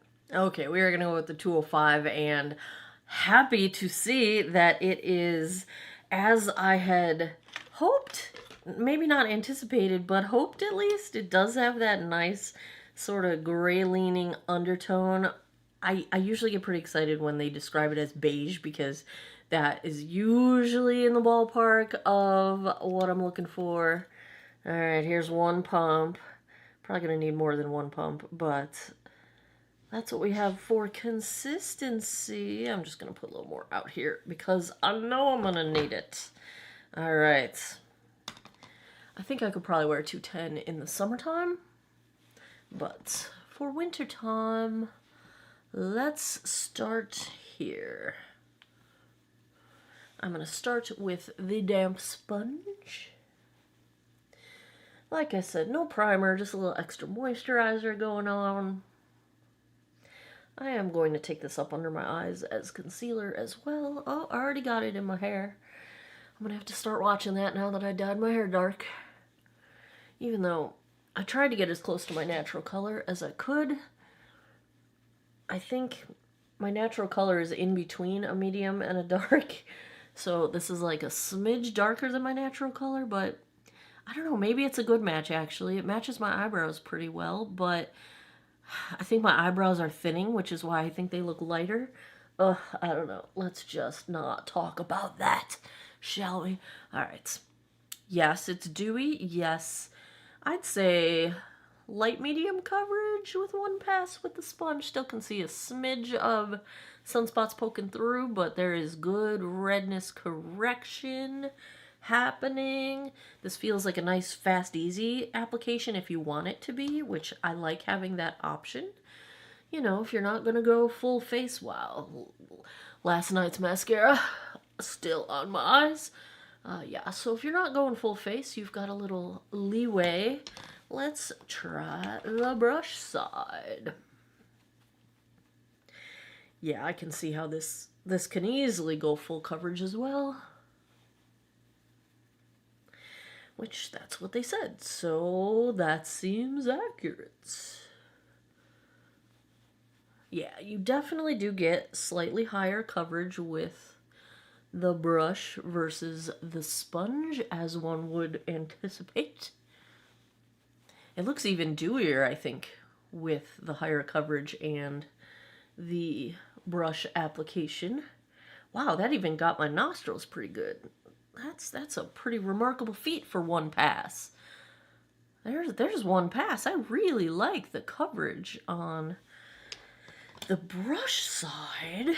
Let's do a little bit of evening out. I did use all of what I had put out there, so I'm just putting a little smidgy more. And let's see if we can build up coverage. They claimed it was buildable, so I'm going to get my purple blood vessel running through my face. Get my sunspots over here. I have a little freckle that popped up over there. Gotta love sun damage from 20 years ago. Let's make sure the nostrils got coverage. Alright, I'm going to stick with the brush. You know me, I like a good solid medium to full coverage. And I love a dewy finish. So, this one is ticking all the boxes. If this pulls out the way it's set, like if we pull out of the gate and, ooh, that is buildable. Look at that, you guys. What sunspots? I mean, I can like barely see the darkest one. Yeah. Okay. I see you. Did I put more on my forehead up here? It doesn't look even. I don't remember. I see you, elf. Now, I have pretty good luck with the camo line anyway. And ironically, the regular camo concealer works better for me than the hydrating one. But we'll see. What is there? There's a blue spot on my face? I don't know what that was. Hey, Ziva, what's up, baby? All right. Yeah. All right. Let me zoom you guys in so you can see what I'm seeing. Oh, big old eyelash right on my cheek. Let's get rid of that. Now, I am probably going to go in, actually, while I'm speaking right now, and bounce around my damp sponge just to make sure I don't have any excess product going on. I feel like I went in pretty heavy, and you probably could go lighter. Oh, yeah, that's, yes. Okay, so what you are seeing right now is a close-up of after I have pounced with the damp sponge. And I would say we can definitely get this to full coverage. It is definitely a dewy finish. It is a little bit heavy in a couple places, but I do think I kind of went in pretty heavy with the application, so that could be on me, but generally speaking, it's doing a pretty nice job. I'd say we have a slight to medium blurring of pores. We have really nice blurring of texture. My cheeks look very smooth, even on my sun damaged side of my face. It's not accentuating any of my micro wrinkles on my forehead. They are looking pretty smooth. I don't see any settling into lines just yet. We will see if that happens to happen. It's even making my smile lines look pretty smooth. I'm thinking we're looking all right. You know, it's not a your skin but better kind of thing because it is full coverage, but that is my skin but better. So So I will take it. All right. Oh, I don't have my watch. And where's my phone? I don't even know. You guys are gonna have to trust me. I'm looking at my camera screen, my iPad. It's 12:22 p.m. Let's call it. Oh no, here's my phone. Wow, you guys. Proof. It's 12:22. I wouldn't lie to you. Why would I lie? There's no reason to lie. 12:22. Let's call it 12:20 so I remember what time it is. Let me go put the rest of my face on and I will be right back. Back with the e.l.f. Hydrating Camo. Very excited for this one. I just realized I didn't put any earrings in. I'm gonna have to put in some earrings now. All is well. No problems with the e.l.f. Camo. No problems blending anything with it. It does look a little bit heavy in a couple of spots. And again, that might have been the fault of yours truly. But that's not going to stop me from enjoying it because I love the coverage. The coverage is spot on perfection and it feels great so far. No settling into lines, no misbehaving. It's doing great. So, on the rest of my face. ColourPop. This is the Good Energy blush. It just came out of the pan. Like, not the pan. The pan just came loose from the... Oh, you know I'm going to end up breaking it. It's just going to be the story of my life. Physicians Formula Butter Glow. This is the new bronzer and blush. I should have just worn this blush because it's really the same color as that one, but then I didn't, and I don't know what's happening. Too Cool Art Class as a little bit of contour. And, ooh, don't drop it. Then I didn't think my blush was pink enough, so I'm telling you, Merit Flush Balm can solve all the world's problems. It's just, so I have a little bit of that as blush. I used it to pink up my lip gloss a little bit as well. This was in my Ipsy box. I was testing my Ipsy, and I can't, where's Sherlock? Oh, goodness gracious. Sherlock's first appearance of the new year. Instant Crush. But what is the brand? Half Baked, that's it. This is the shade Mesmerize. Feels beautiful. Like, feels super hydrating. Not sticky at all. It's a little frosty, which is why I added a little bit of pink to it.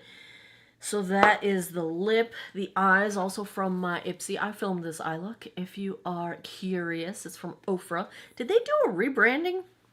Like, I don't remember this being their look. But it's been a long, like the last time I remember seeing anything from Ofra was, didn't Nikki Tutorials do a highlighter collaboration with them years ago? Like, that's the last I remember of them. This branding doesn't look familiar to me, but the brand name is familiar to me. So interesting, because I could probably pull out those highlights right now. I have several of them. That's the eyes. Urban Decay 24/7 liner pencil. All this stuff is linked down below in all my videos. Color Street Triflex mascara. And Jones Road blah blah blah gel brow gel. Wow, words are not working for me today. Words are not working. It's okay, because you know what I meant.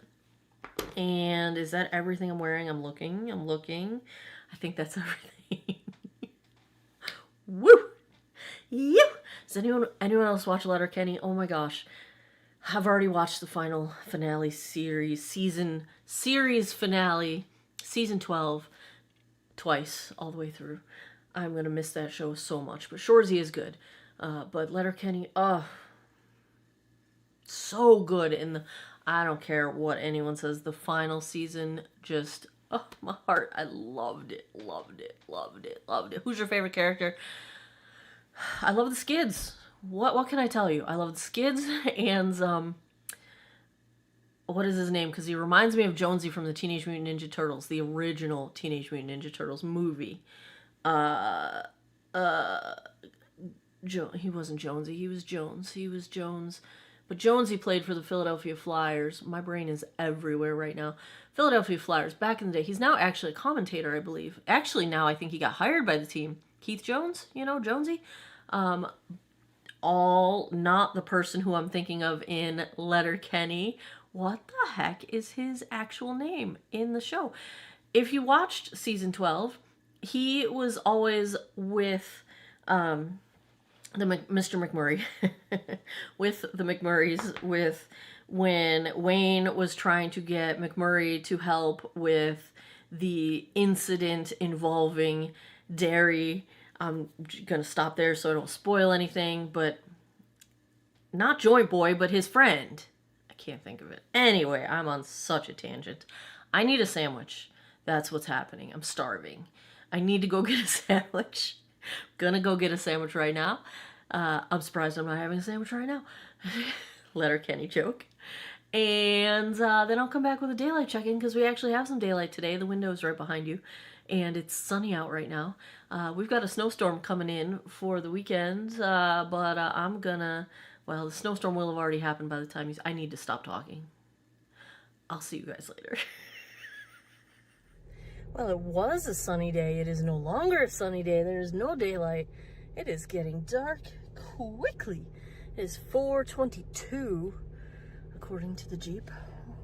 What is that? Is that fallout or just a weird shadow? I don't know. It's chilly outside. I'm in Costco.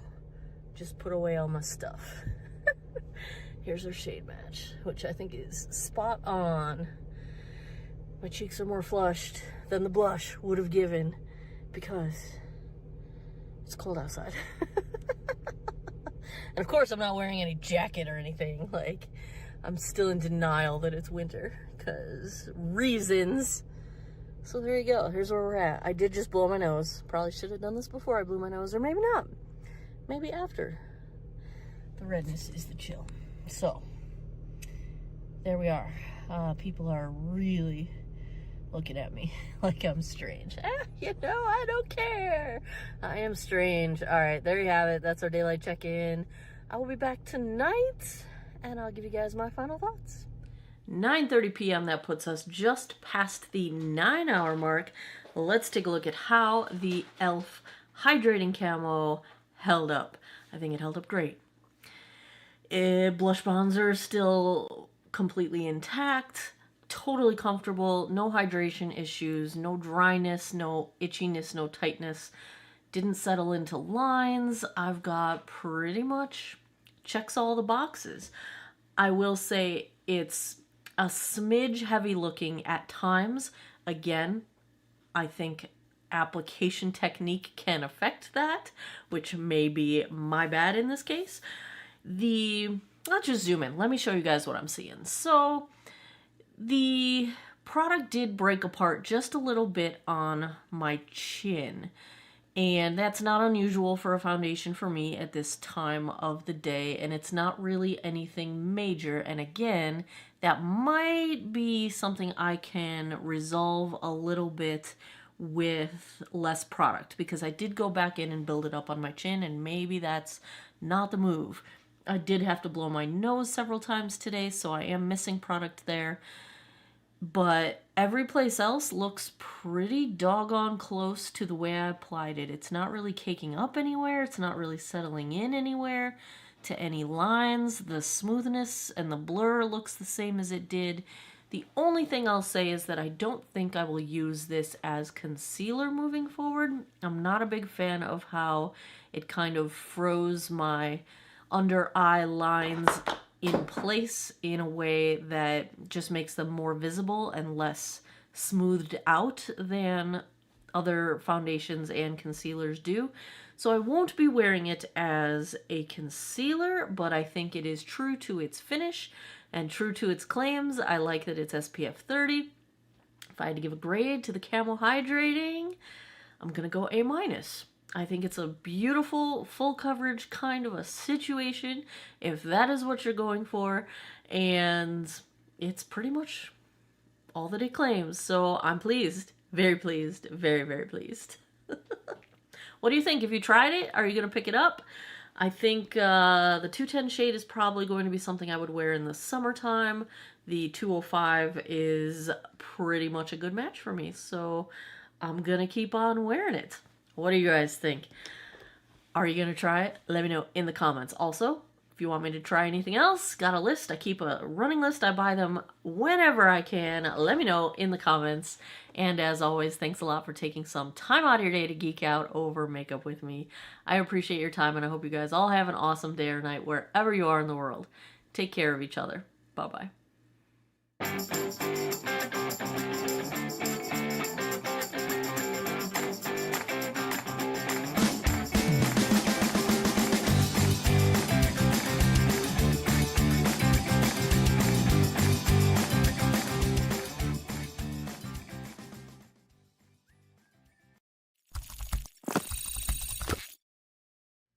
Hello world, Shelly here, and it's time for another episode of Foundation Fest, and today I'm checking out from Revlon the Glimmer Tinted Moisturizer Stick. Retails for $13.99 for 0.3 ounces or 9 grams of product. Comes in 8 different shades. I have it in the second lightest shade, 110. And let's see how they describe this. It's got over 1,000 reviews on CVS's website with an average of 4.2 stars. They say the Revlon Glimmer Tinted Moisturizer Stick delivers a one-step glow and moisture for visibly smoother, hydrated skin with a fresh, radiant finish. Lightweight, mess-free, easy, swipe and blend and glow, instantly blurs imperfections, brightens your complexion, provides flexible, buildable coverage with all-day hydration. The only notable ingredient in here, plant-based squalane. It says it's crease-proof, just looks like a silicone-based stick foundation. Wish it came in some more shades because the lightest shade looked too pale and too warm for me, and the second lightest shade looks like it's probably going to be too dark for me. We will find out, but digging into the ingredients, I don't see any added fragrance ingredients. Random rabbit hole side note here. I did notice on the packaging that they've got the little trademark symbol next to tinted moisturizer stick. So I went down the rabbit hole to see what they actually trademarked. Was it just the phrase tinted moisturizer stick, or was it Glimmer tinted moisturizer stick? Because if they got away with trademarking just tinted moisturizer stick, that would mean nobody else in this product class could call their product a tinted moisturizer stick. I would think that would probably not pass because that's a common phrase. Glimmer tinted moisturizer stick would likely get approved. But I couldn't find any reference to a trademark. Their Glimmer blush has a trademark with the word glimmer in it, but I couldn't find a trademark for this, so I don't know why they've got the trademark symbol on here. I just found that little random bit of interestingness. Let's take a look at shade 110 swatched against a few others in my collection. Swatch time. First up is today's foundation from Revlon, the Glimmer Tinted Moisturizer Stick in shade 110. Second, I've got from Estee Lauder the original Double Wear Stay in Place in 1C1 Cool Bone. Third up is MAC Studio Sculpt in NW15. And last, I've got from Wet n Wild the Tinted Hydrator in Fair. I've already cleansed, moisturized, and sunscreened this 51-year-old face. I have primed with the CoverGirl True Blend Skin Enhancer Sticky Grip Primer. I want to point out, for those of you that like the idea of sticky primers, but you don't like the feeling of the sticky grip priming, type of product, they do hold on to foundation really nicely. I do like them as primers. This one, the CoverGirl one, doesn't feel sticky when you apply it. So if you have sensory issues where you don't like the feeling of applying something sticky to your skin, you actually never really feel the stickiness because you apply it and this one feels smooth going on. It doesn't get that tackiness until it dries down. So if you don't want to touch your face, apply it smooth, don't touch your face, and then go in with your foundation, you won't ever feel the stickiness. So that's my favorite thing about the CoverGirl one specifically. All the other sticky or grippy primers that I've tried feel sticky or grippy when you're putting them on. So just a little side note there. All right, let's try this thing. I do have a damp sponge, and what foundation brush is handy? This is my BK Beauty 101. I usually can't use a sponge when I'm doing stick products, but it is a tinted moisturizer, so maybe it's a little easier to blend. Let's try it anyway. We'll start on this side. Oh, maybe this won't be too dark for me. It looks much darker in the container than it does going on my skin. That might be a good thing. Now, I'm not expecting a ton of coverage because it is a tinted moisturizer, but yeah, I kind of have to sponge. You can't just pounce it, you gotta sort of swipe it in. I don't think the sponge is the way to go with this. I'm gonna go back in here and use fingertips and see if we can get some coverage. We'll do the brush on the other side. It does have a firm enough texture that it's not letting a ton of product off the stick, which does make it nice for being able to build it up from sheer to more built up. But if you do want coverage, you're gonna have to go in a couple times because there's not a ton of product coming off the stick, which I believe is probably intentional. This is not a critique of the product, like it's not a criticism, it's just a performance note. Yeah, super light coverage even with fingertip application. I am a little peely around my nose and on my chin today. I did my tretinoin the other night, and I've been kind of backing away from my tretinoin, so I'm having a little reaction, flakiness to it. Not as dewy as I expected. Kind of a satin matte finish, I would call it. We're getting a little bit of coverage on the sunspots, a little bit of coverage on the redness of my chin. Let's try the brush side, and I missed my side of my nostril there, so let's get that too. Let's try the brush side. Don't mind my hair.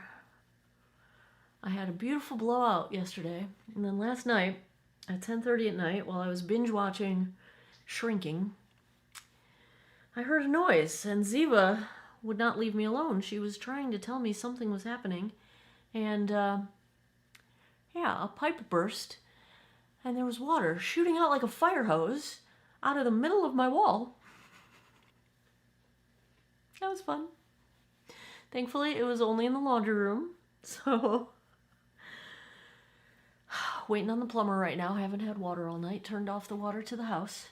So thank you, Ziva. You are my hero. And my hair got all wet because there was literally a fire hose of water coming out of the wall. Middle of the wall. Never seen anything like it. All right, here we go. It applies nicely with the brush. I would say brush or fingertips would be the way to go. I might prefer the brush look just a little better, actually. But I think you could run and gun it. I'm going to try and just build it up a little bit because I can't help myself. And it did say it was buildable. I want the redness gone. I want my blue blood vessel gone. And I want my sunspots gone. Or at least minimized. But I know, it's tinted moisturizer. It's not meant for coverage. I know. But don't call it buildable if I can't get any coverage out of it, because buildable implies at least a little bit of coverage. I'd say this is a little bit buildable. I can still see my sunspots, but they are minimized a little bit. I still see some redness on my chin, but it is minimized a little bit. Can still see my blue blood vessel, but it is minimized a little bit. It's not looking so great on my nose, but the rest of my face, it just looks nice. Like, it's skin-like. I'm not taking it under my eyes because I am going to test a concealer today. Clinging a little along my hairline, but that just might be, my hair product. All right, let's zoom in. Let's get a good look up close. It just looks a little clingy on my nose. It's clinging to the dry skin around my nostrils. It's settling into my nose pores. My nose does not look great. The rest of my face looks fine. It's not really doing anything to blur texture, but it is blurring pores a little bit. The redness on my chin is a little stronger than I would like. I think this is kind of going to be like just a little zhuzh, maybe not a full face of makeup kind of wear situation, because there's not really a lot of coverage. I would say this is barely more coverage than sheer, and that's probably only because I have like 3 layers of it on. So sheer to very light coverage, I would call this. It's not caking up between my eyebrows. It looks okay on my forehead. It's just not, doing anything to enhance my skin. It is just giving a little bit of a tint and a little tiny bit of blur to it, but pretty minimal impact. Not that that's bad. They say it's a tinted moisturizer. So yes, I get that. But considering I'm not getting like a ton of visual effect, I'm really going to expect that hydration and the moisturizer component to be stellar by the end of the day, because otherwise, what's the point? So we'll see. We will see. Let's take a look at the time. It is currently 1:59 p.m. Let me put the rest of my face on. I will be right back. Back with the Revlon Glimmer Tinted Moisturizer Stick. Everything applied just fine. It is working all right as a semi-full face kind of a situation. Just doesn't have a ton of coverage. I did film this face. If you would like to see it, check back, I think, on Monday's video. It is a full face of Drugstore makeup. So I got a new shade of the CoverGirl Skin Enhancer blushes. This is in Rose Latte. Wet n Wild, the Puddin'. I forget the name of it, and they didn't print it on here. It had to do with the word puddin', but this is a beige shade, and I've been using it as contour and very much enjoying it. I tried out some new eyeshadows. These Velvet Liquid Shadows from e.l.f. Manny MUA had turned me on to the beige one, which is the base, and then I have the darker brown in my crease, and then this Maybelline, these new Shadow Drip. This is the Amethyst shade. So that is my eyeshadow today. Very much liking, from Wet n Wild, this Jelly Drip lip gloss, and the reason I like it, you're probably not going to be able to see because it's got product on it. The tip, the applicator, is a metal tip, and it's nice and cold, and it feels so smooth and cooling, and just the opposite of that burning stinging that we're so used to from applying constant lip plumper glosses. It's just a wonderful departure from that, and I'm very much enjoying it. CoverGirl Lash Blast Bond is the mascara. New brow product, not really a fan of it. The Photo Ready from Revlon Lifting Brow Gel. I don't like the brush. The applicator brush is also too big, and the formula is kind of goopy, so that's not my favorite thing. The shade is nice because it's not too warm for the dark brown, but I don't like the applicator. So that is what I'm wearing. That is where we're at. Waiting on the plumber to come here because there was water pouring straight out of my wall like a fire hose. Did I tell you this story earlier? Now I can't remember which video I was filming when I already told you this story. But anyway, pipe broke in the wall. Fire hose. Waiting for the plumber to get here. I will try and get you a daylight check-in, and then I will come back tonight and give you guys my final thoughts. It is about 6:30 p.m. Here we are with the Revlon Tinted Moisturizer Stick.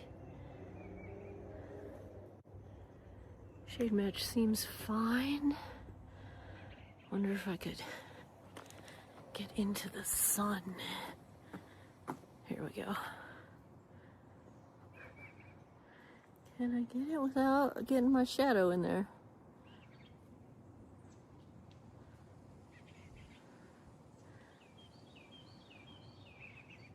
Ah, the birds are singing. It's a lovely day. Alright, it's looking alright so far. We'll see how it holds up. Ooh, that's bright. We'll see how it holds up. 12:08 a.m. That puts us approaching the 10-hour mark. Let's take a look at how the Revlon Glimmer Tinted Moisturizer Stick held up. Well, since we didn't have a lot of coverage to deal with, I was thinking we had to get to the end of the night with some major hydration, tinted moisturizer, lock in the moisture. I don't think we got that. I'm feeling a little bit dry. I'm starting to look a little bit dry for something that has moisturizer in the name. I'm not feeling like it kept my moisture levels intact. I think I have lost moisture over the day. It's not tragically dry, but since we didn't have coverage to really lean on, that also said, there is a little bit of coverage, and I'm very disappointed at how much product moved around on my chin. It is all starting to cake up and separate and gunk up around my chin, and for something that didn't even give me coverage to have a, okay, I get it. You can gunk up now. It's been a long day. No, there's hardly anything there to gunk up. So that, let me zoom these in. Let's show you. We had the starting of polka dot pores when we started out this morning, so that, it's still looking that way. There's a little bit of caking happening to the sides of the bridge of my nose, and that's kind of odd. My blush and bronzer are still intact, but that's like the only part of my face that didn't really break down. Most of the coverage around my mouth is gone. My chin is very red, splotchy, product moving around, settling into places. It's starting to cake up a tiny bit between my eyebrows, and my forehead just looks like there's not much left there. It looks kind of like bare skin. So we didn't have coverage, but that's okay if it's a good moisturizer with a little bit of tint. It's not a great moisturizer, and the tint seems to have moved around, even though it didn't give me enough coverage for me to forgive it moving around.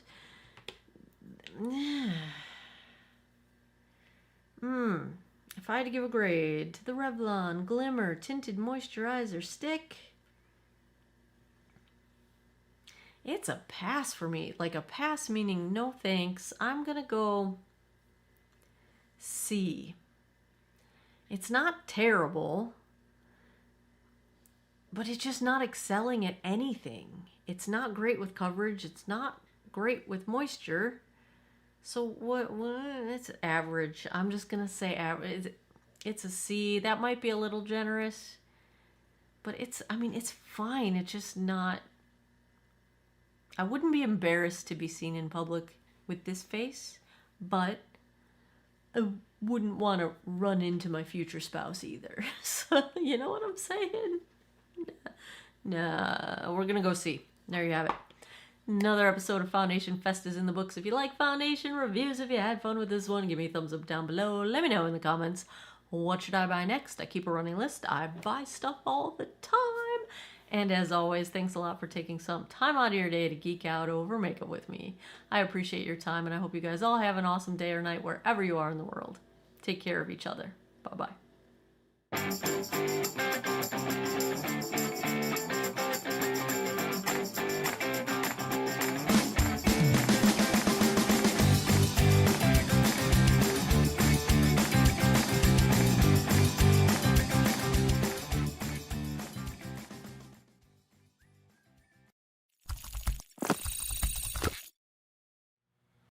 Hello world, Shelly here, and it's time for another episode of Foundation Fest, and today I'm checking out from ColourPop the Pretty Fresh Tinted Foundation Balm in a stick format. Retails for $14. I don't know how much product is in this package, and they don't say it clearly on the website. So I don't know how much is in here, but let's check out how this is described. It is a creamy skincare-infused tinted balm stick that melts like a dream for blurring second skin finish. It glides onto skin for a buildable light to medium coverage that feels like nothing but looks like everything. Use it to build your...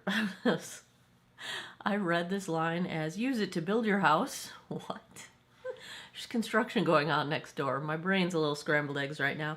Use it to build out your base. Conceal or spot cover targeted areas. Just swipe and blend. No brush needed. Then how do you blend it? What? Okay, that's a strange sentence. Infused with hydrating hyaluronic acid, nourishing peptides, and smoothing niacinamide. 18 shades. I've got it in shade Fair 4. Let's take a look at this shade swatched against a few others in my collection. Swatch time. First up is today's foundation from ColourPop, the Pretty Fresh Tinted Foundation Balm in shade Fair 4. Second, I've got from Estee Lauder, the Double Wear Stay in Place in 1C1 Cool Bone. Third up is MAC Studio Sculpt in NW15. And last I've got from Wet n Wild, the Tinted Hydrator in Fair. I've already cleansed, moisturized, and sunscreened this 50-year-old face. I have primed with my Geek Out of Water Blue Tansy Primer. I did fail to mention vegan, cruelty-free, dermatologist tested, natural finish. I did look through the ingredients for signs of fragrance. I did not see any synthetic fragrance listed in the ingredients. It looks like your typical silicone and wax type of a balm stick. No surprises, so let's see how this does. Now I am going to go in on, one side of my face with a sponge, the other side I will use a brush, because even though they say no brush required, you gotta blend somehow, and I typically use either my fingertips or a brush. We'll start with the brush. If we have to move to fingertips, we will. Sometimes the heat of my fingertips can help blend out a solid product like this, but they claim that this blends out like nothing, is what they said, right? So let's see what we got here. Your typical stick format foundation here. They said light to medium coverage, although isn't this called a tinted balm? Okay, well, yeah. Oh, that could be anything. Okay. Let's just draw a little bit. I'm going to use this as concealer as well. And we'll just see how that goes. Usually a brush or a sponge is not quite enough to blend out stick foundations for me. However, I like to try, because this one actually did feel quite soft. Like, it came off the stick very easily. Did not seem like it was going to need much coaxing to move around. Although when I use a sponge with a stick foundation, I usually have to press and drag just a little bit to get it to move around, you know? Which is what I'm doing right now, just a smidge. I would call it incredibly light coverage with the sponge. Not much has soaked in, a little bit did, but pretty light coverage with the sponge. Let's compare to the brush side. Yeah, this is pretty emollient, because I can kind of see on the tip where it has touched my skin. I don't know if it's going to focus in that strange area. You can kind of just see the creaminess of it. So it is pretty emollient. I'm using very little pressure to get the product off the stick onto my face, so it is quite soft, as they claimed. I think a brush works just fine for this. I prefer the brush, definitely. It just makes it easier to get even spread and even coverage. You know, you can kind of see on the sponge side, it's just not as even. It's not as smoothed out. It's not as, the coverage isn't as even. I don't know how else to say that. Can't think of another way, but the coverage is slightly better with the brush side, which tends to be the case. Let's try and build this up just a little bit. We need a little more under these eyes for sure. I need some coverage on my sunspots. I'm just finding all the cat hairs, aren't I? Let's get the blue blood vessel. Let's get a little more coverage on this side of my face. Chin's always a little bit red.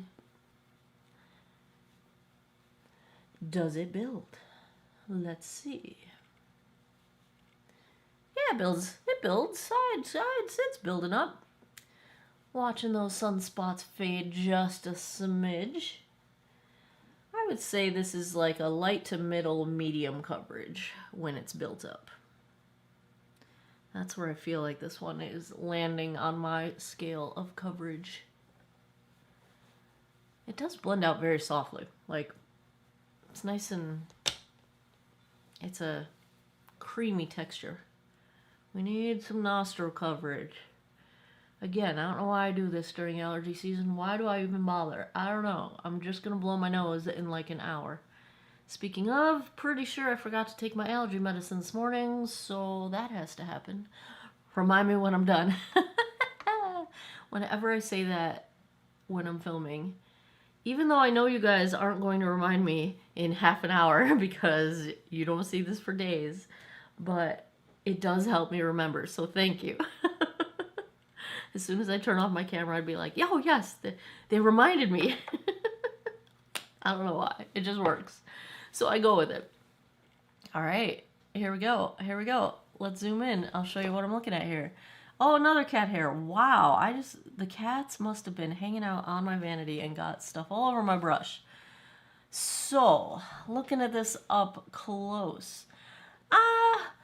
It's a really pretty finish, but it is clinging just a little bit around my nose. Like I can see some of the pores in my nose. It's clinging just a little bit on the dry skin around my nostrils.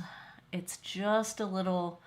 I'm going to hope that it's because it's a stick and it hasn't warmed up to my skin yet, that it's not... It kind of just looks like it's setting on top of my skin. I'm going to tap it down with my fingertips and kind of try to warm up my face. It could just be that it hasn't warmed up yet and settled down so that it doesn't look like it's on top of the skin and kind of melds in there, but I do kind of see it on top of the skin, which is where we're at the moment. It is a pretty finish. I would call this a light medium coverage. Now that we are done with application, I don't think it quite gets to proper middle medium. I'd call it light medium, but that is fine. That's a decent amount of coverage. I like just a smidge more, but I'm okay with this. And the grade is not based on how much coverage. It's just that's my personal preference for wearing coverage products. It's currently not settling into lines.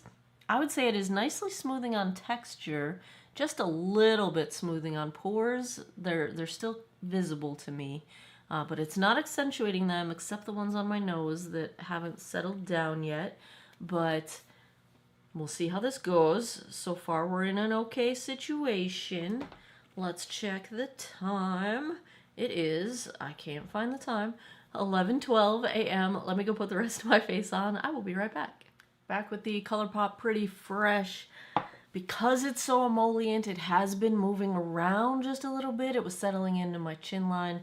It settled a bunch into the lines under my eyes, so I don't think it's going to work as a concealer. Therefore, I applied some of I'm loving this concealer, the IT Cosmetics Do It All Radiant Concealer is what that one's called. Yeah, so I don't know. This is still a little bit tacky, which might drive me nuts. It might be the kind of thing I would normally want to set with powder, but I don't like setting my foundation with powder. Going with a minimal kind of a look today because this isn't super high coverage, and that's just the mood I was in. So on the rest of my face, I've been loving this Physicians Formula Butter Glow and Go. It's a blush and bronzer stick. This one is in Sunkissed Rose, and I don't have any highlight on, but that's the reflect of the foundation. So it is a pretty finish. I will give it that. It is very pretty, but it's moving around a little bit. So we'll see how that, hopefully it'll settle down. I mean, I've been texting my friend with work issues, and like it's 11:49 now, so it's had some time to sit. But we'll see. On my eyes, I just did the shade Stone out of the Natasha Denona I Need a Nude palette with my Physicians Formula Eye Booster liner. The mascara I picked today was the Huda Beauty One Coat Wow. Brows today, I went back to my Maybelline Superlock, although it's only because I can't find my Refi, my new favorite, which should be sitting right here, and it's not. Is that it? No. Where did it go? Oh, I stood it up. Well, I didn't wear this today because I couldn't find where I put it. And my lip, all of my Lawless Forget the Filler glosses are in my bathroom because they come out of my pants pocket when I'm getting undressed at the end of the day, and then I forget to bring them back to my vanity. So I'm going to grab one of those on my way out the door to put in my pocket, but I am wearing my Geek Out of Water Lip Soothing Balm. I need some extra moisture on the lips anyway because I've been wearing these CoverGirl Forever Velvet Pigments. They're friggin' awesome. They last all day long, but they dry me out a bit, so I can't wear them more than 2 days in a row. So then I need to like rehydrate before I wear them again. So that's happening. And ooh, today would have been a good day to wear a red lip, but I didn't. So anyway, that's where we're starting out. there might be a sandwich involved today. I think I do have time to go stop, get a sandwich, go to work. I have 2 classes today. We have 5 class days remaining, including today, until the end of the semester. And then I will come back. I'll get you guys a daylight check-in. Then I'll come back tonight and give you my final thoughts. Daylight check-in. I'm just leaving. Figured I would get you in the shade. This one's alright. I'm not a super fan. It's a little on the super dewy side. Like, as the day has gone on, the emollientness has kind of become, I don't want to say oiliness, but we're getting there. It holds up alright in the sun though. But because it's sort of just a smidge tacky, like, you can probably tell it's not handling sunglasses very well. Yeah, so, you know, that's where we're at. It's currently 4:30 p.m. I'll be back tonight. 9:24 p.m. That puts us right around the 10-hour mark. Let's take a look at how the ColourPop Pretty Fresh Tinted Foundation Balm held up. I think if you have dry skin, it's very hydrating, but that's kind of where my positives end.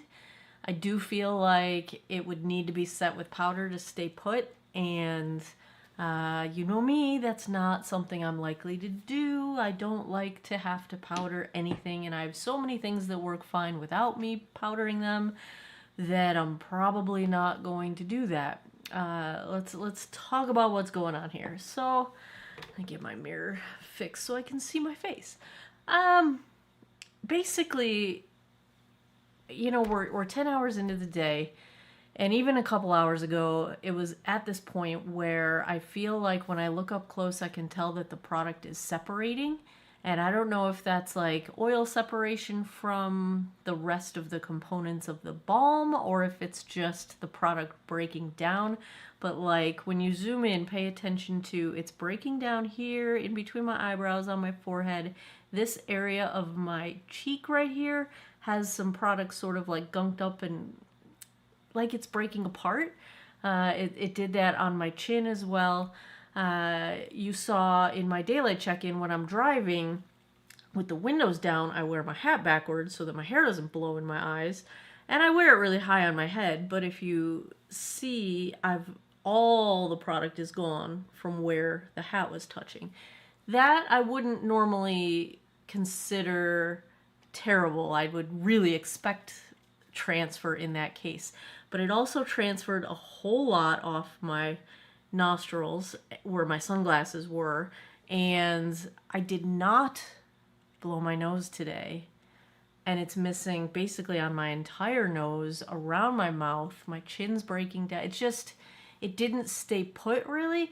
And even when you look at my bronzer, like, you can tell it moved. Like, it's just not uniformly in the places where I put it to begin with. You know what I'm saying? So I think it's just a little bit too emollient. Now, when that's the case, usually setting it with powder will help. So that could solve that problem. I'm not likely to do that. I'm not a person that likes to set my foundation with powder if I can avoid it, because powders usually make me dehydrate faster, make my skin dehydrate faster, and I'm dry to begin with. So not my favorite thing in the world. Let's zoom in so you guys can see what I'm looking at. Nose, as you see, most coverage is missing, and you can tell it's really kind of missing and moved around under the pads where my sunglasses were.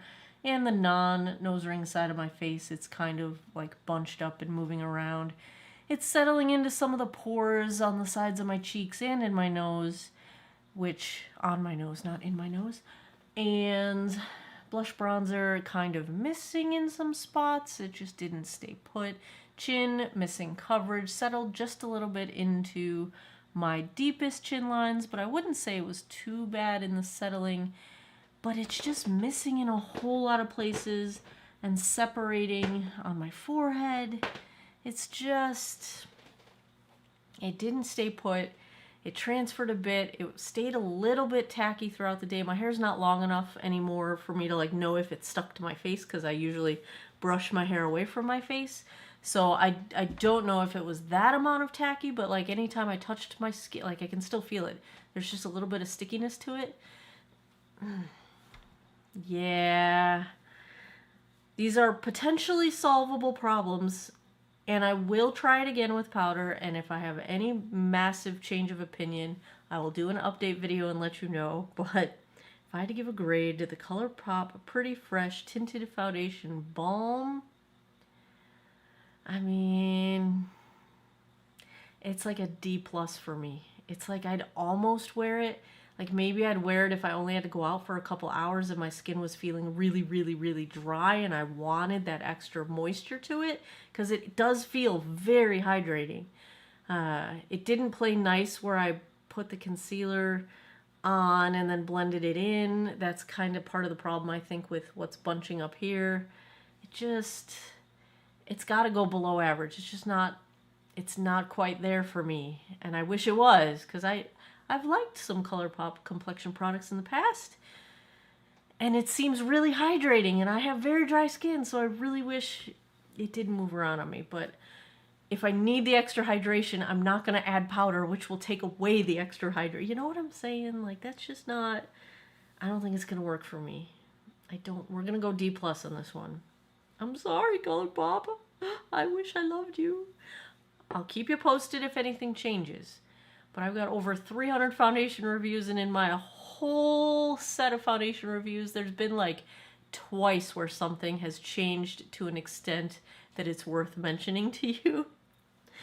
Usually the first review is how it's just going to work for me. Doesn't mean it won't work for you, and you might not be as dry as I am, and that could also be part of the situation. So I'm not saying don't try it, I'm just saying it did not work for me. There you have it. Another episode of Foundation Fest is in the books. If you like foundation reviews, if you had fun with this one, give me a thumbs up down below. Let me know in the comments. What would you like to see next? I keep a running list. I buy them whenever I can. Hit me up on Patreon. I post some behind the scenes stuff over there. Even on the free tier, you don't have to pay. There's a free version and there's paid versions. So if you want to be in the paid versions, the Goldfish tier is the one where I send a monthly skincare gift that I made out to y'all. But there, you can be on there for free and still get anytime I find really good sales, stuff like that. As always, thanks a lot for taking some time out of your day to geek out over makeup with me. I appreciate your time, and I hope you guys all have an awesome day or night wherever you are in the world. Take care of each other. Bye-bye.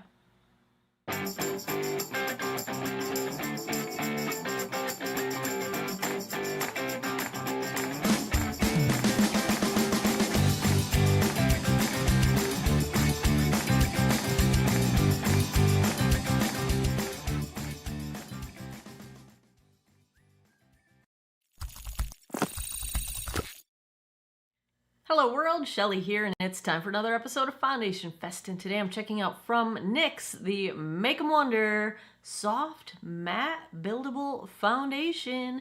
Retails for $16 for 0.84 fluid ounces of product.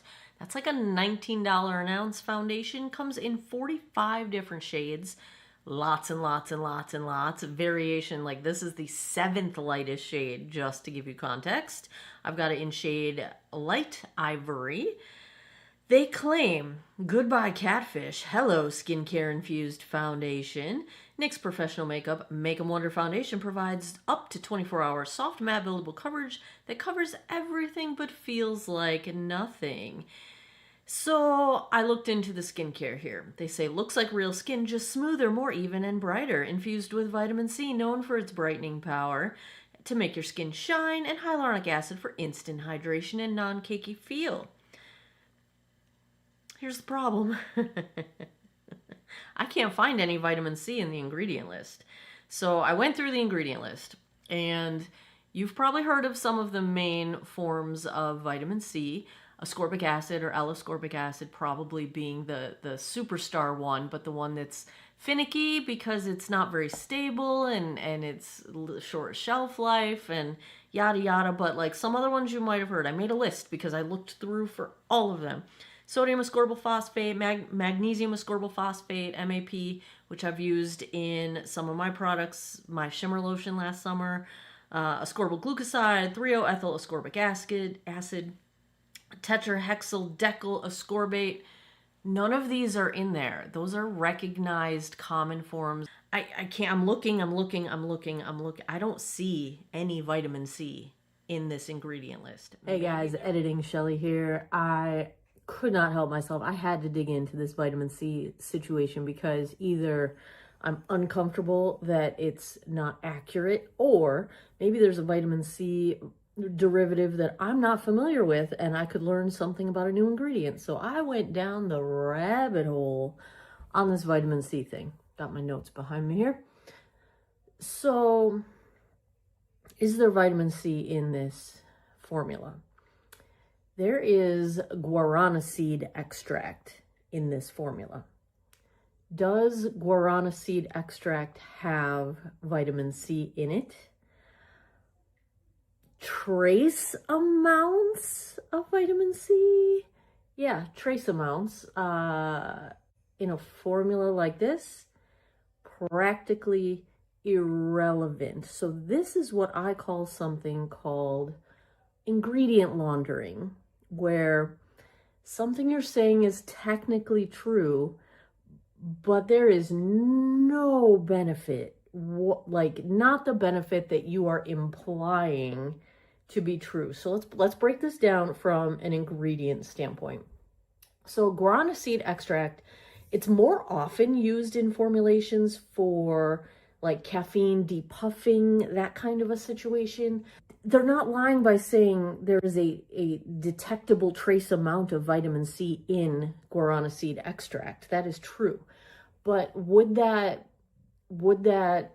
do any benefits for the skin? All right, so let's start with the ingredient list and where it is placed in the ingredient list, because you can kind of figure out how much of something's in there based on if they're following the US regulations, which I assume they are, in listing their ingredients. You kind of figure out where the preservative is, and most of the time the preservative or another ingredient that you recognize an amount of, but for most people the preservative is going to be the most obvious, and that's usually used around 1%, so you can figure anything after that is less than 1%. Well, and in the US regulations, anything under 1% can be listed in any order, but typically brands do list it in descending order. So the farther to the end of the list, the less there is of that ingredient in there. So if we look at the NYX ingredient list, the guarana seed extract is after the disodium stearyl glutamate. And typically the DSG ingredient would be used at like 0.5% at max, possibly as little as 0.1%. So if that's the case, and that's as much of this seed extract that we have in our product, the amount of vitamin C that would be in that amount of seed extract is negligible. It's typically going to be like less than 0.05% of the extract itself. And if the extract itself is only being used at 0.1 to 0.5% of the formulation to begin with, that puts us like at most, let me count my zeros here, I did the math, 0.0001% vitamin C. Okay, so let's talk, how much vitamin C do you typically need? Okay, now let's use ascorbic acid. That's one of the most commonly recognized forms of vitamin C. It's highly unstable, very hard to formulate with, but it's very common. The efficacy of ascorbic acid, you typically need to be using 5 to 10% of it in your formulation, right? Even the other derivatives like THDA, that's a nice, Penn Smith Skincare talks about it a lot. She's sensitive to ascorbic acid, so she's a big fan of THDA, which is why I investigated THDA and used it. It's an oil-soluble derivative. Your body does have to convert it to ascorbic acid to use it, so it's less effective in that way. You know, it's not as strong as using ascorbic acid, but it's much easier to formulate with, yada, yada, yada. Anyway, Most of the derivatives, you need 1 to 3% of that derivative form of vitamin C. So if we are getting 0.0001% vitamin C in this extract, because there's less than 1% of it total of the whole extract, that's not going to do anything for your skin at all. Not at all. So the bottom line, I would personally not call it an authentic, genuine statement to say that this product has vitamin C in it. I think they are ingredient laundering, and yeah, there might be a trace amount of vitamin C in this. It does not supply a meaningful quantity to do any kind of skin brightening or any of the benefits that you typically see associated with vitamin C. It's just a marketing spin, and yeah, if they were honest about it, here's how I would phrase it. I would say something like, contains botanical extracts and antioxidants for a fresh looking face. Like, because that is true. But when they claim they've got specifically vitamin C in here, I think they're misrepresenting it. Personal opinion, based on what I know about formulation. Granted, I'm new to formulation, only been doing it for a few years, so maybe I'm completely wrong on this, but that's my take on it. It's like a silicone-based foundation with hyaluronic acid. I wouldn't call it skincare infused, really. I mean, hyaluronic acid is kind of beyond the skincare. It's really just hoping to hold some moisture to your skin. But yeah, so this one is getting 4.6 out of 5 stars with 5 reviews on Ulta's website. I just don't see where the vitamin C claim is coming from, and that's mildly disconcerting because I don't like to be lied to. I hope it's just an error in the website listing of the inky ingredients, but I did check the NYX website and it matched the same ingredient list that's on Ulta's website. So yeah, I don't know about the vitamin C, but let's take a look at shade Light Ivory. Yep, Light Ivory. Yes, 07 Light Ivory, swatched against a few others in my collection. Swatch time. First up is today's foundation from NYX, the Make 'em Wonders Soft Matte Buildable Foundation in shade 7 Light Ivory. Second is from Estee Lauder, the Double Wear Stay in Place in 1C1 Cool Bone. Third up is MAC Studio Sculpt in NW15. And last I've got from Wet n Wild, the Tinted Hydrator in Fair.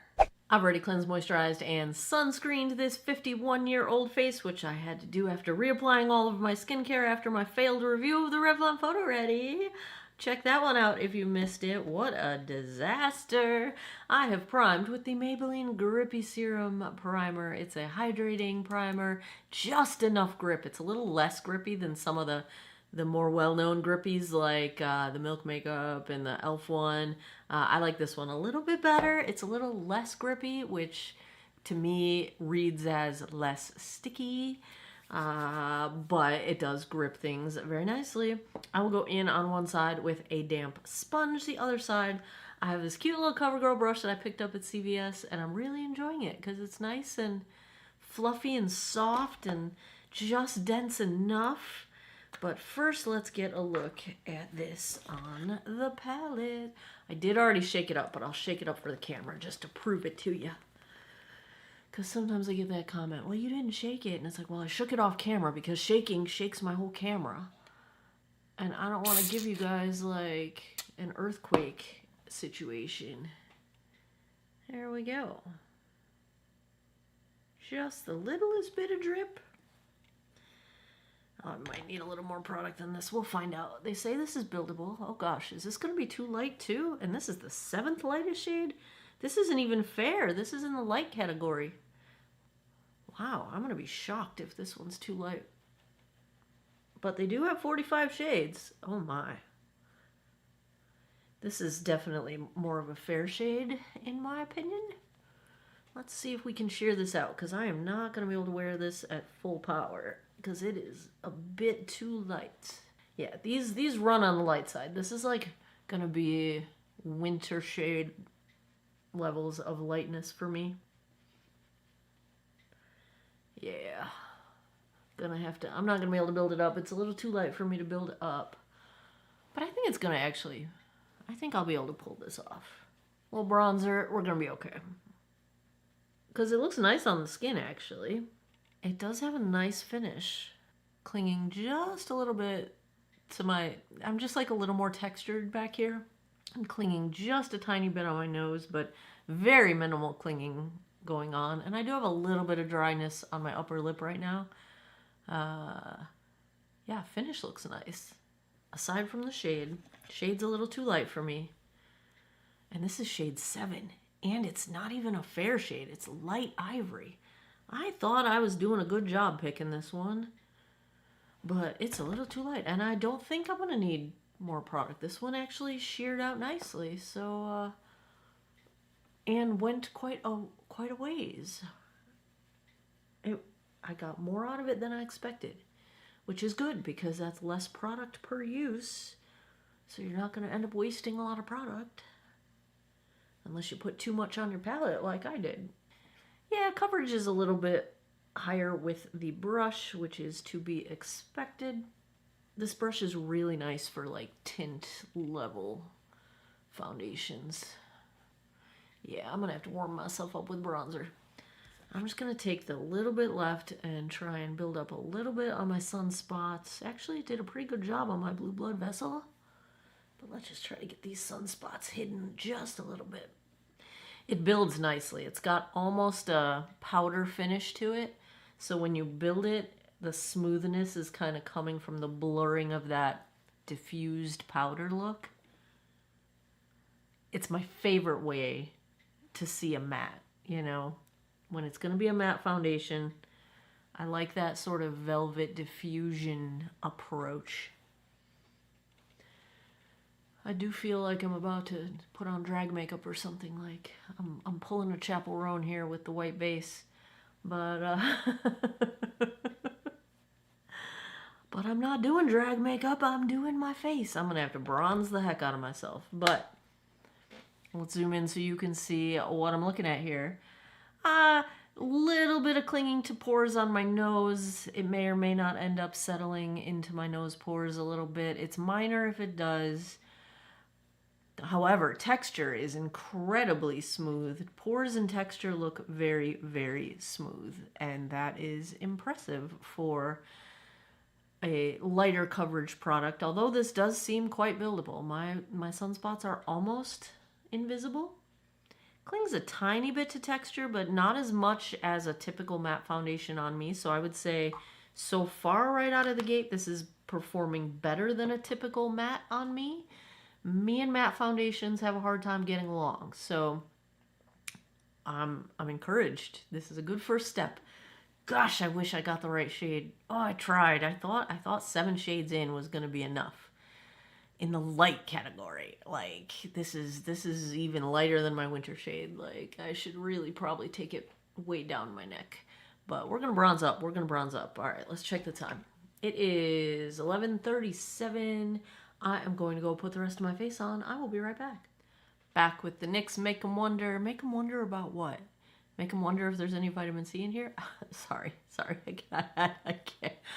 I really hope that I'm either missing something, like I'm not recognizing something as vitamin C, or there's an error in the list, because that's just kind of an egregious mistake if it's not actually containing vitamin C. Anyway, I think we made this work. With a little bronzer. Balm Desert, of course. Most of the rest of my face is the same as what I did in Vlogmas Day 23. So if you want to check that video out, go back a couple videos, and I look very similar to this with the What's a Beauty Desert Monsoon palette. I've got, what else is on my face? My blush is, if you can get this, if it's not sold out, I wonder if I still have the little box. It's a Polite Society, little gingerbread. I'm digging in my trash right now.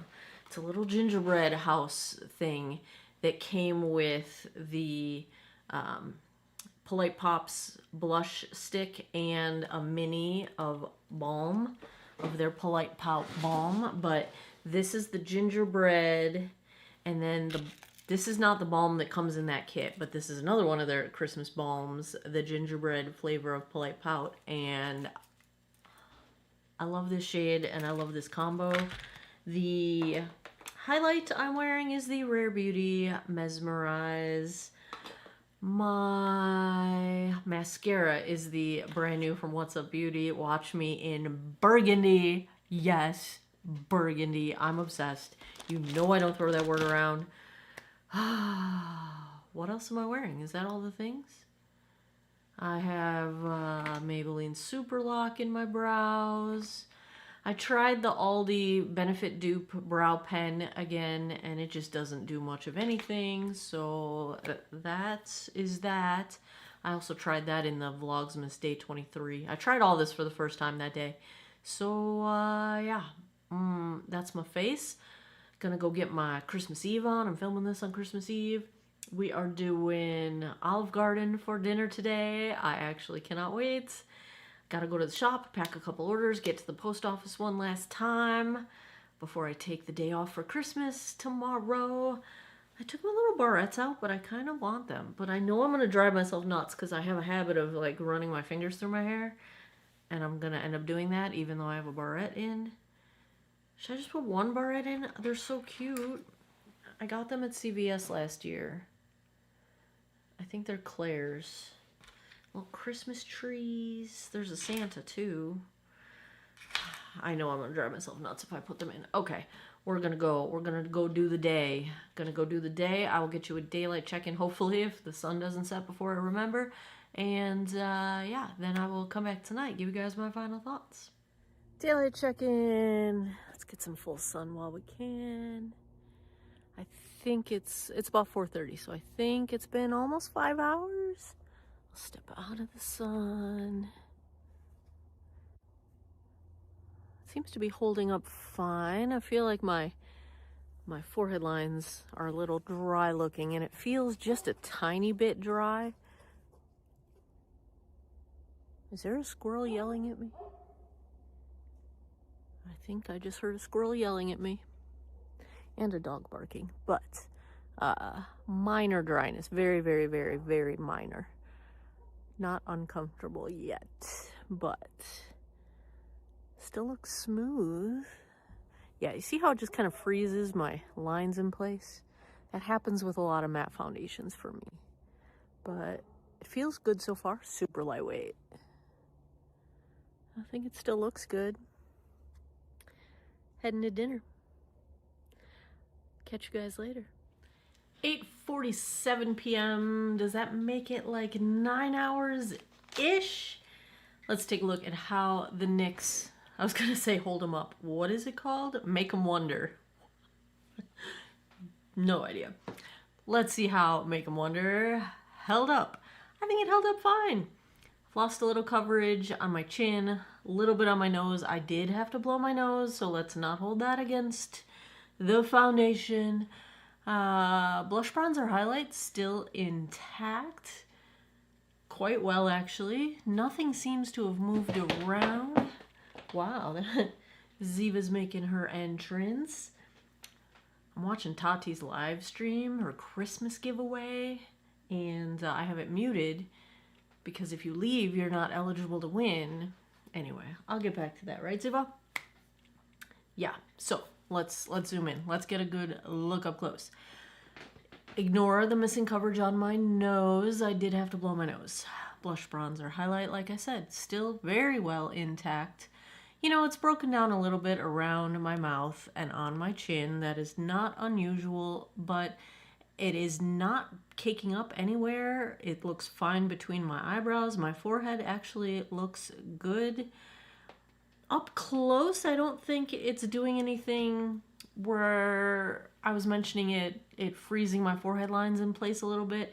It actually doesn't look like that anymore, though I think it does look a little bit more dewy now than it did in its earlier soft matte phase. I'm just looking specifically at my forehead. So maybe the fact that it got a little more dewy over time. Dewy's not the right word. Less matte over time. It's more satin than anything. Since it did get less matte, maybe that de-emphasized the emphasis that was happening on my forehead lines. So I don't think we're in bad shape there either. If I had to give a grade to the NYX Make 'em Wonder, are you wondering? Are you wondering?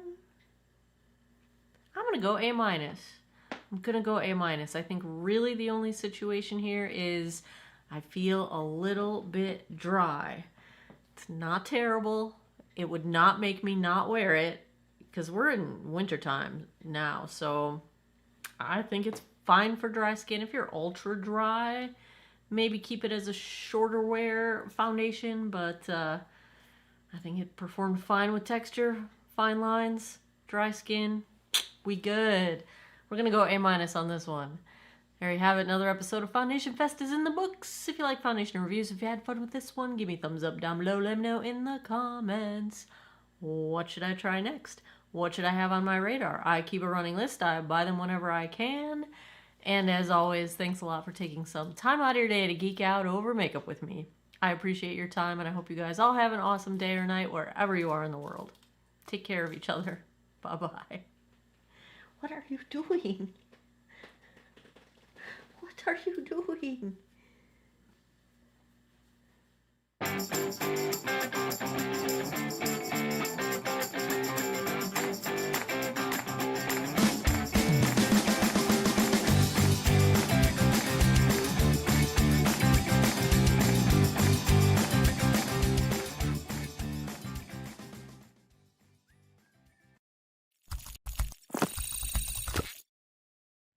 Hello world, Shelly here, and it's time for another episode of Foundation Fest. And today I'm checking out from Maybelline the Lifter Plump and Glow Foundation. It retails for $15.99 for 1 fluid ounce or 30 milliliters of product. Comes in 24 shades. I've got shade 112, which is described as fair neutral.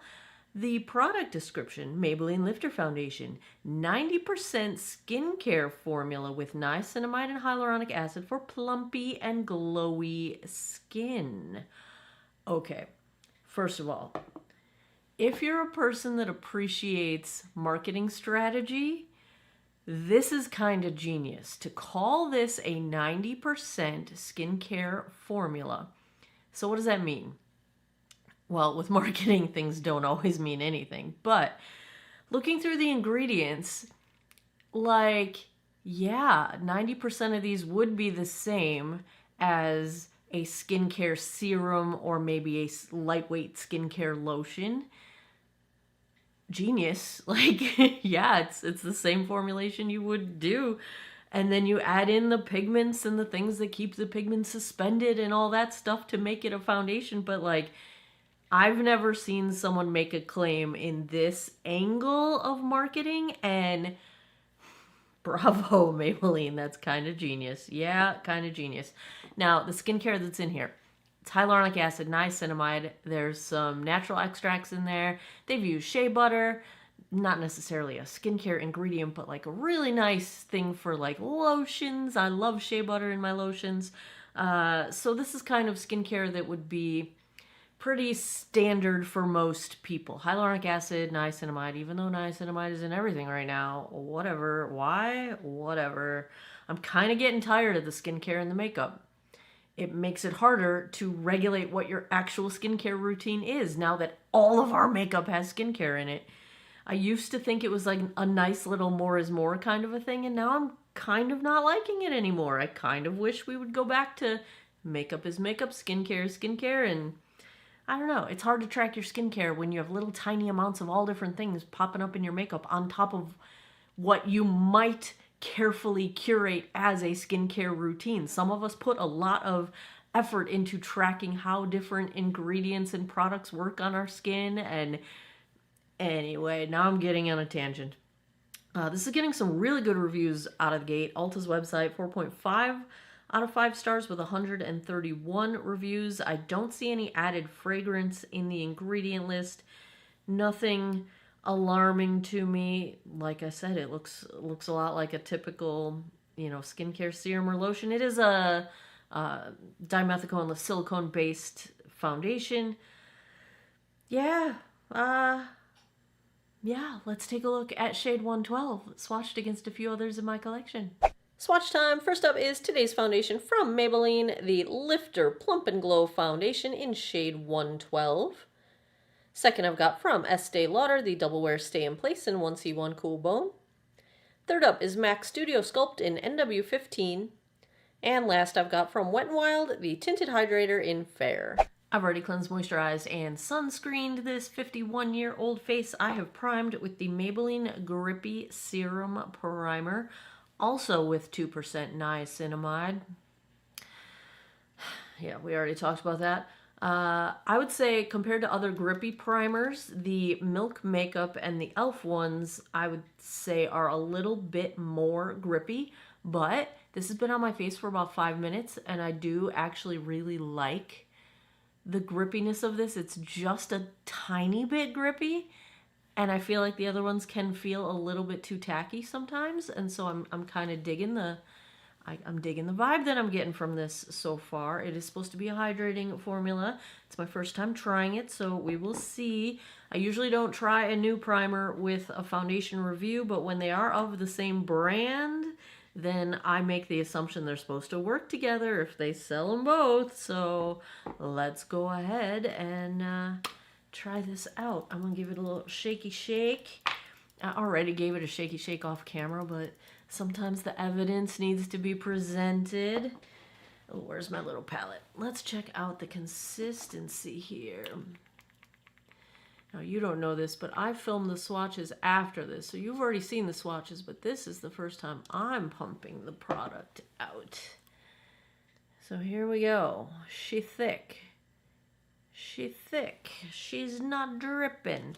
I will go in on one side of my face with a damp sponge. This is from Aldi, and they had a cute little thing in the aisle of shame last week with some sponges and a jade roller and exfoliating glove. And anyway, I bought it because as one does.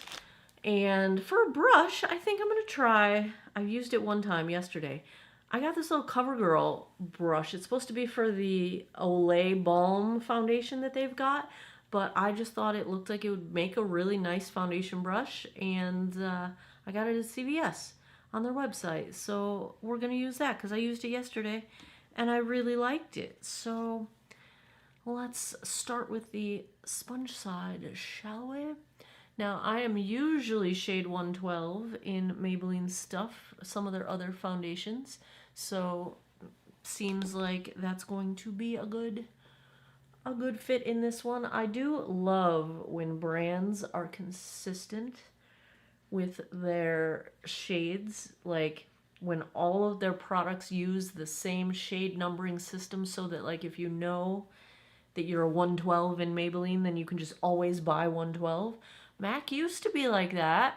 You used to, like, MAC's shades used to be like an industry standard, and that is why I started swatching MAC in all my swatches, because everybody knew their MAC shade.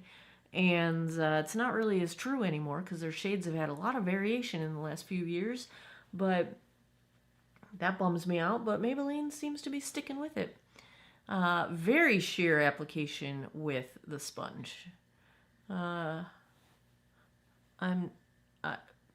not even sure I would know I had anything on my face. That's pretty sheer. All right, let's leave that side. We're going to end up coming back with the brush, but let's try the brush side because that's way too sheer for my liking. I like medium coverage the best. I thought I was going to have way too much there, but it looks like I'm going to have not enough.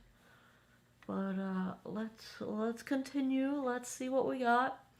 I love these style brushes because it's a little bit less dense than a typical foundation brush. So you can kind of just go about your face and do this really satisfying feeling. Now, if you're super flaky at the moment, on one side, having a less dense brush is a little bit better for preventing flaky skin from popping up. But on the other hand, you don't really want to manipulate your face this much when you're flaky. So yeah, take that for what it's worth. I'm not super flaky right now, so I'm enjoying how soft this feels. This is way less coverage than I expected by how thick the product pumped out. I'm at a loss because I don't feel like I'm even getting a ton of coverage or any. We're gonna try and build this up with one more pump. We're just gonna, maybe this isn't supposed to have coverage. All right, I have to look back in the description because I don't remember saying anything about coverage. Did it say what coverage it is? Okay. Visibly plump and brightened skin, 90% skincare formula, perfect complexion, buildable coverage from a sheer natural glow to a more full coverage finish. Layer effortlessly without ever looking cakey or heavy. Okay, now if this is actually true, you know, this is pretty sheer, but if this actually does build up like they're saying to a, they didn't say full coverage. They were very creative in how they said it. A more full coverage finish. What does that even mean? More than sheer or actually full coverage? Maybelline clearly has some people paying attention to their marketing. The way they are wording things, there is a marketing expert involved in the way they are wording things here. Radiant finish, long wearing formula. Okay, let's try and layer it then. They say it's gonna layer. Let's layer. If this really is a nice layerable product that handles multiple coverage levels in one product, I'd be pretty impressed. I'm gonna go with a light hand, try to keep as much coverage as possible,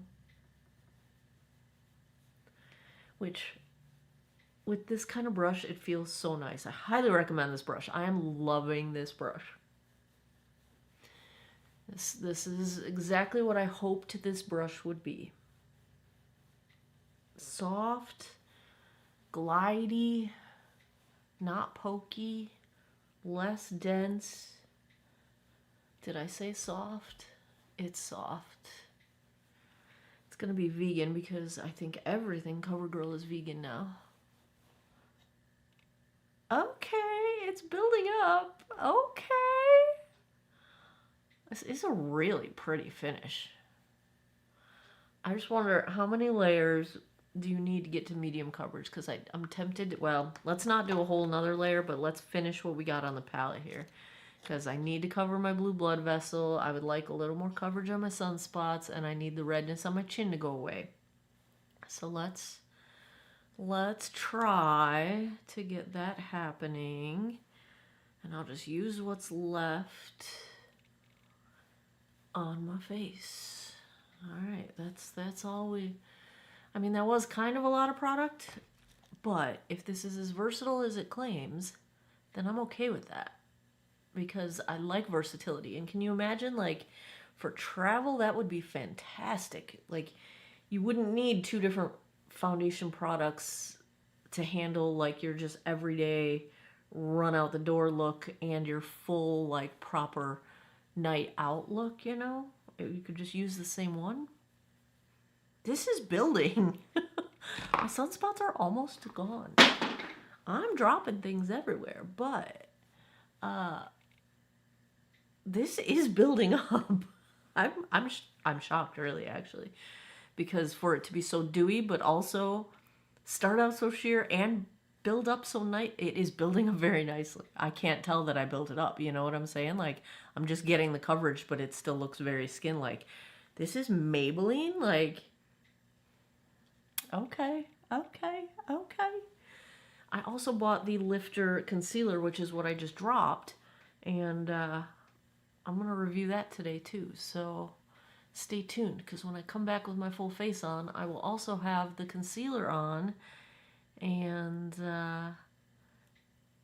you can catch that review. I don't know which one I'm going to post first. I'll probably post the foundation first. Look back in time and look forward in time for the concealer.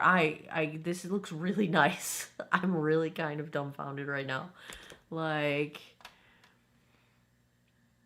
wow. I it's smoothing. It's got decent coverage. I'd say I'm close to a medium. The finish is dewy but not like sweaty or greasy. It's just a really nice, it looks like my skin is very hydrated. It looks like my skin is healthy and hydrated. And you know I'm never hydrated, so that's all the makeup doing that. Fine lines are blurred. Smoothed texture looks smooth. Even with the slight sheen on the finish, which sometimes accents texture, it's not doing that. All right, zoom in. You guys, wow, really? Like, okay. My nose looks smooth. Nothing is settling into lines. I pretty much almost can't see the makeup, but my skin is improved. The only thing I'd say is that it's not smoothing my smile lines a ton, but most things don't. So it would be kind of a miracle if it did. It's not clinging to the texture between my eyebrows. It's not settling into my forehead lines. It's smoothing my micro wrinkles around my forehead. I didn't take it super much under my eyes because I am going to be using the Lifter concealer, but I'm just kind of really surprised. Not that Maybelline doesn't do a good job. I have good luck with their foundations usually, but like this is more than a good job. This looks really, really nice. I'm here for it if this is what we're doing. Let's check the time. What time is it? I need to get, where's my time? 12:29 p.m. Let me go put the rest of my face on. I will be right back. Back with the Maybelline Lifter Serum Foundation, Plump and Glow. Serum, maybe that's the concealer. Maybe they don't have the word serum in here. I don't know. The Plump and Glow Lifter Foundation. Is that a cat hair on my lip? Yes, it is. Beautiful. Everything blended fine. No issues whatsoever. I did film this makeup look, trying out some new makeup. And so go back and catch that one. It was Vlogmas for day 23. The new makeup I'm trying, I've got brand new from What's Up Beauty. They have the Watch Me mascara now in burgundy. I'm wearing burgundy mascara right now, and it is like rocking my freaking world. Very excited about that. Decided to dig out a What's Up Beauty palette, so we're using the Monsoon palette on my eyes today. The blush is from Polite Society, one of their Christmas ones. Cinnamon Roll is the blush in the Polite Pops. Balm Desert Bronzer, no surprise there. My lip is also Polite Society. This is the Christmas version in gingerbread of the Polite Pout, maintaining their streak as the most delicious lip balms,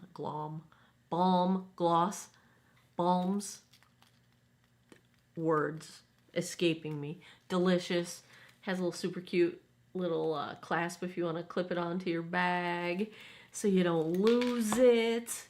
Is that all the makeup? Oh, I'm also wearing the Rare Beauty Mesmerize highlight. And yeah, I think that's all the makeup. I am also wearing the Maybelline Lifter concealer. Not as pleased with the concealer as I am with the foundation. The concealer looks a little dry. The foundation looks glowy and plumping and beautiful. So yeah, that's where we're starting out the day. I'm gonna go about my day. I do have to go to the shop, pack up an order, meet someone to deliver an order. Pretty much just gonna be chilling the rest of the day. I'm in holiday mode now, so not doing a ton. We are just relaxationing. That's not a word. I think I might go to the grocery store because Christmas Eve tomorrow is gonna be wild. I'm filming this on Christmas Eve. But yeah, that's my plans for the day. Nothing super exciting. Just doing some errands, packing some orders, and then I will come back tonight and give you guys my final thoughts. Oh, darn it. When I was driving here, I remembered that I was going to film this check-in because it was still daylight, just the end of daylight as I was driving here. And then I forgot, and I started unpacking things and setting things up in the shop from after the mall. So you get an indoor light check-in because I forgot before the sun went down. It is 5:40 right now. Yeah. There we go. I'm really liking this foundation. The concealer, not so much. The foundation, though, I'm liking it. I'm liking it. What do you think? Why am I sneezy? I'm starting to get puffy. I better not be getting sick. I don't got time for this. There you have it. I'll be back tonight. We'll see how it all ends up. 9:49 p.m. That puts us... Oh, I think we're somewhere around the 9-hour mark. I don't remember really what time we started. I think it was around noon. Let's take a look at how the Maybelline Lifter Plump and Glow foundation held up. I think it's lovely. I think it's beautiful. The finish has stayed true all day long. It did not get more dewy. It didn't get less dewy. I feel like it's just like where it was. Blush, bronzer, highlight, fully still intact at this point of the evening. It's really not even breaking down anywhere. I have a little speck of mascara, I think, on my cheek, but I mean, even on my chin, there's not much redness coming through. Like, it's between my eyebrows, like, it's really not breaking down. I think it has several more hours of life in it and not just like limping along life. Like, I think it still looks really good. It's comfortable. It feels super lightweight while still giving you some coverage. I just really like this. You did this one good, Maybelline. You did this one good. This one's really, really, really nice. Yeah, let's, you already know the grade, but let's zoom in so that you could see this. It's not messed up on my nose even. Barely a little bit missing, and I blew my nose like 3 times. It is just smooth. It is not caking up. It is not settling into lines. It is not moving around. It's just pretty.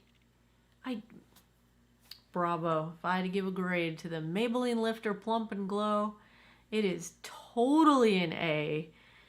And it's like, it is up there with... I'm going to have to wear this a few more times, but I can see this being like my new top dog drugstore foundation. I'm just saying, it's possible. I'm going to wear it a few more times before I make a decision, but it's an A for sure. It's an A for sure. Dry skin, maturing skin. The fact that you can wear it super sheer or build it up, and it doesn't, this is good. Is good. I'm a big fan of this right now. There you have it. Let me know in the comments. Have you tried this one? Let me know. I want to hear what you think. Are you mind blown like I am? Let me know in the comments down below. As always, thanks a lot for taking some time out of your day to geek out over makeup with me. I appreciate your time, and I hope you guys all have an awesome day or night wherever you are in the world. Take care of each other. Bye-bye.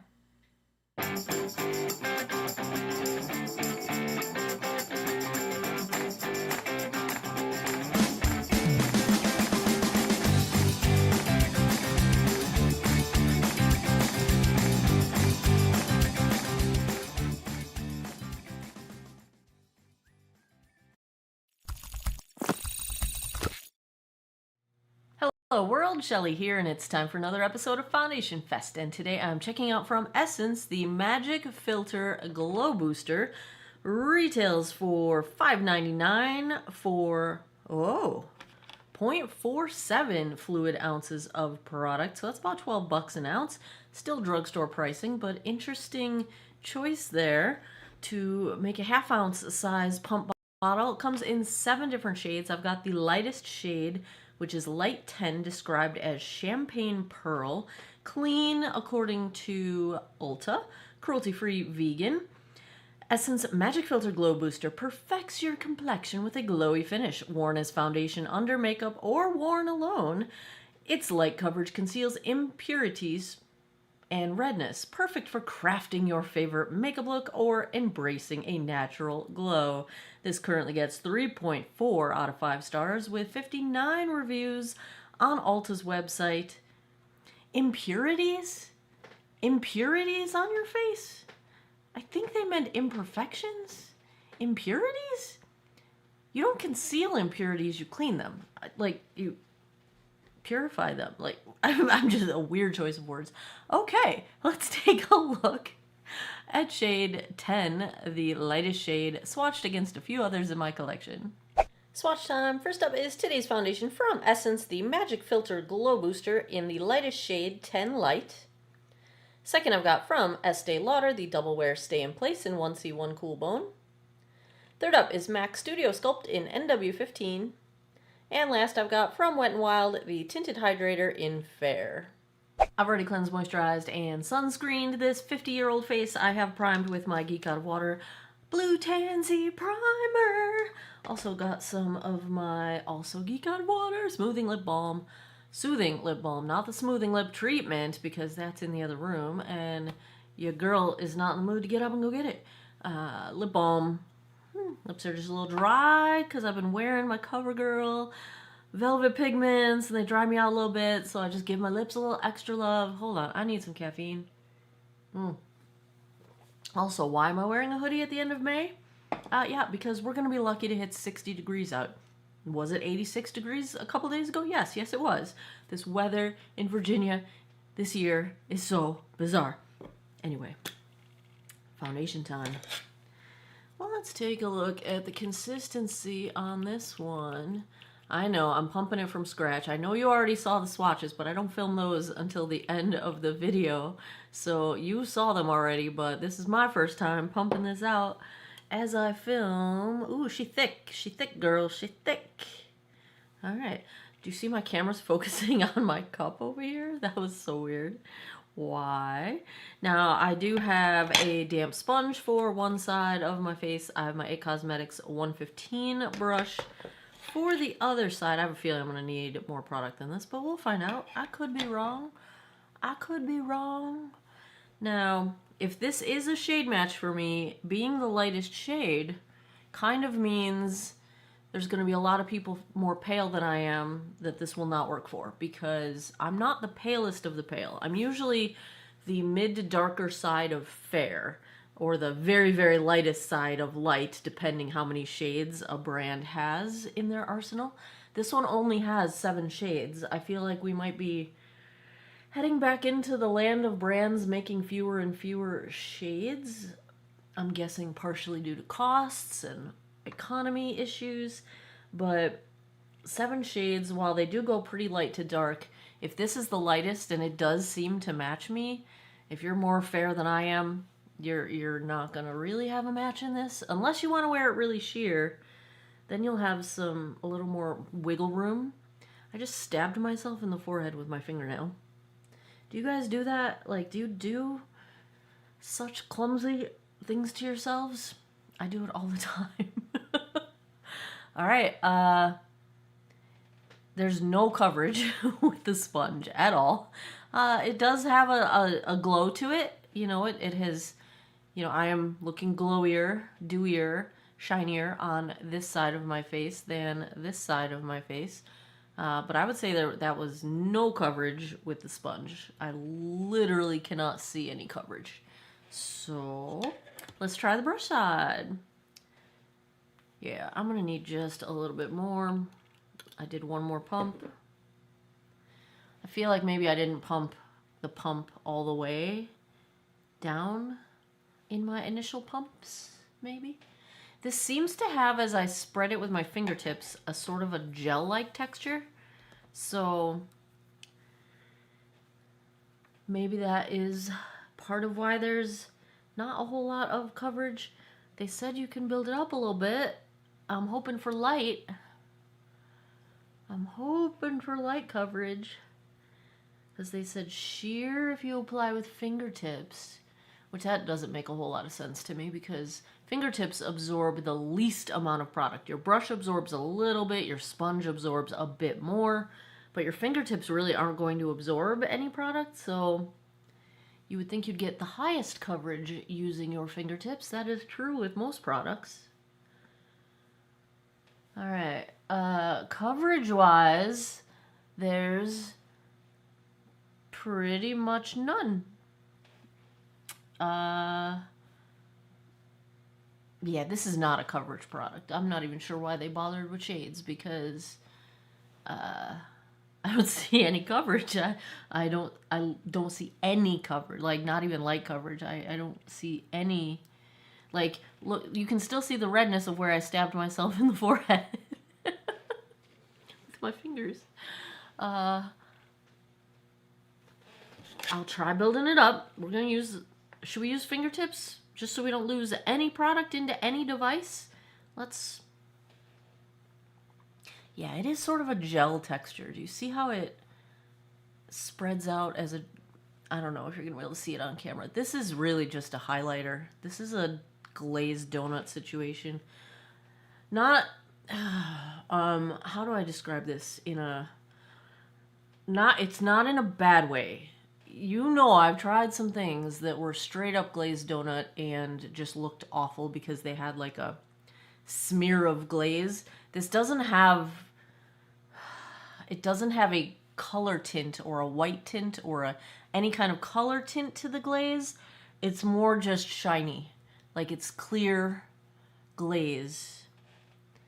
I hesitate to even try any bit more because I feel like it's just going to make me more shiny without covering anything, but let's get the full Monty here and just try what we can. Yeah, this is just making me look shiny. Shiny in a way that if you want to look very dewy, it is doing that. It's not a bad shiny, but it's not coverage, I don't think at all. Like, there's no redness correction on my chin or my nose or my forehead. There's no coverage of my sunspots. There's no coverage of my blue blood vessel right here. Like, none. There is a sheen, a dewy, glowy sheen to my entire face now. But there's no coverage. Since we've established that there's no coverage to this thing, I'm going to use a little bit of concealer. Which, do I want my lighter or my darker? I love the new It Cosmetics Radiant Concealer. But I can't tell which is which. I need Sherlock to help me. Okay, the light one's on the left. My left. Alright, this is the light. Light is the darker of the two I have. I have Fair Cool and I have Light. Let's just use a little bit of concealer in the concealer-related areas. And I'm going to take a little bit more of the essence and just sort of blend it in with some of my concealer. I just need a little bit of coverage. Just a little bit.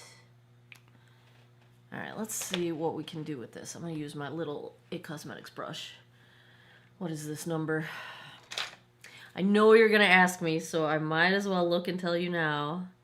Oh, I can't read it. They make them silver on gray, which is like so hard to read. Do they not know the average age of their customers? 148 is this brush. It Cosmetics, I can't read your writing on your brushes.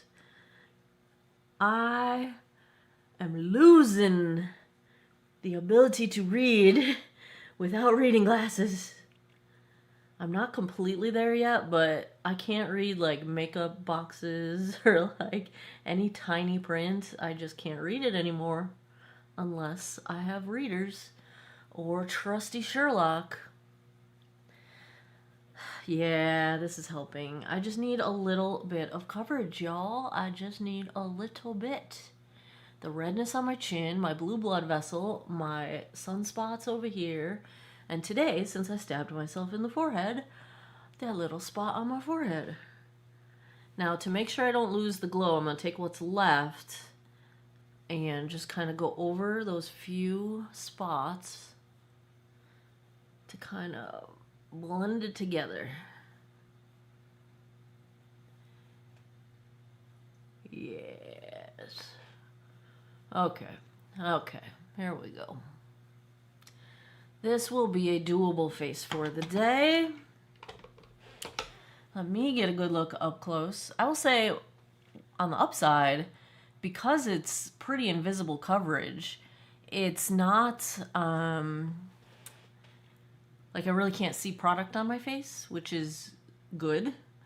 I don't think we'll end up with any... If anything moves around, I don't think we'll be able to see it. I'll put it that way. Because usually when foundation settles into your wrinkles or your fine lines or any, pores, etc., it's settling, and what you see is the color of the foundation. Well, since this really doesn't have visible color to it, it's not a thick enough coverage to see it. I don't think we'll be able to see it if it settles. Maybe that's a good thing. I don't know. Not saying it will settle. We will find out. This is very dewy. It's it's let's zoom in. Let me show you what I'm looking at here. Because it's so dewy, I do feel like it's accentuating pores just a little bit because the reflect there's nothing in the product to smooth them out. So the reflect is kind of just making them visually obvious, but it's doing that a little bit to texture. Not so much. I would say texture, it's just not affecting too much one way or the other. It's not helping it. It's not hurting it. Nose looks fine. Nothing is caking up. Nothing's bunching up. Nothing. The product's really not visible except for the fact that I feel like there is a dewy sheen to my skin. Now that dewy sheen is a nice sort of hydrated look, but it's pronounced. I mean, I am reflecting light, bouncing light right back into the camera at you guys. I think you can kind of tell on any of the high points on my face. It's very much showing back at you. We'll see. I'm gonna predict, not that this would affect the grade of the product, because if it does what it says it's going to do, it's supposed to be glowy, and they said that up front, like, then that's fine. If it meets its claims, then we'll be good. I'm not typically going to wear a product with no coverage that just makes me look dewy. That's probably not in my wheelhouse. Could be in your wheelhouse. I'll wear it today. We will find out how it goes. We'll see how everything comes together. We'll see how it wears, if it changes at all throughout the day. So let's check the time. I've lunched with a couple of very good friends of mine, one that's in from out of town today. I'm very excited. And I have to leave in 30 minutes. So let me put the rest of my face on. I will be right back. It's 11:20. 11:21. I'll be right back. Back with the Essence Magic Filter. Did the old Nick Chapman inspired look again. I know, I will get back to my regular eyeshadows, but this whole neutral all matte thing has just had me in a chokehold for a month, probably longer now. Whenever that Nick Chapman video came out with invisible makeup, I've been loving it. I've been loving it.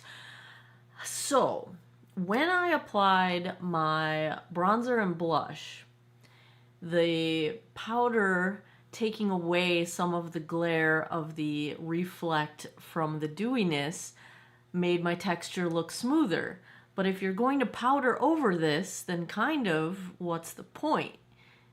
If you're killing the glow for the purpose of smoothing things out, I don't know. This one might just be one of those that's made for younger people or people that don't have fine lines or wrinkles or texture or any sort of redness or imperfections to cover up. Maybe it's covering up my impurities instead. I don't know. I am pretty impure, I will say. Maybe that's what it's doing. So, yeah. On the rest of my face, what's up, beauty? I'm blank. What's up, beauty? Cheek Terre, shade deep, super light hand because I'm wearing very minimal foundation. Back to my my old favorite, Lawless Juicy Watermelon Blush. It's like, it's my go-to. It always works. It's wonderful. Brows are the refi. I give up. I don't know how to say this. And even when I look it up, I can't remember the right answer. So whatever this is, my new favorite brow product. My eyes, Natasha Denona, I Need a Nude palette. I use the shade Stone as I have been, but I also deepened it a little bit with the shade Tender. And I have a little bit of the fair shade, the lightest shade, on my inner lid. My liner is the Physicians Formula. How do I not remember the name of this thing? You know, the one that's been popular for like a decade now? Eye Booster. That's it. That's the liquid liner. And then my mascara is the L'Oreal Paradise Big Deal. My lip is Lawless Forget the Filler Gloss, my favorite plumping gloss of life, in my favorite flavor, cherry vanilla. It's so good. Strawberry ones are running a close second, but cherry's always going to be my favorite. Cherry's the best. Cherry's my favorite. All right, that's everything that's on my face. Gonna go to the post office, drop off a couple orders. Gonna go to lunch with my friends. And we're going to this place called Mashita in Harrisonburg. It's Korean-inspired food.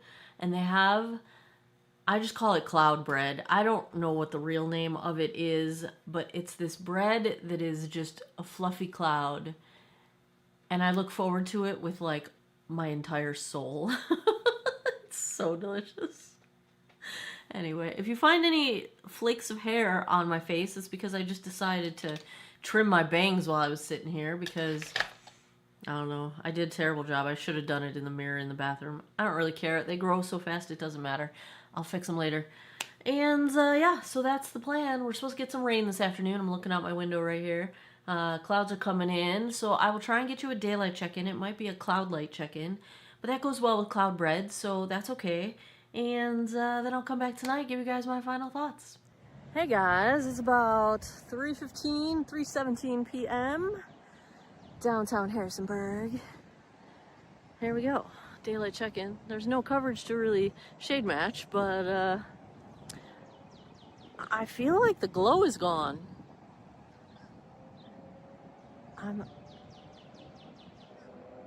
Do you see any glow? I don't know, maybe I'm just not seeing it on my screen. I'll have to look back at the video footage, but,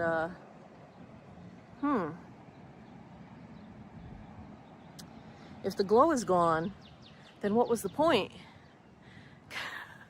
So that's what it had going for it. There you go. I don't know about this one. Ooh, I'm starting to get my drag lines. That usually means my skin's getting dehydrated. My forehead lines seem fairly pronounced as well. I'm surprised I don't have 11s, because I do this a lot. But I don't really have 11s. I don't know, though. What do you think? I'll be back tonight. We'll see. 9:52 p.m. Let's take a look at how the Essence Magic Filter Glow Booster held up. Well, is held up the right word? No coverage, so we can't really look at that. Let's look at the glow, because, hello Ziva, that has faded. And it faded back at the check-in, so that's kind of the point, because if it's not given coverage, then it better at least give some glow, being a glow booster. Oddly, when I zoom in, do pay attention to sort of the bridge, the sides of the bridge of my nose here-ish, because that, remember when I said that it didn't make a sheen that looked like any kind of color? It's almost like a gold sheen left behind, just there, but not a glow, like product left over. It has lost most of its glow. There's still a little reflect in that area, but let's just zoom in so you can get a look at this. We can't judge coverage, so although I do see some product around my nostrils, sort of caked on the dry skin there, It caked up a little bit on my chin. It sunk just the tiniest bit into my deepest chin lines. It is kind of gathered on the back of my cheek on my nose ring side as well. Yeah, so now I can see product on my face. It kind of froze my forehead lines into place, and I see a little bit of that leftover gold sheen there too. So that's not fantastic. If I had to give a grade to the Essence Magic Filter Glow Booster, I'm going to give it a D because it was glowy for a little while. Didn't last very long. Didn't hold up very well. Didn't give any coverage, even though they do claim you can get a little coverage out of it. So it's not a complete fail, but yeah, if you want to look a little dewy for, with no change to your complexion for a few hours, 3 hours maybe. But yeah, going with a D. That's where I'm at. All right, Ziva. There you have it. Another episode of Foundation Fest is in the books. If you like foundation reviews, if you had fun with this one, give me a thumbs up down below. Let me know in the comments. Too many words. What would you like to see next? I keep a running list. I buy stuff whenever I can. And as always, thanks a lot for taking some time out of your day to geek out over makeup with me. I appreciate your time, and I hope you guys all have an awesome day or night wherever you are in the world. Take care of each other. Bye-bye.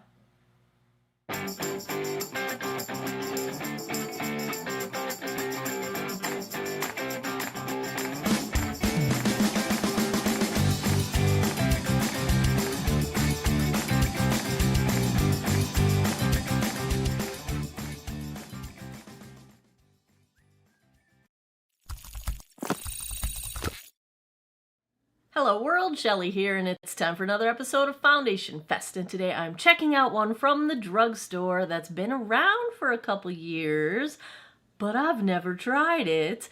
They did recently launch a new shade in the very darker end of the spectrum. Bravo, we are talking about the Maybelline Instant Age Rewind Eraser Treatment Makeup.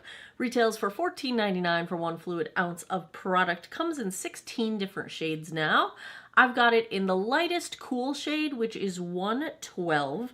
They say the Instant Age Rewind Eraser Treatment Makeup is a super concentrated formula with goji berry that hydrates the skin, while the exclusive applicator sponge covers, fills, and smooths to reduce the appearance of fine lines and wrinkles. Looking through the ingredients, it looks like your typical dimethicone-based formula. I don't see any added fragrance. It does have some fruit extracts like they mentioned. So we will take a look at this one, swatched against a few others in my collection. Swatch time. First up is today's foundation from Maybelline, the Instant Age Rewind Eraser Treatment Makeup in shade 112. Second, I've got from Estee Lauder, the Double Wear Stay in Place in 1C1 Cool Bone. Third up is MAC Studio Sculptin NW15. And last, I've got from Wet n Wild, the Tinted Hydrator in Fair. I've already cleansed, moisturized, and sunscreened this 49-year-old face. I have primed with the Bobbi Brown Vitamin Enriched Face Base because I am super dry right now.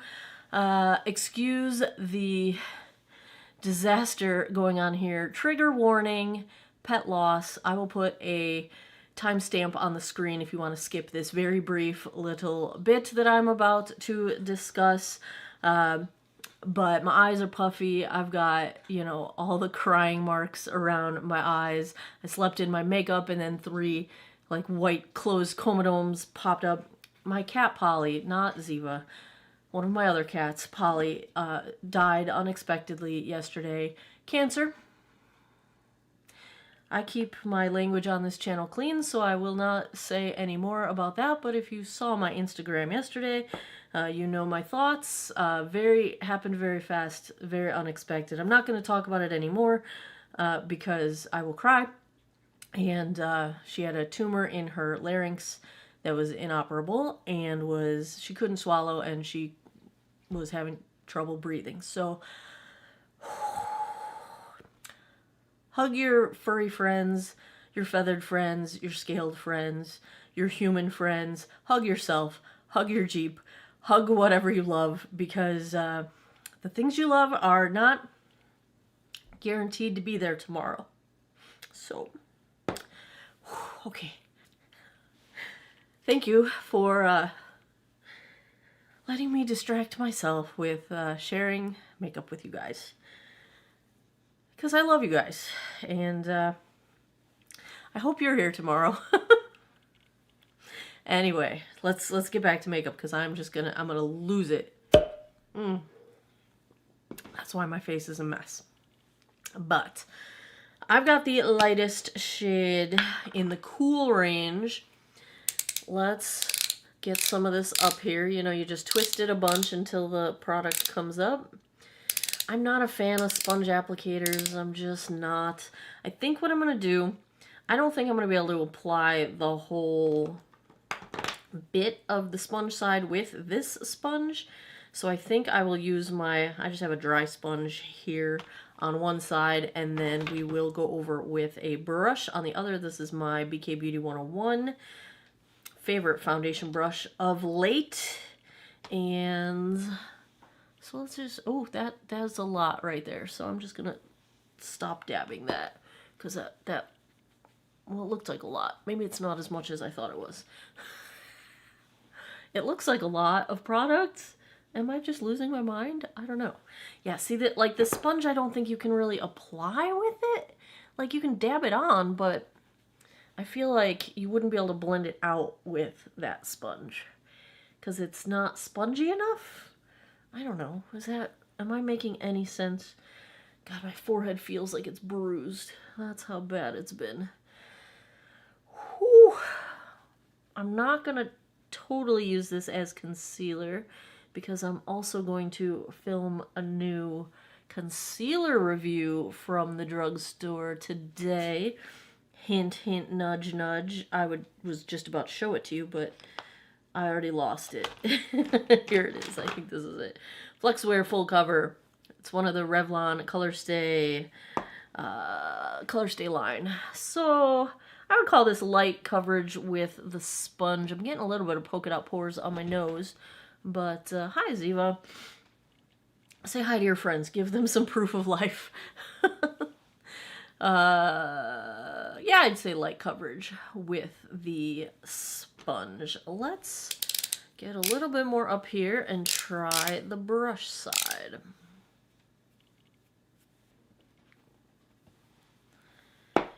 I don't smell anything. I know it didn't have any fragrance listed, but sometimes fragrance ingredients can be tricky, because, you know, there's the generic where they just have to say fragrance, but then there's also, like, if they don't want to put the word fragrance in the ingredients, they can use actual ingredients that are there for the purpose of giving it a scent. You know what I'm saying? So even though in this case the goji berry is there for skincare, but I thought maybe I'd be able to smell it, but I can't, so it doesn't really smell like anything to me. Oh yeah, I think there is, as expected, slightly higher coverage with the brush application. I actually like the finish of the brush a little bit better as well. I just want to point out something strange that's happening on my packaging here. It's leaking out the bottom of the sponge as well as where it's supposed to come out. So that's kind of a bummer. I'm just going to try and, you know, not waste that. Well, I'm just going to use my fingers here now, because that started happening. Let's try and even out my coverage just a little bit. And I'm going to stick with the brush, because I think I like the brush application just a smidge better. This shade, I would say, is a winter shade for me. It's probably a smidge too light for the rest of the year, but it'll work just fine for February, which this winter has been cold in Virginia, and it's not warming up as quickly as I would like. Although my daffodils, you know, the leaves, what do you call them? I guess they're leaves. The green parts have started to sprout out of the ground this week. So there's that. Yeah, I definitely like the brush application better. And I think we're probably approaching medium coverage. I always look at my sunspots here. I can still see the darkest of them, but they're pretty decently covered up at this point. So yeah, let's zoom you guys in and you can see what I'm seeing.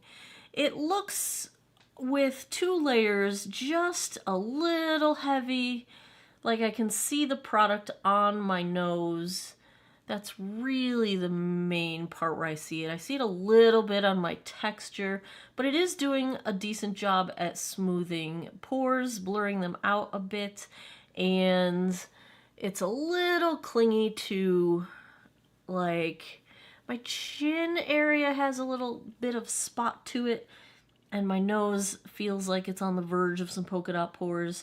It just looks a little smidge heavy in a couple of places. We will see if that settles down a little bit, because sometimes it just needs to warm up to your body temperature and kind of melt into your skin a bit, and then you kind of lose that problem-ish look, that heavy-ish look. But the coverage is nice, and the finish is nice. I would just call it like a natural satin. It doesn't really have a lot of reflect to it, so it's not really a dewy finish.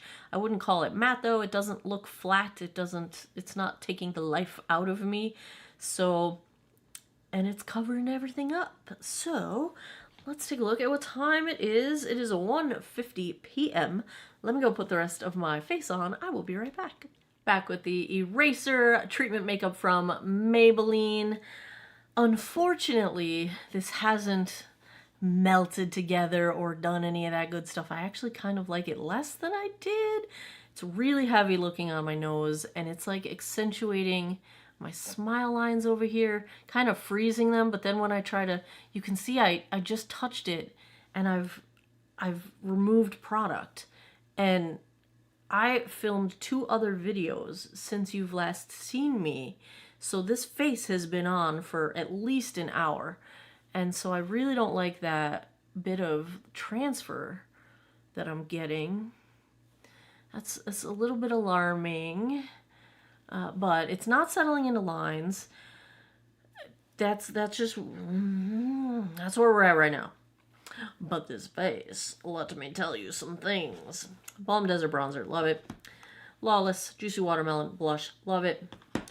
OMG. I'm gonna wipe it off so you get the full beauty, because I got my fingerprints all over it. It's beautiful. What's Up Beauty? They're highlighters. They have a line of highlighters called the Serengeti line. And this line of highlighters is, a portion of the sales are donated to conservation causes to help the cheetahs in the Serengeti Cheetah Project of Tanzania. And okay, first, let's appreciate this packaging. Look at how pretty. I don't even know if you're getting the full impact of this rose gold. Oh, it's just pretty. And that's not even the best part. I gasped when I opened it for the first time, because it's a cheetah. Look at how pretty. My nails are a mess. I picked them all off. It's been a bad week. But this, and I'm so emotional right now that, like, I almost cried when I opened. I'm almost crying. Oh my God, just make it stop. Anyway, it's gorgeous. Look at my face. Like, even on the textured side of my face, look how smooth. This stuff has squalane in it. Weren't we just talking about squalane in makeup? It's hydrating, smoothing. It's beautiful. They have several shades. They sent me this one, and they sent me another one that I did not open yet. This one is Wild Acacia. I'm probably saying it wrong. And the other one I got is Safari Sunset. Should I just open it and show you guys? Because it's so... Oh. Makes me want to cry. Oh, it's just a little deeper. Oh, it's so pretty. Oh, this is the deeper one. It's just a little more pink and a little touch of gold in the cheetah instead of the more silvery white. Thank you, What's Up Beauty. They did send me these in PR. Thank you for supporting the cheetahs. Ugh, they're so pretty. Oh, it makes me want to cry. On my eyes. This came from my Ipsy. I did film this eye look. Check it out next week. Oh, this palette is good. Ace Beauty, Black-owned brand. Happy Black History Month. Mystic Romance. First off, the packaging. Gorgeous, right? Then, the palette. Let me just say, well, first, it's giving me total ABH Modern Renaissance vibes, which is kind of what I went with this eye look. But here's the thing. The colors in this are so well curated that most eyeshadow palettes give you a small number of mattes. So the base of your look is always pretty much the same. You don't get a lot of choices in your transition and your crease and your outer corner deepening colors. And usually they'll just give you 3 and the rest will be glitter or shimmer. Not this one. This one, I can see so many combinations of mattes that can go together as different types of bases for a look. And then they gave you shimmers and glitters, but enough contrast between them that you can pull totally different looks with those as well. This is a fantastically well curated color scheme, and you guys know how much I appreciate that because it is not easy to do. It takes additional research and development and attention to that detail, but not only can you get your daytime, your nighttime, your variety of looks out of this. Like, you could take this as your only travel palette and get every look you need out of it, but they're all mix and matchable as well. And that takes a certain attention to undertones that not all companies bother to do. And so when I find a company that bothers to do it, I will buy their eyeshadow palettes because they're far more versatile. And the quality is beautiful. The mattes blended beautifully. The glitters nearly brought me to tears. Like, Ace Beauty, yes, this is beautiful. Bravo. Such a fan. What else am I wearing? I am, like I mentioned, I'm testing that Revlon, the new Flex Wear full cover. It's the new version of their Color Stay concealer. I'm liking it so far. I'm also wearing Forget the Filler, the cherry one. Oh, from Lawless, so good. I tried a new brow pen / brow gel from Maybelline Build-A-Brow. Okay, I like it. The pen is nice, super fine tipped, like a marker type of a style. I'm not very good at using them, but I pulled it off. Then it's got the clear brow gel. I will say the brow gel is not quite holding up my brows all the way that I can get the Lawless soft set brow gel to hold, or the way the Jones Road holds on me. So it's not quite there, and it's a little crunchy. But it's doing the trick, so I'm not mad at it. But I don't think it's going to knock either one of those favorites off of their pedestal. But it's nice. And if you don't need... Like, I have really heavy brows. I got a lot of brow hair. Thank goodness I got through the 90s without plucking them out. But you might not need as much hold as I do. So if you don't... It's going to be a contender, I think. It's nice. I like it. And I did try the Give Gwen Stefani's brand lipstick, and I took it off because it was too warm for this look, but it's a really nice matte formula. I got it in my Ipsy.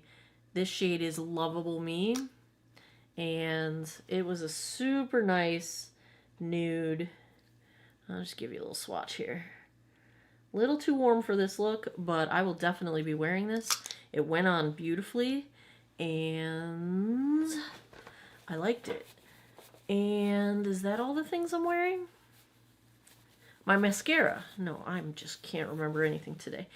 Rare Beauty also got this out of my Ipsy. It is the Universal Volumizing Mascara. It's got a straight wand. I prefer a curved wand, but it does have lots and lots of bristles, which I like. I think the look of it is just your basic everyday mascara. I like a little more drama and a little more depth at the root, which kind of requires a certain brush to get that. But as an everyday mascara, I think it looks very nice. And I think that's all the things. I am wearing CoverGirl for my waterline, the Perfect Point Plus. Doesn't hold up all day long on me, but it's easy to apply and it holds up most of the day, so I'm going to give it an okay. All right, there's all the things. Gotta go get a sandwich. I'm going to do my best to remember to get a daylight check-in while I'm out in the world, and then I'll come back tonight, give you guys my final thoughts. Daylight check-in. It is basically sunset, so you know the shade's not as light as I thought it was. You know. What was that in my hair? I don't know. Here's how it is up close. I have not gotten a good look at it myself. And right now it is 6:04. So I will see it when I'm editing. And I will see it up close in the mirror tonight when we wrap this one up. But there you go. Oh, it's gonna snow again on Friday. That's what I heard.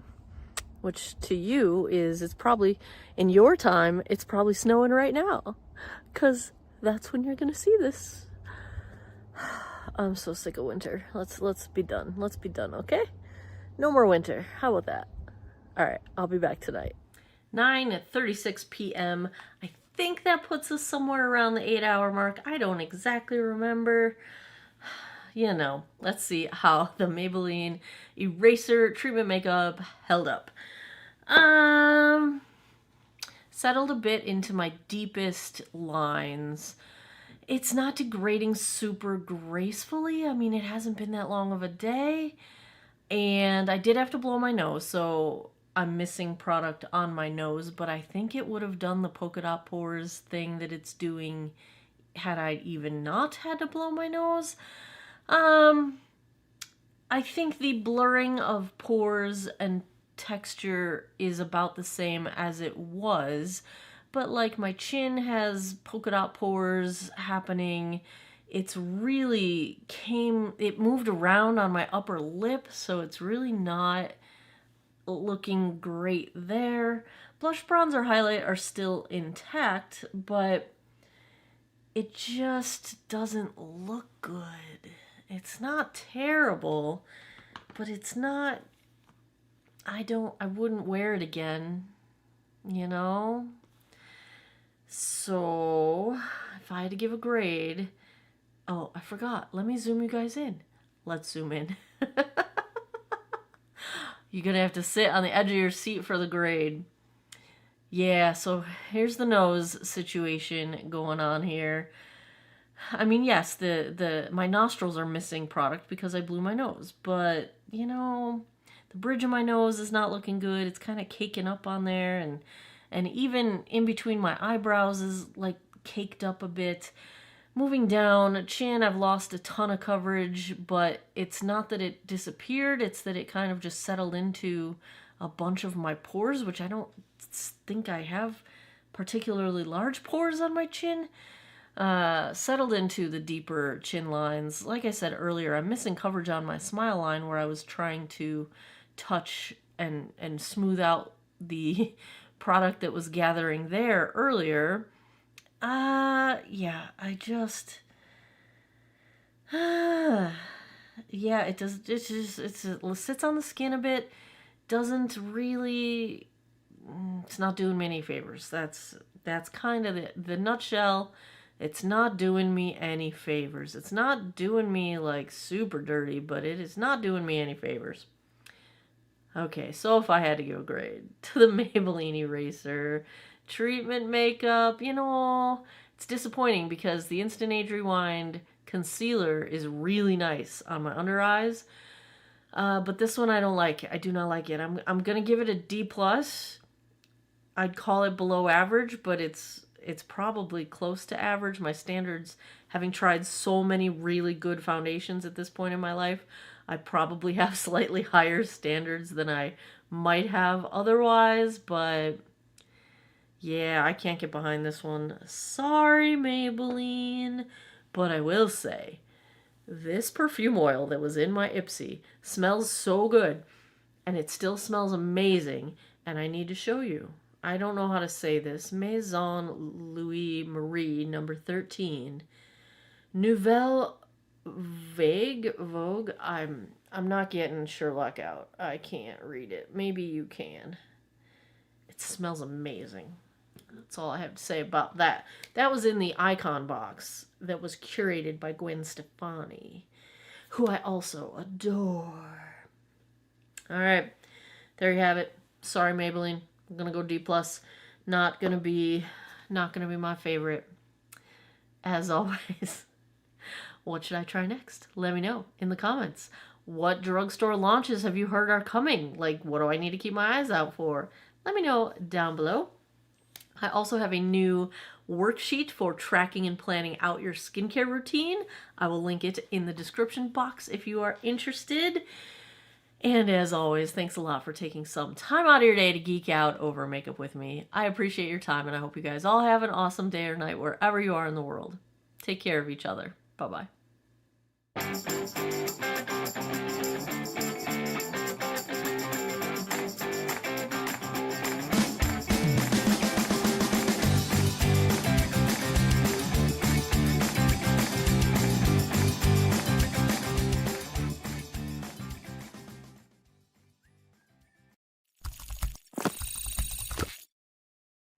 Hello world, Shelly here, and it's time for another episode of Foundation Fest. And today I'm checking out from Revlon the Illuminance Serum Tint. Retails for $18.99 for 0.94 fluid ounces or 28 milliliters of product. That is the equivalent of $20.20 per ounce. So yes, we have yet another $20+ foundation at the drugstore. Who's excited?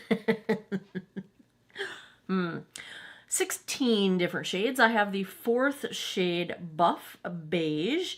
This is described as light coverage to instantly and visibly enhance your complexion and even skin tone over time, with results in 4 to 8 weeks. Now, this is getting 4.3 out of 5 stars with just over 1,700 reviews on Ulta's website, and the claim to fame for this guy here, it's got ginger root, vitamin C, and vitamin E, and that is what is giving us that evening skin tone. And I think what they're primarily talking about is reducing dark spots and discoloration in the skin over time. It's also SPF 15. It's a combination physical and mineral sunscreen, which SPF 15 to me is like, why bother? It doesn't even count. I would not even pretend there's sunscreen in it because 15 is not protecting this Casper the Friendly Ghost faced here. I'm looking on the ingredients because I forgot to check if there was any added fragrance listed. Sherlock is helping me. I'm not seeing it in a quick scan here. Doesn't mean that there aren't other ingredients in here giving it scent, but the all ambiguous fragrance label is not there, at least from what I could tell looking at it quickly. So let's take a look at this shade Buff Beige swatched against a few others in my collection. Swatch time. First up is today's foundation from Revlon, the Illuminance Serum Tint in shade 209 Buff Beige. Second, I've got from Estee Lauder the Double Wear Stay in Place in 1C1 Cool Bone. Third up is MAC Studio Sculpted NW15. And last, I've got from Wet n Wild the Tinted Hydrator in Fair. I've already cleansed, moisturized, and sunscreened this 49-year-old face since I did my skincare a couple of hours ago at this point. I didn't prime, but I did put on some of the Jones Road oil-free moisturizer, which actually works really nicely as a primer, like right underneath makeup. I enjoy it. It's super lightweight, but I've had very dry skin lately. I always have dry skin, but it's been very dry lately, and so I figured might as well give it a little zhuzh of moisture before we go in with this one. The instructions for this guy say to apply it with either fingertips or a sponge. So I think I'm going to go the fingertip route. And let's take a look at the shade that we've got going on. If I can get my palette, my little butterfly. Come here, butterfly. Do you hear this mess? Come here, butterfly. All right, let's take a look at the consistency here.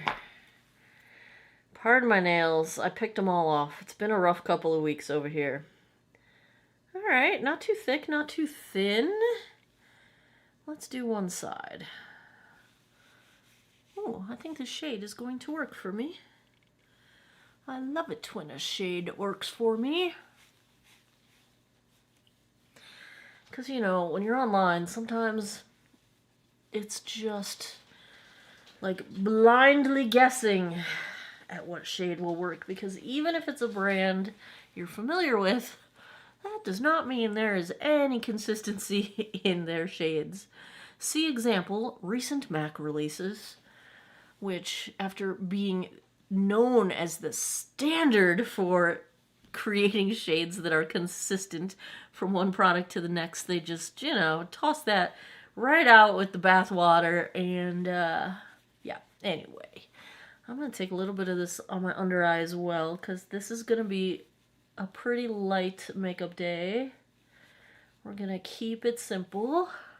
Get the nostril, even though I'm going to end up blowing my nose for sure and wiping it all off. But let's at least start out nice. I really like this feels hydrating. Like, putting it under my eye especially was like, ooh, moisture, liking that. I would say it's pretty sheer coverage with one pass, although it is doing some color correction of balancing out that redness. Would love it to make these sunspots disappear. All right. Should I do this side and then build it up? Let's actually build up this side a little bit just to see how much coverage we can get. It says it's light coverage, so you know, I'm not wearing it with the intent of it being a real full coverage kind of a product. But let's just go for whatever we can get out of this puppy. Get the schnoz. Get the chin. My chin always has redness, and it's one of the first areas to like lose coverage over time. I've been having polka dot pores on my nose, and this is actually handling it very gracefully. It's really not collecting in any pores, which is a nice surprise considering my luck lately. I did just get it all in my eyebrows, though. That's not the fault of the product. That is user error. All right, there's half of a face with two coats. Probably that's as much coverage as we're going to end up with, but, you know, I'm okay with this. Really only the darkest of my spots are visible through. It's a very natural skin-like finish. I would say it's got a little bit of a satin crossing into the dewy range. Not super dewy, but it's on that side of the fence for sure. It is doing some redness correction, because I have some redness on my cheeks here that is nicely balanced on this side. All right, this has enough. You know, they call this a tint, which makes me expect it to be sheer. And, you know, but they did accurately describe it as light coverage. So I'm pleasantly surprised. I like coverage. I'm a medium coverage girl. Do you like that cat hair right on my face? That's nice. That's nice. I don't know if you guys are going to get to see because she's sitting very nicely and I don't want to encourage her to move. But Charlie, the kitten... Oh, I said her name. Why did I do that? The kitten, who's really not a kitten anymore. She's going to be 2 in April. Is sitting on my vanity in the corner right over here right now. she's not often up here, and therefore she's not often on camera. But we'll see. Maybe she's gonna change her mind today. I don't know. She's looking out the window. The window's right behind you, and she's watching birds, or maybe the chipmunk is out there. I have a chipmunk that lives in my front yard.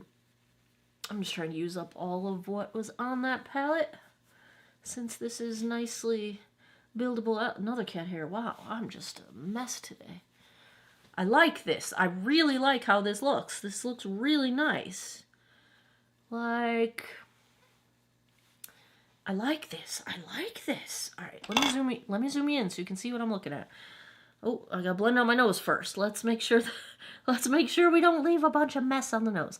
All right, the second layer on my nose did start collecting a little bit into those nose pores, but to be fair, everything has been collecting weirdly on my nose lately. Even the best of the best that normally don't collect on my nose. So I can't really put much blame here on Revlon.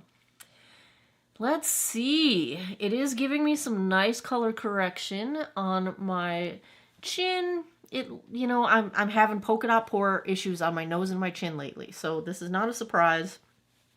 It's just been happening lately. I don't know. It just is what it is. I really like the smoothing. I am going to say I can barely see most of my pores, and even the textured side of my face looks like has a veil of smoothness over it, but it still looks like I'm looking at my skin.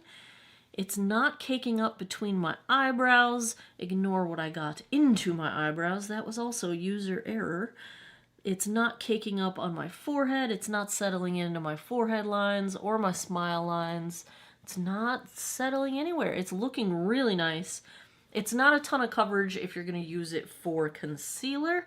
I feel like I would probably still put a concealer on with this. I'm not going to today because I just want to see how it behaves under the eyes, because why not? But I really like this finish. This finish is like giving me the life to my skin that, especially when it's dry, it just looks flat and dull, whereas this gives it a little bit of plump moisture and a little bit of reflect, so it doesn't look flat. It's okay. The illuminance thing, I get it. That's good name. Okay. I would call it a little bit more than a tint. It's got a little bit of coverage, which I'm happy about. But if you just wanted a sheer tint, be aware it's got a little bit of coverage to it. I'd call it light coverage. So did they. All right. Okay, I see you. What's beeping? Something's beeping in my house. I don't know what it is. Let me go put the rest of my face on, figure out what's beeping, and I will be right back. All right, Illuminance, you're doing your illuminating thing. No issues blending. I'm wearing all powder products. I did not powder this as in setting powder, but I do have powder blush, powder bronzer, powder highlight in the form of the Malm Desert. Elf, Always Rosy. Yeah. What is this? Primer Infused Blush. And my new obsession. What's Up Beauty, Serengeti, highlighters. Oh, like seriously? Am I back into the whole like blingy highlighter? Yeah. Did I ever really leave? Yeah, no, not really. If you haven't seen these, thank you, What's Up Beauty, for sending them to me in PR. This is not sponsored, and I don't have to even show this to you, but I want to because they're gorgeous. Look at this. Every purchase, now it's starting to get blended out because I've been using it, but it's a cheetah, and they have two different shades, and two different shades in each of the two different compacts, I guess. So maybe you would call it 4. So like this one is the white pink, and this one's a little bit more of a gold pink. I haven't used this one yet, so you can see the cheetah face a little bit better. Every purchase, a portion of the proceeds is donated to support the conservation efforts of the cheetahs in the Serengeti. And the packaging is just gorgeous, and the product is gorgeous, and I'm over the moon with, right in front of me, living on my vanity, is the Dragon Eye palette from What's Up Beauty, because do you want to see how close I am to hitting pan on this guy right here? Like, look at the dent in this thing, and I have not even had this for very long, but I use it constantly. It's gorgeous. It's gorgeous. It's just gorgeous. It's gorgeous. It's gorgeous. Yeah, so that is that. My eyes are the Cloud 9 from ColourPop, and a little bit of the CoverGirl Exhibitionist glitter that is the collab with that singer that I don't know the name of or never heard of her before because I'm old. But it's beautiful. Pulled out my old Lawless One and Done mascara. This one is so good, and this tube is so dead, like it needs to go in the trash. But have you ever been like, oh, I can get one more look out of it. I can get one more face out of it. I can get one more. And then you're like, you give it up, girl. You just gotta give it up. Like the thing is empty. It's empty. It's done. You just gotta go. Move on. Just move on. I can't. It's so hard. Should I throw it away? No, I can't do it. I can get one more. I can get one more of it. Need to buy a new one. The thing you heard drop was my lower lash line mascara, Estee Lauder Double Wear Zero Smudge. Also need a new one of that. That one's even more farther gone than this one. Girl, you just gotta move on. You just gotta move on. My lip is a limited edition high gloss lip oil from Color Street. Kiss Kiss is the name of it. It's like a lip gloss, but it is lip oil. My dry lips love it. Is that everything that's on my face? I think so. No, it's not. I've tried this a few times now. My opinion's not really changing, but I'm still not sure if I like it. This is Maybelline Build-A-Brow. It's one of those brow pencils. This is the ash brown shade, not pencils, pens. So it's like the felt tip pen, and then the other side is the clear brow gel. It is not strong enough to really hold my brows up the way I like them, and it does feel a little bit crunchy as far as the gel goes, but I feel like the pen has potential. My bangs are being so uncooperative, but let me just show you my brows right now. Like, I don't know. I feel like if you like the pens, you might actually really like this, especially if you don't have the heaviness to your brow hairs that I have. I did not pluck them out in the 90s. I was very anti touching my eyebrows. They were just a unruly mess in the 90s. But at least I didn't pluck them out, and so I still have all my brow hair. But I need a really strong brow gel to hold them up, and I don't like when they feel crunchy. But the pen is actually kind of nice. I don't know. I don't know what I think yet. So I think if you like pens, you probably would like this one. My guess is it's a really good pen because most of these brow pens, I try them once and I'm like, nope. So the fact that I've tried it a few times and I'm still trying to figure it out, it might be all right. It might be all right. I don't know. There you go. There's my probably useless review of the Build-A-Brow pen. All right, I'm gonna go about my day. I'm not getting a sandwich today because I just ate a little Amy's pesto bowl, so I'm not hungry. When's the last time I filmed and I wasn't hungry? It's like a miracle. I am getting a late start today. I think I forgot to tell you what time it was. It was like 3:20 when I stopped the foundation and started putting the rest of my makeup on. So it's 3:55 now. So about 3:20 we're starting out. So we'll see how long this goes. We'll see how long I stay up and keep this on my face. I am going to go about my day. I'm probably going to get a daylight check-in sooner rather than later so I don't forget. And then I will come back tonight and give you guys my final thoughts. Look at me remembering to do the daylight check-in before the sun completely set. I'm hiding behind a tree right now. Here is our shade match. Looks great. I love this shade. Looking good overall, I'm gonna say. It's been a couple hours. It's 4:57 right now. Oh, here comes the wind. It's freezing cold out today. Let me step aside and get you some daylight. I mean, sunlight. Direct sun. Where'd the sun go? There we go. Here it is in direct sunlight. I think it still looks quite nice. Back behind the tree. All right, there you have it. I'm about to go in the garage, make some bakuchiol cream. So I got my hoodie on because it's cold. It's like 32 degrees right now. Ah! And so yeah, by the time you see this, the bakuchiol should be restocked on my website. How about that? How you like them apples? All right, I'll see you guys later. 11:30 p.m. That puts us right around the 8-hour mark. Let's take a look at how the Revlon Illuminance, which is now somehow lost on my vanity, held up. Woo! Got it. It's beautiful. At this point, we're 8 hours in. It is a light coverage product. Some of the coverage is dissipating, but it is degrading in such a graceful way that I feel like it just looks like my skin.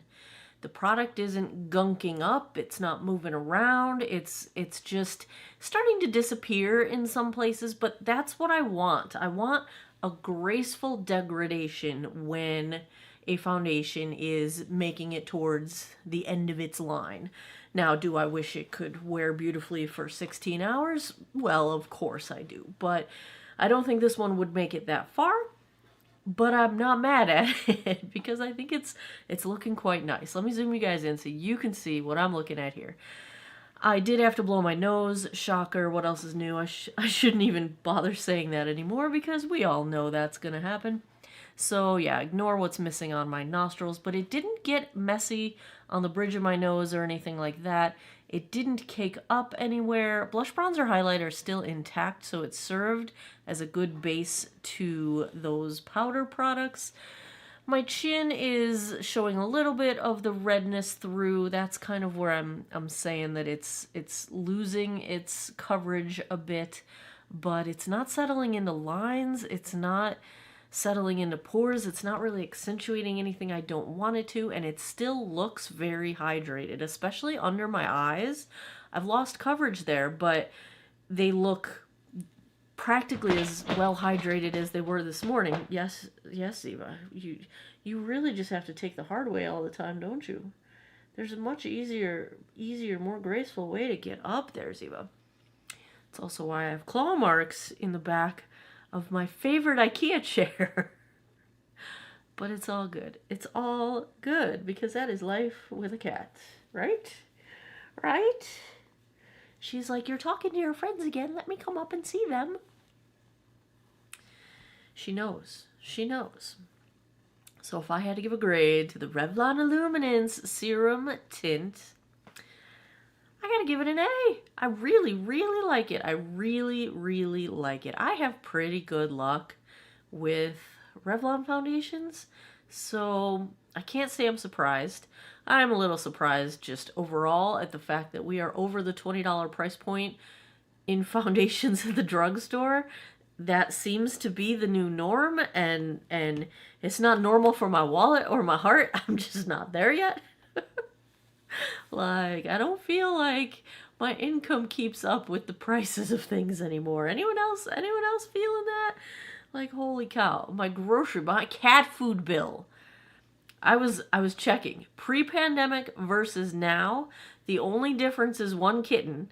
So, I mean, yeah, she eats some food, but she doesn't eat triple the food, and my cost has gone up triple. Anyway, I'm just... Okay, tangent. I would feed you guys... I would live in a cardboard box to feed you the best. To feed you the best. Right, Ziva? She's purring her head off. You probably can't hear it, but you're a good Ziva. You're a good Ziva baby. Say hi to your fans. Your fans love you. They love you. You should have your own channel. Should I make you a TikTok? Should I make you a TikTok? She's not really the most interesting cat. She just follows me around all day. That's all. Like, oh, I love you, Ziva. I love you. She's also not the smartest cat. Shh. She's the sweetest thing, though. I've never met a cat that loves everyone as much as this one here. Yeah. All right. I'll let you guys go. I figured I'd give you some Ziva time. You know... We all need some good Ziva time sometimes. There you have it. Another episode of Foundation Fest is in the books. If you like foundation reviews, if you had fun with this one, give me a thumbs up down below. Let me know in the comments, what should I pick up next? I keep a running list. I buy new stuff whenever I can get my grubby paws on it. And check out, I have one new thing linked in the description. If you've ever felt like your skincare routine is totally random and you can't tell if it's working, I made a worksheet to help plan and track your skincare routine.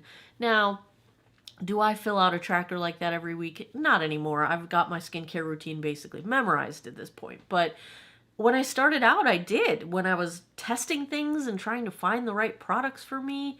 So if you would like it, free download, check in the description box. I've got a link down there. I am also planning, let me know if you think this is a good idea. I'm planning to make, based on my eyeshadow brush video the other day, where I was talking about like the different shapes of the brushes and why I use what I use, I'm thinking of making like illustrated pictures of the different like sizes and types of brushes that I use that you could take with you in a store to like hold a brush up next to it and see if they're approximately in the same ballpark, and if you happen to need the same kind of brush as I do. Would that be helpful to you? Let me know. I'll make a download for it if that would be something you would be interested in. There you have it. As always, thanks a lot for taking some time out of your day to geek out over makeup with me. I appreciate your time, and I hope you guys all have an awesome day or night wherever you are in the world. Take care of each other. Bye-bye.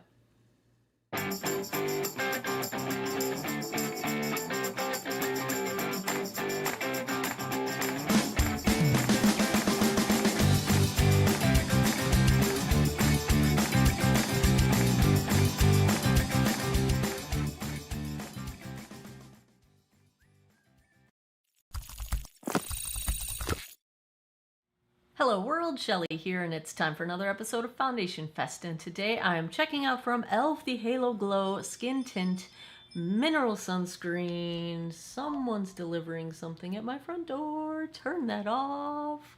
Bad YouTuber, bad YouTuber. SPF 50 Mineral Sunscreen. It is 12% zinc oxide. I've got this in the shade Light Cool number 6. And this retails for $18 for 1 fluid ounce or 30 milliliters of product. Comes in 18 different shades. I gotta say, I was lamenting the price. $18. e.l.f. Remember when you used to be able to, or at least as someone who reviews foundations, used to be able to be excited when a new e.l.f. or Wet n Wild came out because I knew I could buy 2 or 3 shades to compare for you all. Not at $18. I'm not buying 2 or 3 shades. I will say I had a hard time picking this shade because the undertone on light neutral looked very yellow to me and warm. I prefer a neutral to slightly cool undertone. Fair cool looked way too light. Light cool looks too dark. We'll find out if it is or not. But let's take a look at what they say about this. Say hello. Ha, see what you did there. To e.l.f.'s Do It All Halo Glow Skin Tint that's worth every elfing cent. Get light buildable coverage with a dewy finish plus zinc oxide mineral SPF 50 sunscreen with no white cast. It sinks in like your fave skincare. Do they really have to talk to the 12-year-old audience? Like, really? I don't know. Well, I did use the word fave the other day in Instagram. Who knows? I don't know. Whatever. Get off my lawn. It sinks in like your fave skincare for a barely there feel and naturally glowing complexion. They don't annoy me as much as some of the other writers of copy for product promotion. The details: hydrating, dewy finish, SPF 50, non-comedogenic, dermatologist tested.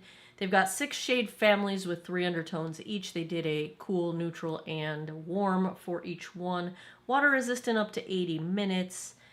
Cruelty free, certified by Leaping Bunny and PETA, of course. Fair Trade USA. It does have niacinamide. Keep that in mind because everything right now seems to have niacinamide. It's usually not an ingredient that reacts with other things or has like overdose potential, but some people do get sensitive to it in large quantities. So if all of your skincare and now your foundation has niacinamide in it, you might be one of those people if you do have any issues. It's formulated without phthalates, parabens. That's a word I've never seen before. Triclosan, triclocarbon. Let's see if I can say this. Nonylphenol ethoxylates. All right, none of those in here, whatever those are. I should look that up. Maybe it's important. Anyway, let's take a look at shade 6, swatched against a few others in my collection. Swatch time. First up is today's foundation from e.l.f. the Halo Glow Skin Tint SPF 50 in shade 6, Light Cool. Second, I've got from Estee Lauder the Double Wear Stay in Place in 1C1 Cool Bone. Third up is MAC Studio Sculpt in NW15. And last, I've got from Wet n Wild the Tinted Hydrator in Fair. I've already cleansed, moisturized, and sunscreened this 50-year-old face. Yes, I do wear sunscreen as the last step of my skincare, even when my foundation has sunscreen in it, until I can confirm that with a coverage product, I'm able to put enough on my face to have the stated sunscreen amount, because with coverage products, I usually am just putting the amount of the coverage I want, not the amount that I need for sunscreen protection.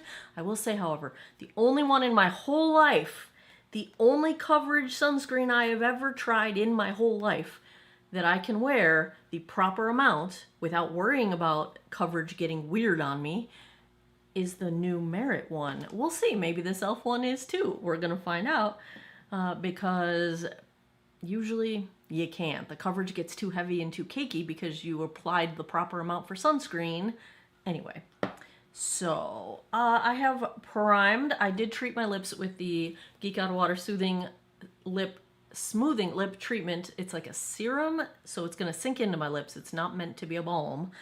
I know I'm out of stock on the tubes. I still have some in the jars on my website, but I will be restocking the tubes. I've just been lazy because they're a pain. Like, they're a real pain, but I like them, so I'm...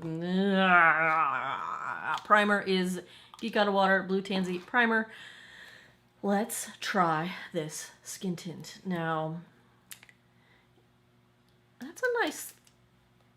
kind of like the packaging. I mean, it's plastic packaging, obviously, but that's like a hefty little cap that I'm not going to drop very easily. I don't like caps that I'm going to drop very easily. Let's get the old butterfly. Alright, let's check the consistency here. There we go. Maybe it's not going to be too dark. I don't know. Let's find out. I'm going to go in on one side of my face with a damp sponge. No, this is not too dark. The photos, I was making my decisions based on the photos on the Ulta and e.l.f. websites. And in the model photos, this looked like it was going to be too dark, but the Fair Cool looked definitely too light. So I did buy this at Ulta in person, but they did not have testers because it was just in their little limited edition display. e.l.f. has a new mascara as well. If I remember, I'm going to try it today, so stay tuned for that. Pretty sheer coverage with a sponge application. To be quite honest, I would typically just throw this all over my face with fingertips and rub it in, since it's a tint product as opposed to a super coverage product, and that's probably going to work in its favor as far as being able to put a large amount of product on. Actually, we're just going to go in with fingertips instead of a brush on this side. That's a schmear, like that's a thick. We're going to put the whole rest of what I did on my palette and see. See, that's a lot. Let's find out. Can we do it? I'm gonna have to probably drag some of this to the other side of my face. But is it gonna get all heavy and crazy? Let's find out. It is not massaging in very well. It does look like it's going to behave more like a foundation than like a sunscreen, which in that case, then I would not typically wear it as my only sunscreen. If I can't put enough product on to give me sunscreen coverage. Oh, I got it all on my eyebrows. Whoopsie. Oh gosh, that's a mess. Oh, it's all in my hair too. I did a terrible job. It gives a little bit more coverage that way, but ooh, it's really, really heavy on the skin. So I'm going to say this is not the kind of product that you can just slather on, and Merit is going to hold on to its title as the only brand that I've ever had a coverage sunscreen that I can slather on at will, because that's looking super heavy. We're going to have to take some off. Now, when I say I do my sunscreen as part of my skincare, it has been soaking in for at least an hour at this point. I usually wait at least 15 minutes just so that that sunscreen can form its, layer on my skin before I put anything else on top of it. All right, that's looking better now that I took some of that excess off. Can we get some of it out of my hair? I don't know. Let's try. Oh, that's just gray. That's not sunscreen. That's a gray hair. Loud and proud. Is it? Yeah. Thanks, gray hair. All right, now that I've just got a wacky, unmatched amount of coverage everywhere, I used all that. I'm just gonna spot place just a little bit more. This is a pretty thin foundation, like a thin consistency. So it's a little watery, I would say. Oh, that's gonna get in my eye. Let's make sure we got the under eyes. Thank you all who encouraged me to make sure I am sunscreening my under eyes. I don't have trouble with sunscreens irritating my eyes usually, so even chemical sunscreens don't bother me. In fact, I usually prefer chemical sunscreens under my makeup. Since I've got some extra, I'm gonna take it under my chin, get my neck a little bit. Yeah, I can kind of see, ooh, that's not a cat hair even, that's my hair. I can see on my face where it's just, where too much product was clinging, when you go in too heavy. So yeah, this is not a go in heavy situation. I'm gonna dab some off. So I would not wear this as your only sunscreen. Unless you can get that heaviness not to look heavy on you. But for me, it looked a little heavy when applied at sunscreen amounts. Let's get that fancy cap back on here. I do like that chunky cap. I'm alright with that packaging. Feels alright for 18 bucks, I guess. $18 for e.l.f. Oh my goodness, what is even happening? Alright, let's get a close-up look. Not as dewy as I was expecting, considering they used that word in their description, but it is dewy. But it's not over the top. I would call this a nice dewy finish. You get the light coming in from my lights here, but you can kind of see where the reflect hits. It's not disco ball reflect. I would say it's really just coming out at the high points, which is what you would expect. Let's zoom in. Let's get you guys a look at what I'm seeing. I will say that it does look fine on my nose and around my mouth and on my chin. Nothing's looking strange. Nothing is sort of doing any gathering in pores or anything like that. It's clinging a little bit kind of around my sideburns area where, that skin is just a little thicker than the rest of your face.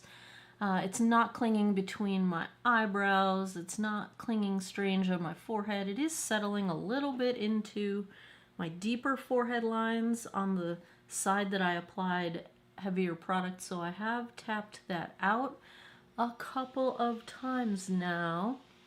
I'm just gonna tap out and try and get rid of any excess that might move around. Now, this does not seem to be setting down very quickly. However, I have not turned the air conditioning on yet. We went from 40 degrees to 85 degrees, just like that.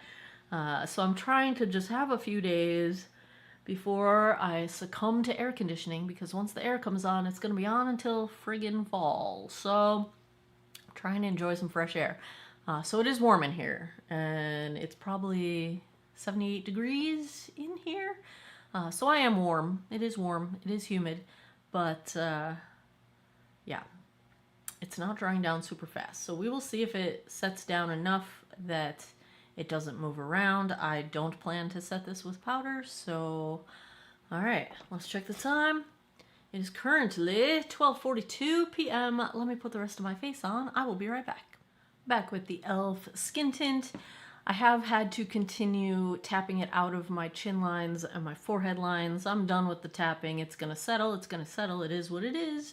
But that does tell me that you're not going to be able to apply enough product to get SPF 50 and not have it move around on your face. I did not set it with powder, so we'll see how it holds up throughout the day on the rest of my face. First impression of this e.l.f. Incredicurl mascara is very good. I like it, and with mascaras I can usually tell straight away whether I'm gonna like it. So I mean, barring anything like, remember when the original Lash Paradise came out, the L'Oreal Lash Paradise, and everyone loved it, but then 3 weeks into everyone having it, the tube dried out, and then I stopped using it. But here's the wand on this one. Short of something like that happening, I would say I like this mascara, because I can usually tell the first time I wear it whether I like it or not, and this one applied very nicely.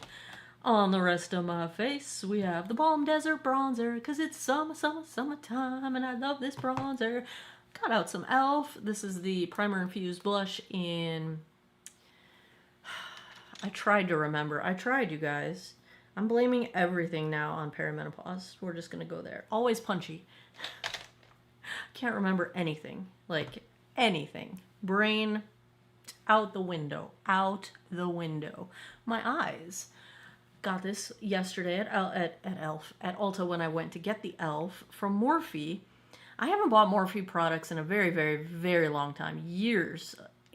And I always kind of wondered, like, they get this prime location in my Ulta right by the checkout, and it's like that whole aisle, and I always thought, do people really buy Morphe that much anymore, since they had their, like, you know, heyday with the influencers years back, and then their drama with the influencers years back? And then I read an article a couple weeks ago about their sort of, like, fall from grace and, like, you know, brink of destruction situation, and how they hung in there and as a small business and sort of rebuilt everything. And I was like, maybe it's just like the whole struggling small business owner thing got to me.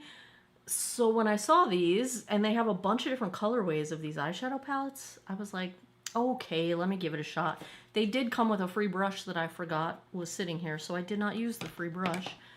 But it's really pretty, and these shadows are really nice. So I'm wearing literally all of the shades. Oh, except for, no, I am wearing all the shades. Yep, I'm wearing all of them because I wanted to try them all out. And they all performed beautifully. And it's one of those like wet or dry kind of palettes. I used them all dry, and it's beautiful, and this packaging is gorgeous. And so, all right, Morphe, maybe I'll use you some more. Anyway, that's lovely. Wet n Wild Breakup Proof Liner is my tight line. e.l.f. mascara we talked about. The Refi, whatever, however you say that.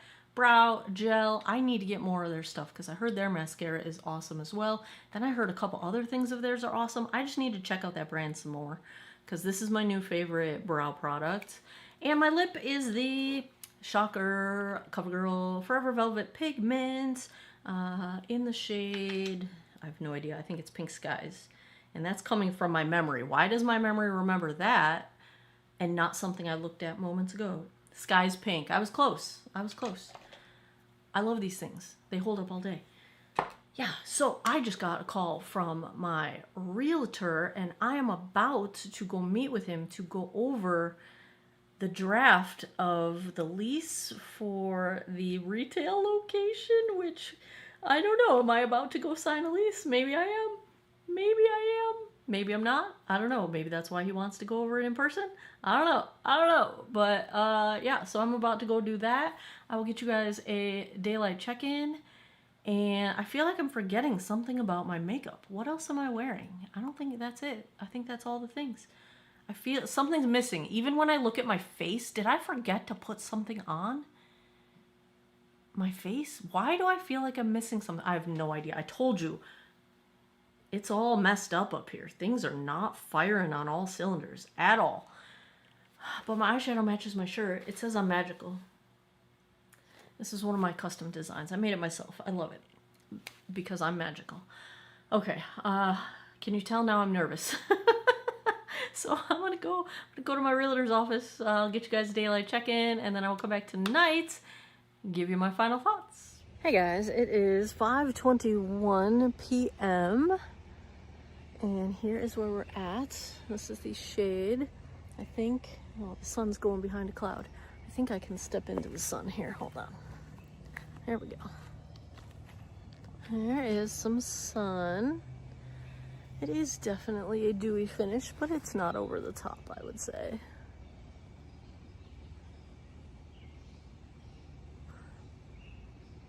I think I can see redness on my nose coming through, which would speak to it not being very high coverage.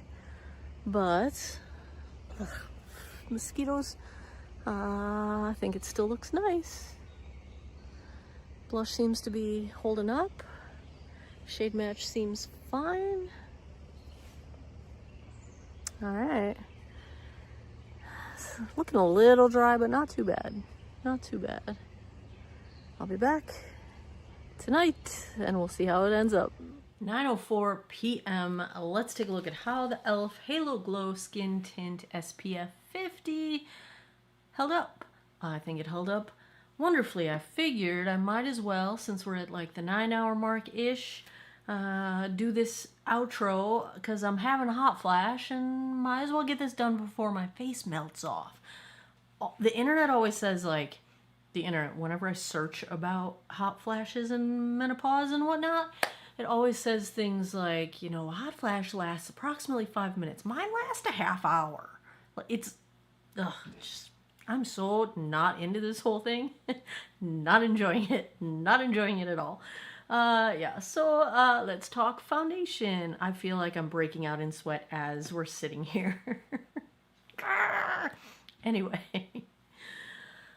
Yeah, let's get the hair out of the way just so you can see the dewiness.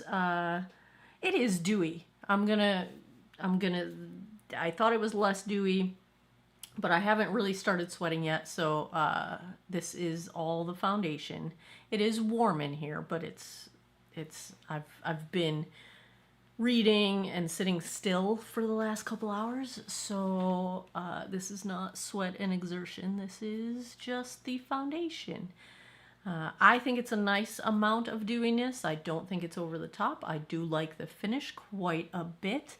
I'm getting my first good look in the mirror here, and it's kind of broken apart along movement lines, like along my smile lines and like my Meredith Grey wrinkle over here.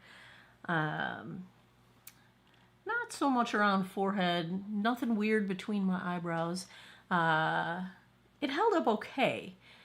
I would say it's close to the end of its useful life. It's not a high coverage product to begin with. I would call it, you know, the low end of light coverage. Not quite sheer though. It is a little bit of coverage, but I'd say it's probably about, you know, this 9-ish hour mark is probably about all it's got in it. It's probably end of its life situation. Let's zoom in so you guys can see what I see. I did not have to blow my nose today, shocker, although that's the first thing I'm going to do when I stop filming. So anything missing on my nose is just product disappearing. It did cake up a little bit around my nostrils, kind of breaking apart on my chin and around my mouth you know, the movement areas of my face. But blush and bronzer still look pretty well intact, so the degradation has been fairly graceful, I would say.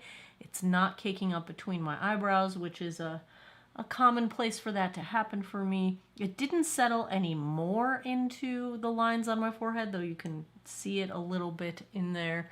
Not too bad as far as settling goes. Just a smidge, I would say, into deeper lines, because it did not settle into my crow's feet, just my chin line and my forehead lines, which are the deeper of them.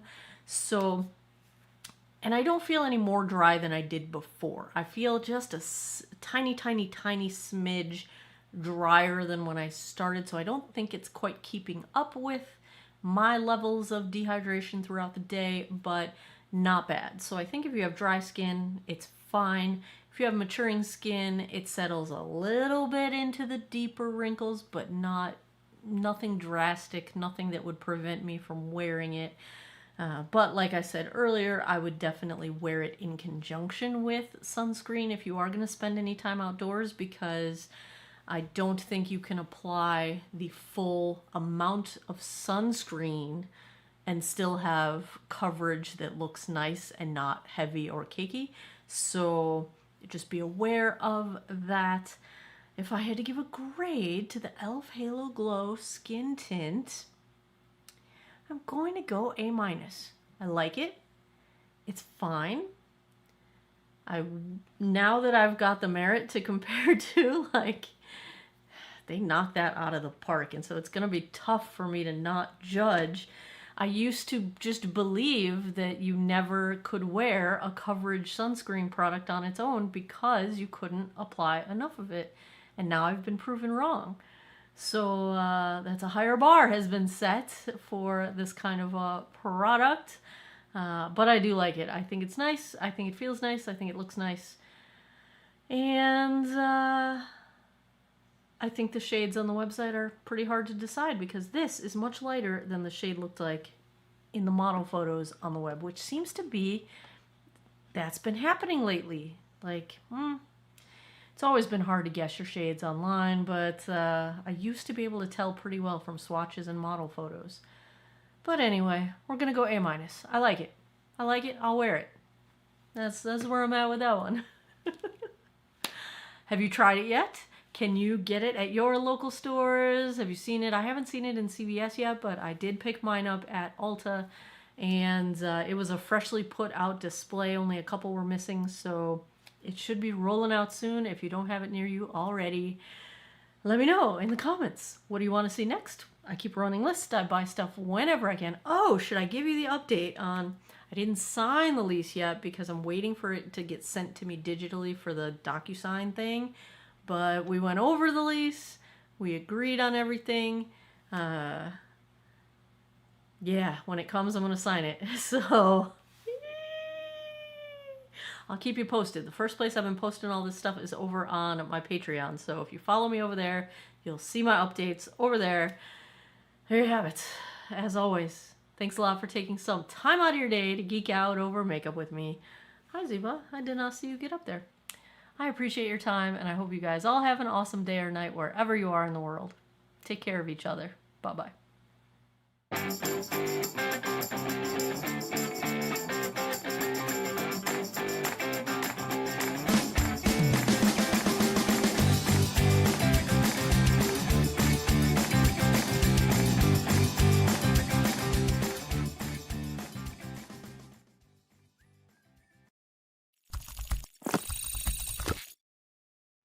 Hello world, Shelly here, and it's time for another episode of Foundation Fest. And today I am checking out from L'Oreal the Skin Ink Foundation. Retails for $18.99 for 1/2 ounce of product. Now this is a foundation concealer hybrid. If you're going to use this as foundation, I know not everybody looks at the price per ounce, but this is the equivalent of a $38 foundation. Since most foundations come in a 1 ounce bottle, this is a 1/2 ounce of product here. This better be phenomenal at the $38 price point, or it better just be concealer. You know what I'm saying? Let's read some of their descriptions here. The L'Oreal Infallible Skin Ink 2-in-1 Foundation Concealer has up to 48-hour wear and is light as ink. I don't really think about ink as being light or heavy, but okay. Transfer resistant, waterproof, sweat proof, humidity proof. If we check the ingredients, it's pretty much a silicone based product. I want to point one thing out. It's supposed to have a matte finish, and in the ingredients it does have denatured alcohol. It's toward the bottom of the ingredient list, but in the US, the way the ingredient list is written, anything below 1% concentration in a product doesn't have to be in descending order. But everything above that line should be in descending order, with the first thing on the list making up the highest percentage of the ingredients and the lower things making up less and less, descending as you go down. Denatured alcohol is listed before phenoxyethanol, which is a preservative, that's typically used in about a 1% concentration. So most of the time when you're looking at the ingredient list, when you find the preservative, most preservatives, that's about where the 1% line is, right? So the fact that denatured alcohol is before that means there's likely more than 1%. And when I broke down the ingredients that are in here, the other solvents and whatnot, because denatured alcohol is typically used as a solvent to mix in other ingredients and for dry down purposes, my guess is there's about 2 to 4% denatured alcohol in here. How much denatured alcohol makes a product drying? Well, I'm gonna guess, this is all speculation based on what I know about cosmetic formulation. I'm not a cosmetic chemist, though I am formally trained in skincare formulation. One of the caveats in the description of this product says to apply it by doing part by part. Don't put it all over your face. Do blend, place it, blend, place it, blend, place it, blend. My guess is because it has a very fast dry down, and if you were to spot it all over your face, by the time you get over here, if you started over here, it's going to be dried in a spot. So my guess is there's a good amount of denatured alcohol in here. Probably 2 to 4% would be my guess. How much denatured alcohol is troublesome to people with dry skin like me? 3 to 5% can be enough to trigger sensitivity to it, or the feeling of dryness, tightness, that uncomfortable feeling we get when our skin gets dried out and dehydrated. So right off the bat, I'm a little nervous that this is not going to be a product designed for me. If you have oily skin, or you are not at all sensitive to alcohols in your skincare leave-on facial products, then maybe this will work. Maybe I'm completely wrong and everything's going to be fine, but I thought I would throw that out there because it was notable to me that it was notable to me. The combination of the instruction to do little sections of your face at a time with the placement in the ingredient list, that's what we got. Did I say I think it was 22 different shades? I've got this in shade 130 Rose. So let's take a look at this shade swatched against a few others in my collection. Swatch time. First up is today's foundation from L'Oreal, the Skin Ink Foundation and Concealer in shade 130 Cool Rose. Second, I've got from Estee Lauder, the Double Wear Stay in Place in 1C1 Cool Bone. Third up is MAC Studio Sculpt in NW15. And last, I've got from Wet n Wild, the Tinted Hydrator in Fair. I've already cleansed, moisturized, and sunscreened this 50-year-old face. I have primed with my Geek Out of Water Blue Tansy Primer. I am going to go in on one side of my face with a damp sponge. The other side, I will use my Artis Oval 7, which is not a spoon. It is a brush. It's a pricey brush, but it's one of my favorite brushes. I love this thing, and ever since I found it in my drawers again, I've just been using it all the time because I like it. Now, I'm not going to be able to show you a tippable consistency test here because we've got a large doe foot applicator. I am going to use this as concealer and foundation, which I tend to do with most of my foundations these days, unless I feel like I have time to put on separate concealer. We're going to do the sponge side on this side of my face, and because they say to do section by section, I'm going to start with like a concealer area, then we will come down, then we will do the forehead area. So let's start here and see how we go. This looks like it's probably my summer shade. And with the sponge, a lot did soak in because I'm not seeing a whole lot of coverage. So let's see. They claim this is buildable coverage. It does feel like it dries down quite quickly. I might even be going too far to move it onto my chin here. Let's see. Don't let me forget my nose. Section by section, that is where I can get myself into trouble. Because I forget. If I put all the spots everywhere, then I know that I'm going to get the spot because I put the product there already. This is kind of annoying to have to keep sticking it back in here. I'm not a fan of that process. Yeah, definitely my summer shade. With the sponge, I'm gonna say that this is almost a patchy application. It's not the same amount of product everywhere. I think that's because some is soaking into the sponge rather than distributing on my face, and because it dries down quickly, it's drying down in the spots where there are product, and then there's no product in other spots. So I don't think that's the most even application I've ever done. We will probably fix that with the brush. Let's try the brush side. Let's start with concealer. I did put a good amount there because I'm going to move some of it down to my nose. Oh, this does dry down really fast. Wow. That's interesting. Definitely more coverage with the brush. So I'm going to say this is a brush application type of a product. Wow, you see how fast it dries down? Like what I got here under my eyebrow is like, you can almost, it's almost like it oxidized, but I think it just dried really fast. Like see how I've got brightness here, but then dark here. Like that's just uneven application. So let's keep going. Oh my, that doesn't look great.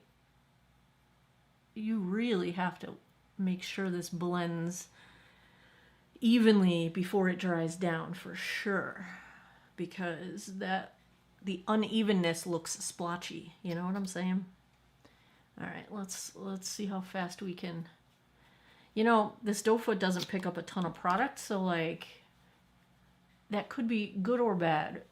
On the good side, you can't really put too much product on your face because there's not a lot on the wand to do so.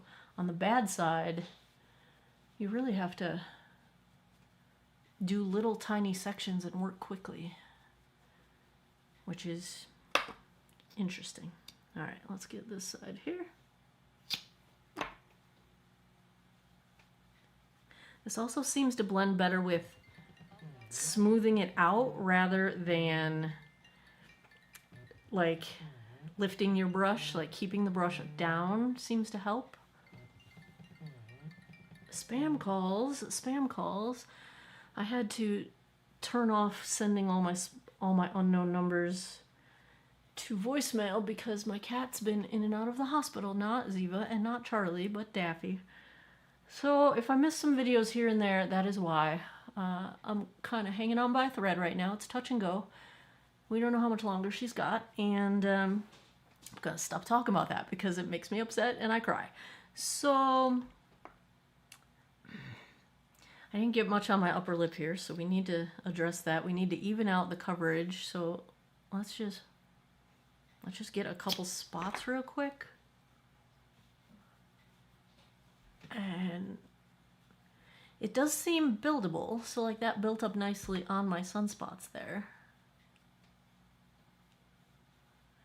I can just really tell where this is not even. Like this is not a quick run and gun, get out the door fast foundation. You need to pay attention to what you're doing. You need to look carefully for spots that don't have the same amount of product laid down.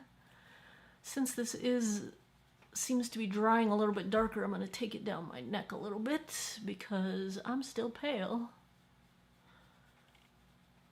It was hard to pick a shade online. Oh, this is kind of orangey.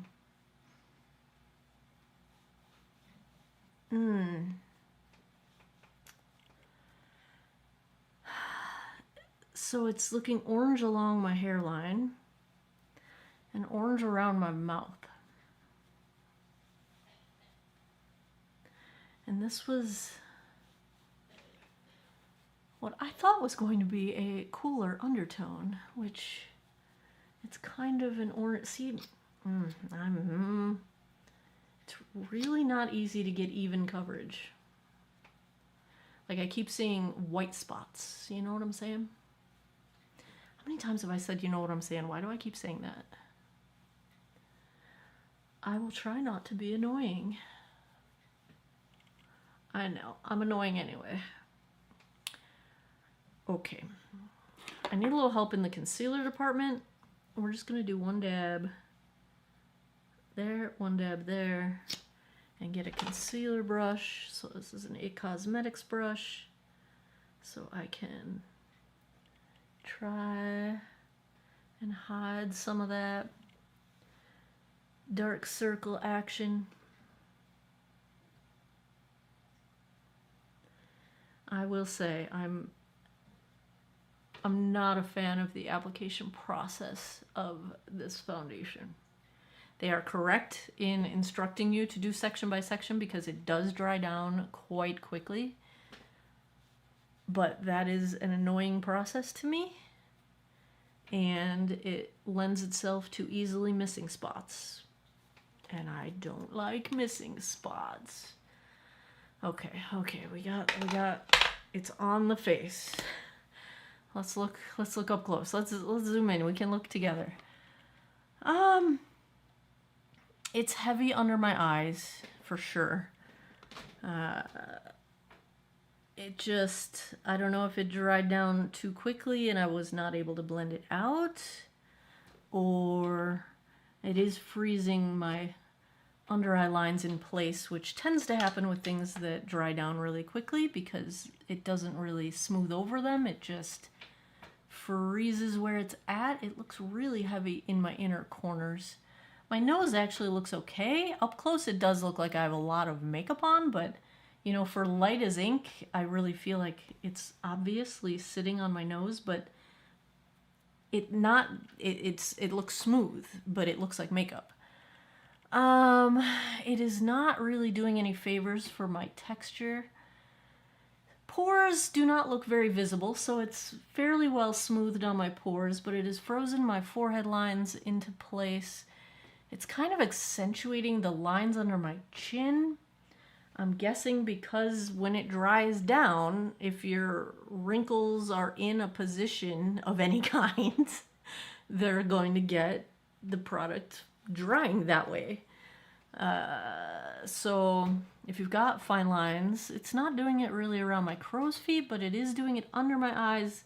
It's doing it on my smile lines. It's doing it on these lines along my jawline that are kind of like my chin smile lines, if that makes sense. It dried down immediately, so there's that. It feels lightweight, like it feels like almost nothing, but it doesn't look as lightweight as it feels up close. So, okay, let's check the time. Just checking the transcript of the spam call. Of course, another loan. You're pre-approved. Oh no, I'm not only pre-approved, it's on their desk to finalize in their California office. Is that supposed to make me think this isn't spam? Oh, they said California. It must be real. It's 2:01 p.m. Let me put the rest of my face on. I will be right back. Back with the L'Oreal Skin Ink. Everything blended fine on top of it. I will say though that the foundation itself, I just feel like it's not even in color, and I think that has to do with the fact that you have to apply it in sections because it's not drying, because it dries down so fast. But there was no tackiness to affect blending in any way. I'm wearing a lot of blush. I realized that. I was trying out the new ColourPop. Well, I don't know if this is new. I don't think it's new, actually. Their liquid blush. I've never used their liquid blush before, but this is in the shade She's Cute. If you want to see how I did this whole makeup look, watch the previous video to this one because I filmed the whole thing. But I've got the ColourPop blush. I am wearing my Balm Desert bronzer, my favorite in the summertime. I tried out the new e.l.f. brush for stains and tints, and that's what I applied my blush with, and I really like this brush. It's just dense enough where a typical blush brush, I feel like, soaks up too much of liquid blushes or stains, and a stain or a liquid blush, you need the more angular application to move it around to get it put where, you know, a powder, you need diffusion, and this you actually need to move product that you set down heavily in one spot and then you have to blend it out. So good job, e.l.f. That brush is awesome. I like it a lot. Never mind that I have too much blush on. It's fine, it's fine. My eyes are the Morphe Moonstone palette. Do I like Morphe? I think I do. All of a sudden, I'm back into the Morphe land. Their eyeshadows have gotten me. Got a couple of them now. So that is lovely. Very much like what ended up with this eyeshadow palette. Physicians Formula, the Eye Booster Liquid Liner. Mascara is a new one that I tried. The Colossal Bubble from Maybelline. One coat, I was not impressed. 2 coats, boom, there it is. That's where I like it. Nice fanned out lashes, decent volume. Not super dramatic, but it's enough for me for every day. But you know I lean heavy on the drama with my mascaras. So that's where my preferences lie. My lip. Beautiful. Ritual Day Fee, Thornbite, Peptide Plump, lip oil, cream lip oil. Ties this look together way more than I thought. It was not going to be the most wearable shade. What is the name of this one? I thought it was just going to be, it's got enough color to it that the darkness is not making it unwearable. Night Bloom, this one's called. And I like it. Refi Brow Gel. Is that all the makeup? I'm looking in my monitor here. I think it's all the makeup. I think that's everything I'm wearing. I think that's what I'm wearing. All right, gonna go about my day. And we're supposed to have some thunderstorms this afternoon. We'll see if that happens. And ignore the fact that my hair looks like a mushroom from Mario Brothers. I don't know what's going on. And yeah, so I'll be back with a daylight check-in on this foundation in a bit. And I will come back tonight, give you guys my final thoughts. Let's see, daylight check-in here. It's only about 3:30 in the afternoon, but I'm gonna try to get into some full sun. Maybe? No, maybe not. Oh, there. There we go. At least as much full sun as I can tolerate in this 90-degree weather. Here we are. Let's get some of the bangs out of the way so we can try and get a shade match. It's a little bit darker. It's more my summer shade, I would say. I have a lot of blush on. But, so yeah. It's just not a cool tone. Even though it's called Cool Rose, I just don't feel like it's cool toned. I feel like it's a little on the orangey, peachy side. More orange than peach. Oh, I'm getting the drag lines on my forehead already. Look at that. Yeah, this is going to be too drying for me, I can tell. Because it's only been about an hour and a half, so. Yeah. There we go.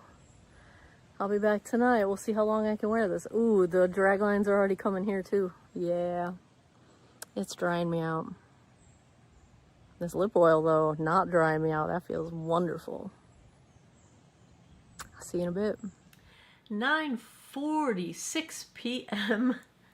That puts us approaching the 8-hour mark. Let's take a look at how the L'Oreal Skin Ink concealer / foundation held up. They claim it'll hold up for multiple days. I don't know anyone that's wearing their makeup for like 72 hours, but it did hold up well. I know we're only at the 8-hour mark, so I could wear it longer. But I would say in terms of it holding up, it has not really even changed in its appearance. However, so you want to jump up here, Ziva? Ziva, don't scratch my chair, please. Jump. Go on.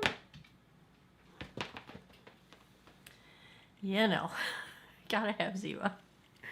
You gotta have Ziva. Yeah, but the areas that did not have even coverage still don't have even coverage. I just feel like there's just certain spots on my cheek, like here and here, that just... But we talked about that already, so that has not changed. Blush is still intact, all of that blush that I have on. So blush bronzer still staying put. Let's get the bangs out of the way. Yeah, I feel like it stayed put just fine. Nothing settled into lines, nothing moved around. It feels quite drying on me. Part of the reason why we're doing this at the 8-hour mark. I want to wash my face. I was expecting that. That's not a surprise. Matte foundations often do that to me anyway. This one probably has more denatured alcohol than my skin likes to have in a product. It's not that alcohol, unless you're sensitive to it, it's not that it's like a absolute no-go for me. If there are enough hydrating ingredients in a product to counterbalance any dryness that might be caused by denatured alcohol, the products usually work for me. Like, I can use, some foundations have it way high up in the ingredient list, and I can wear them because they've got enough other things in there. This doesn't have a ton of hydrating ingredients in it, so there's not a lot to counteract it. I don't think it's made for dry skin. It wasn't designed for me, so I'm not surprised at the dryness factor. The not moving around, not settling into lines, as far as mature skin goes, I think that's fine. I'm not a fan of the application process.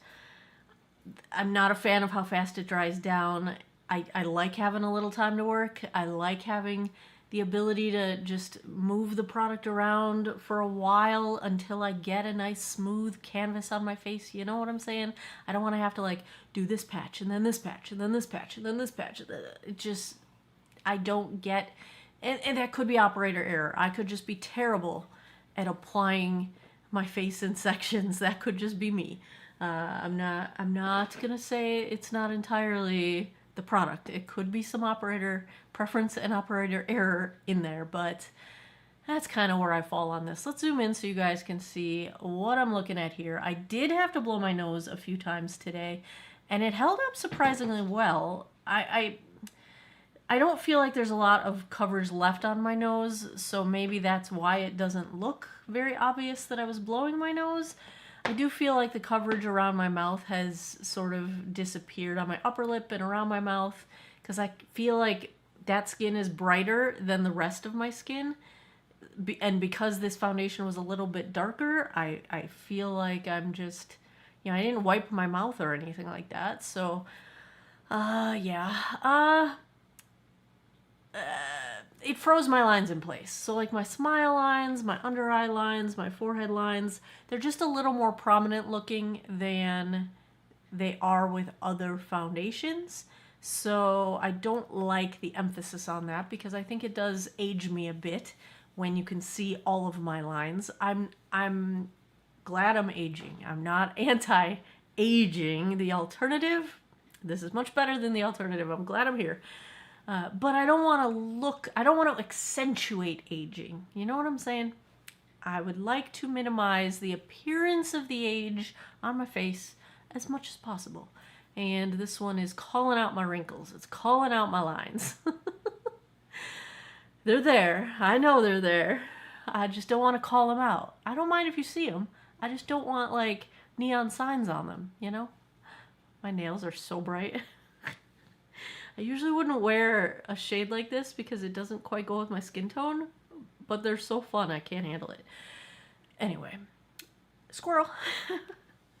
So, if I had to give a grade to the L'Oreal Skin Ink for dry and maturing skin specifically, because that is how the lens through which I am looking at all of these products, I'm going to give it a B.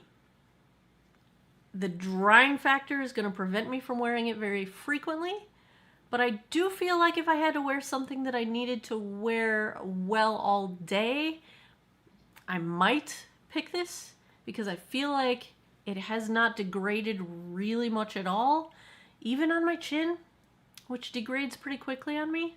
So I think I will wear it occasionally. It's not going to make it into regular rotation for me. But I don't not like it. Does that make sense? I would say it's above average, but it's not in my A range. So that's where we're at. That's where we're at. We're going to go B. Solid B on this one. If your skin's not as dry as mine, you might actually like it. That's where I'm going to fall on that one. Also, eye primer. I had one eye with the MAC Paint Pot and one eye with the new Morphe. What is it called? Solo Artist in the shade Debut, which is very similar to MAC Paint Pot and Painterly. And I can't really tell the difference between them.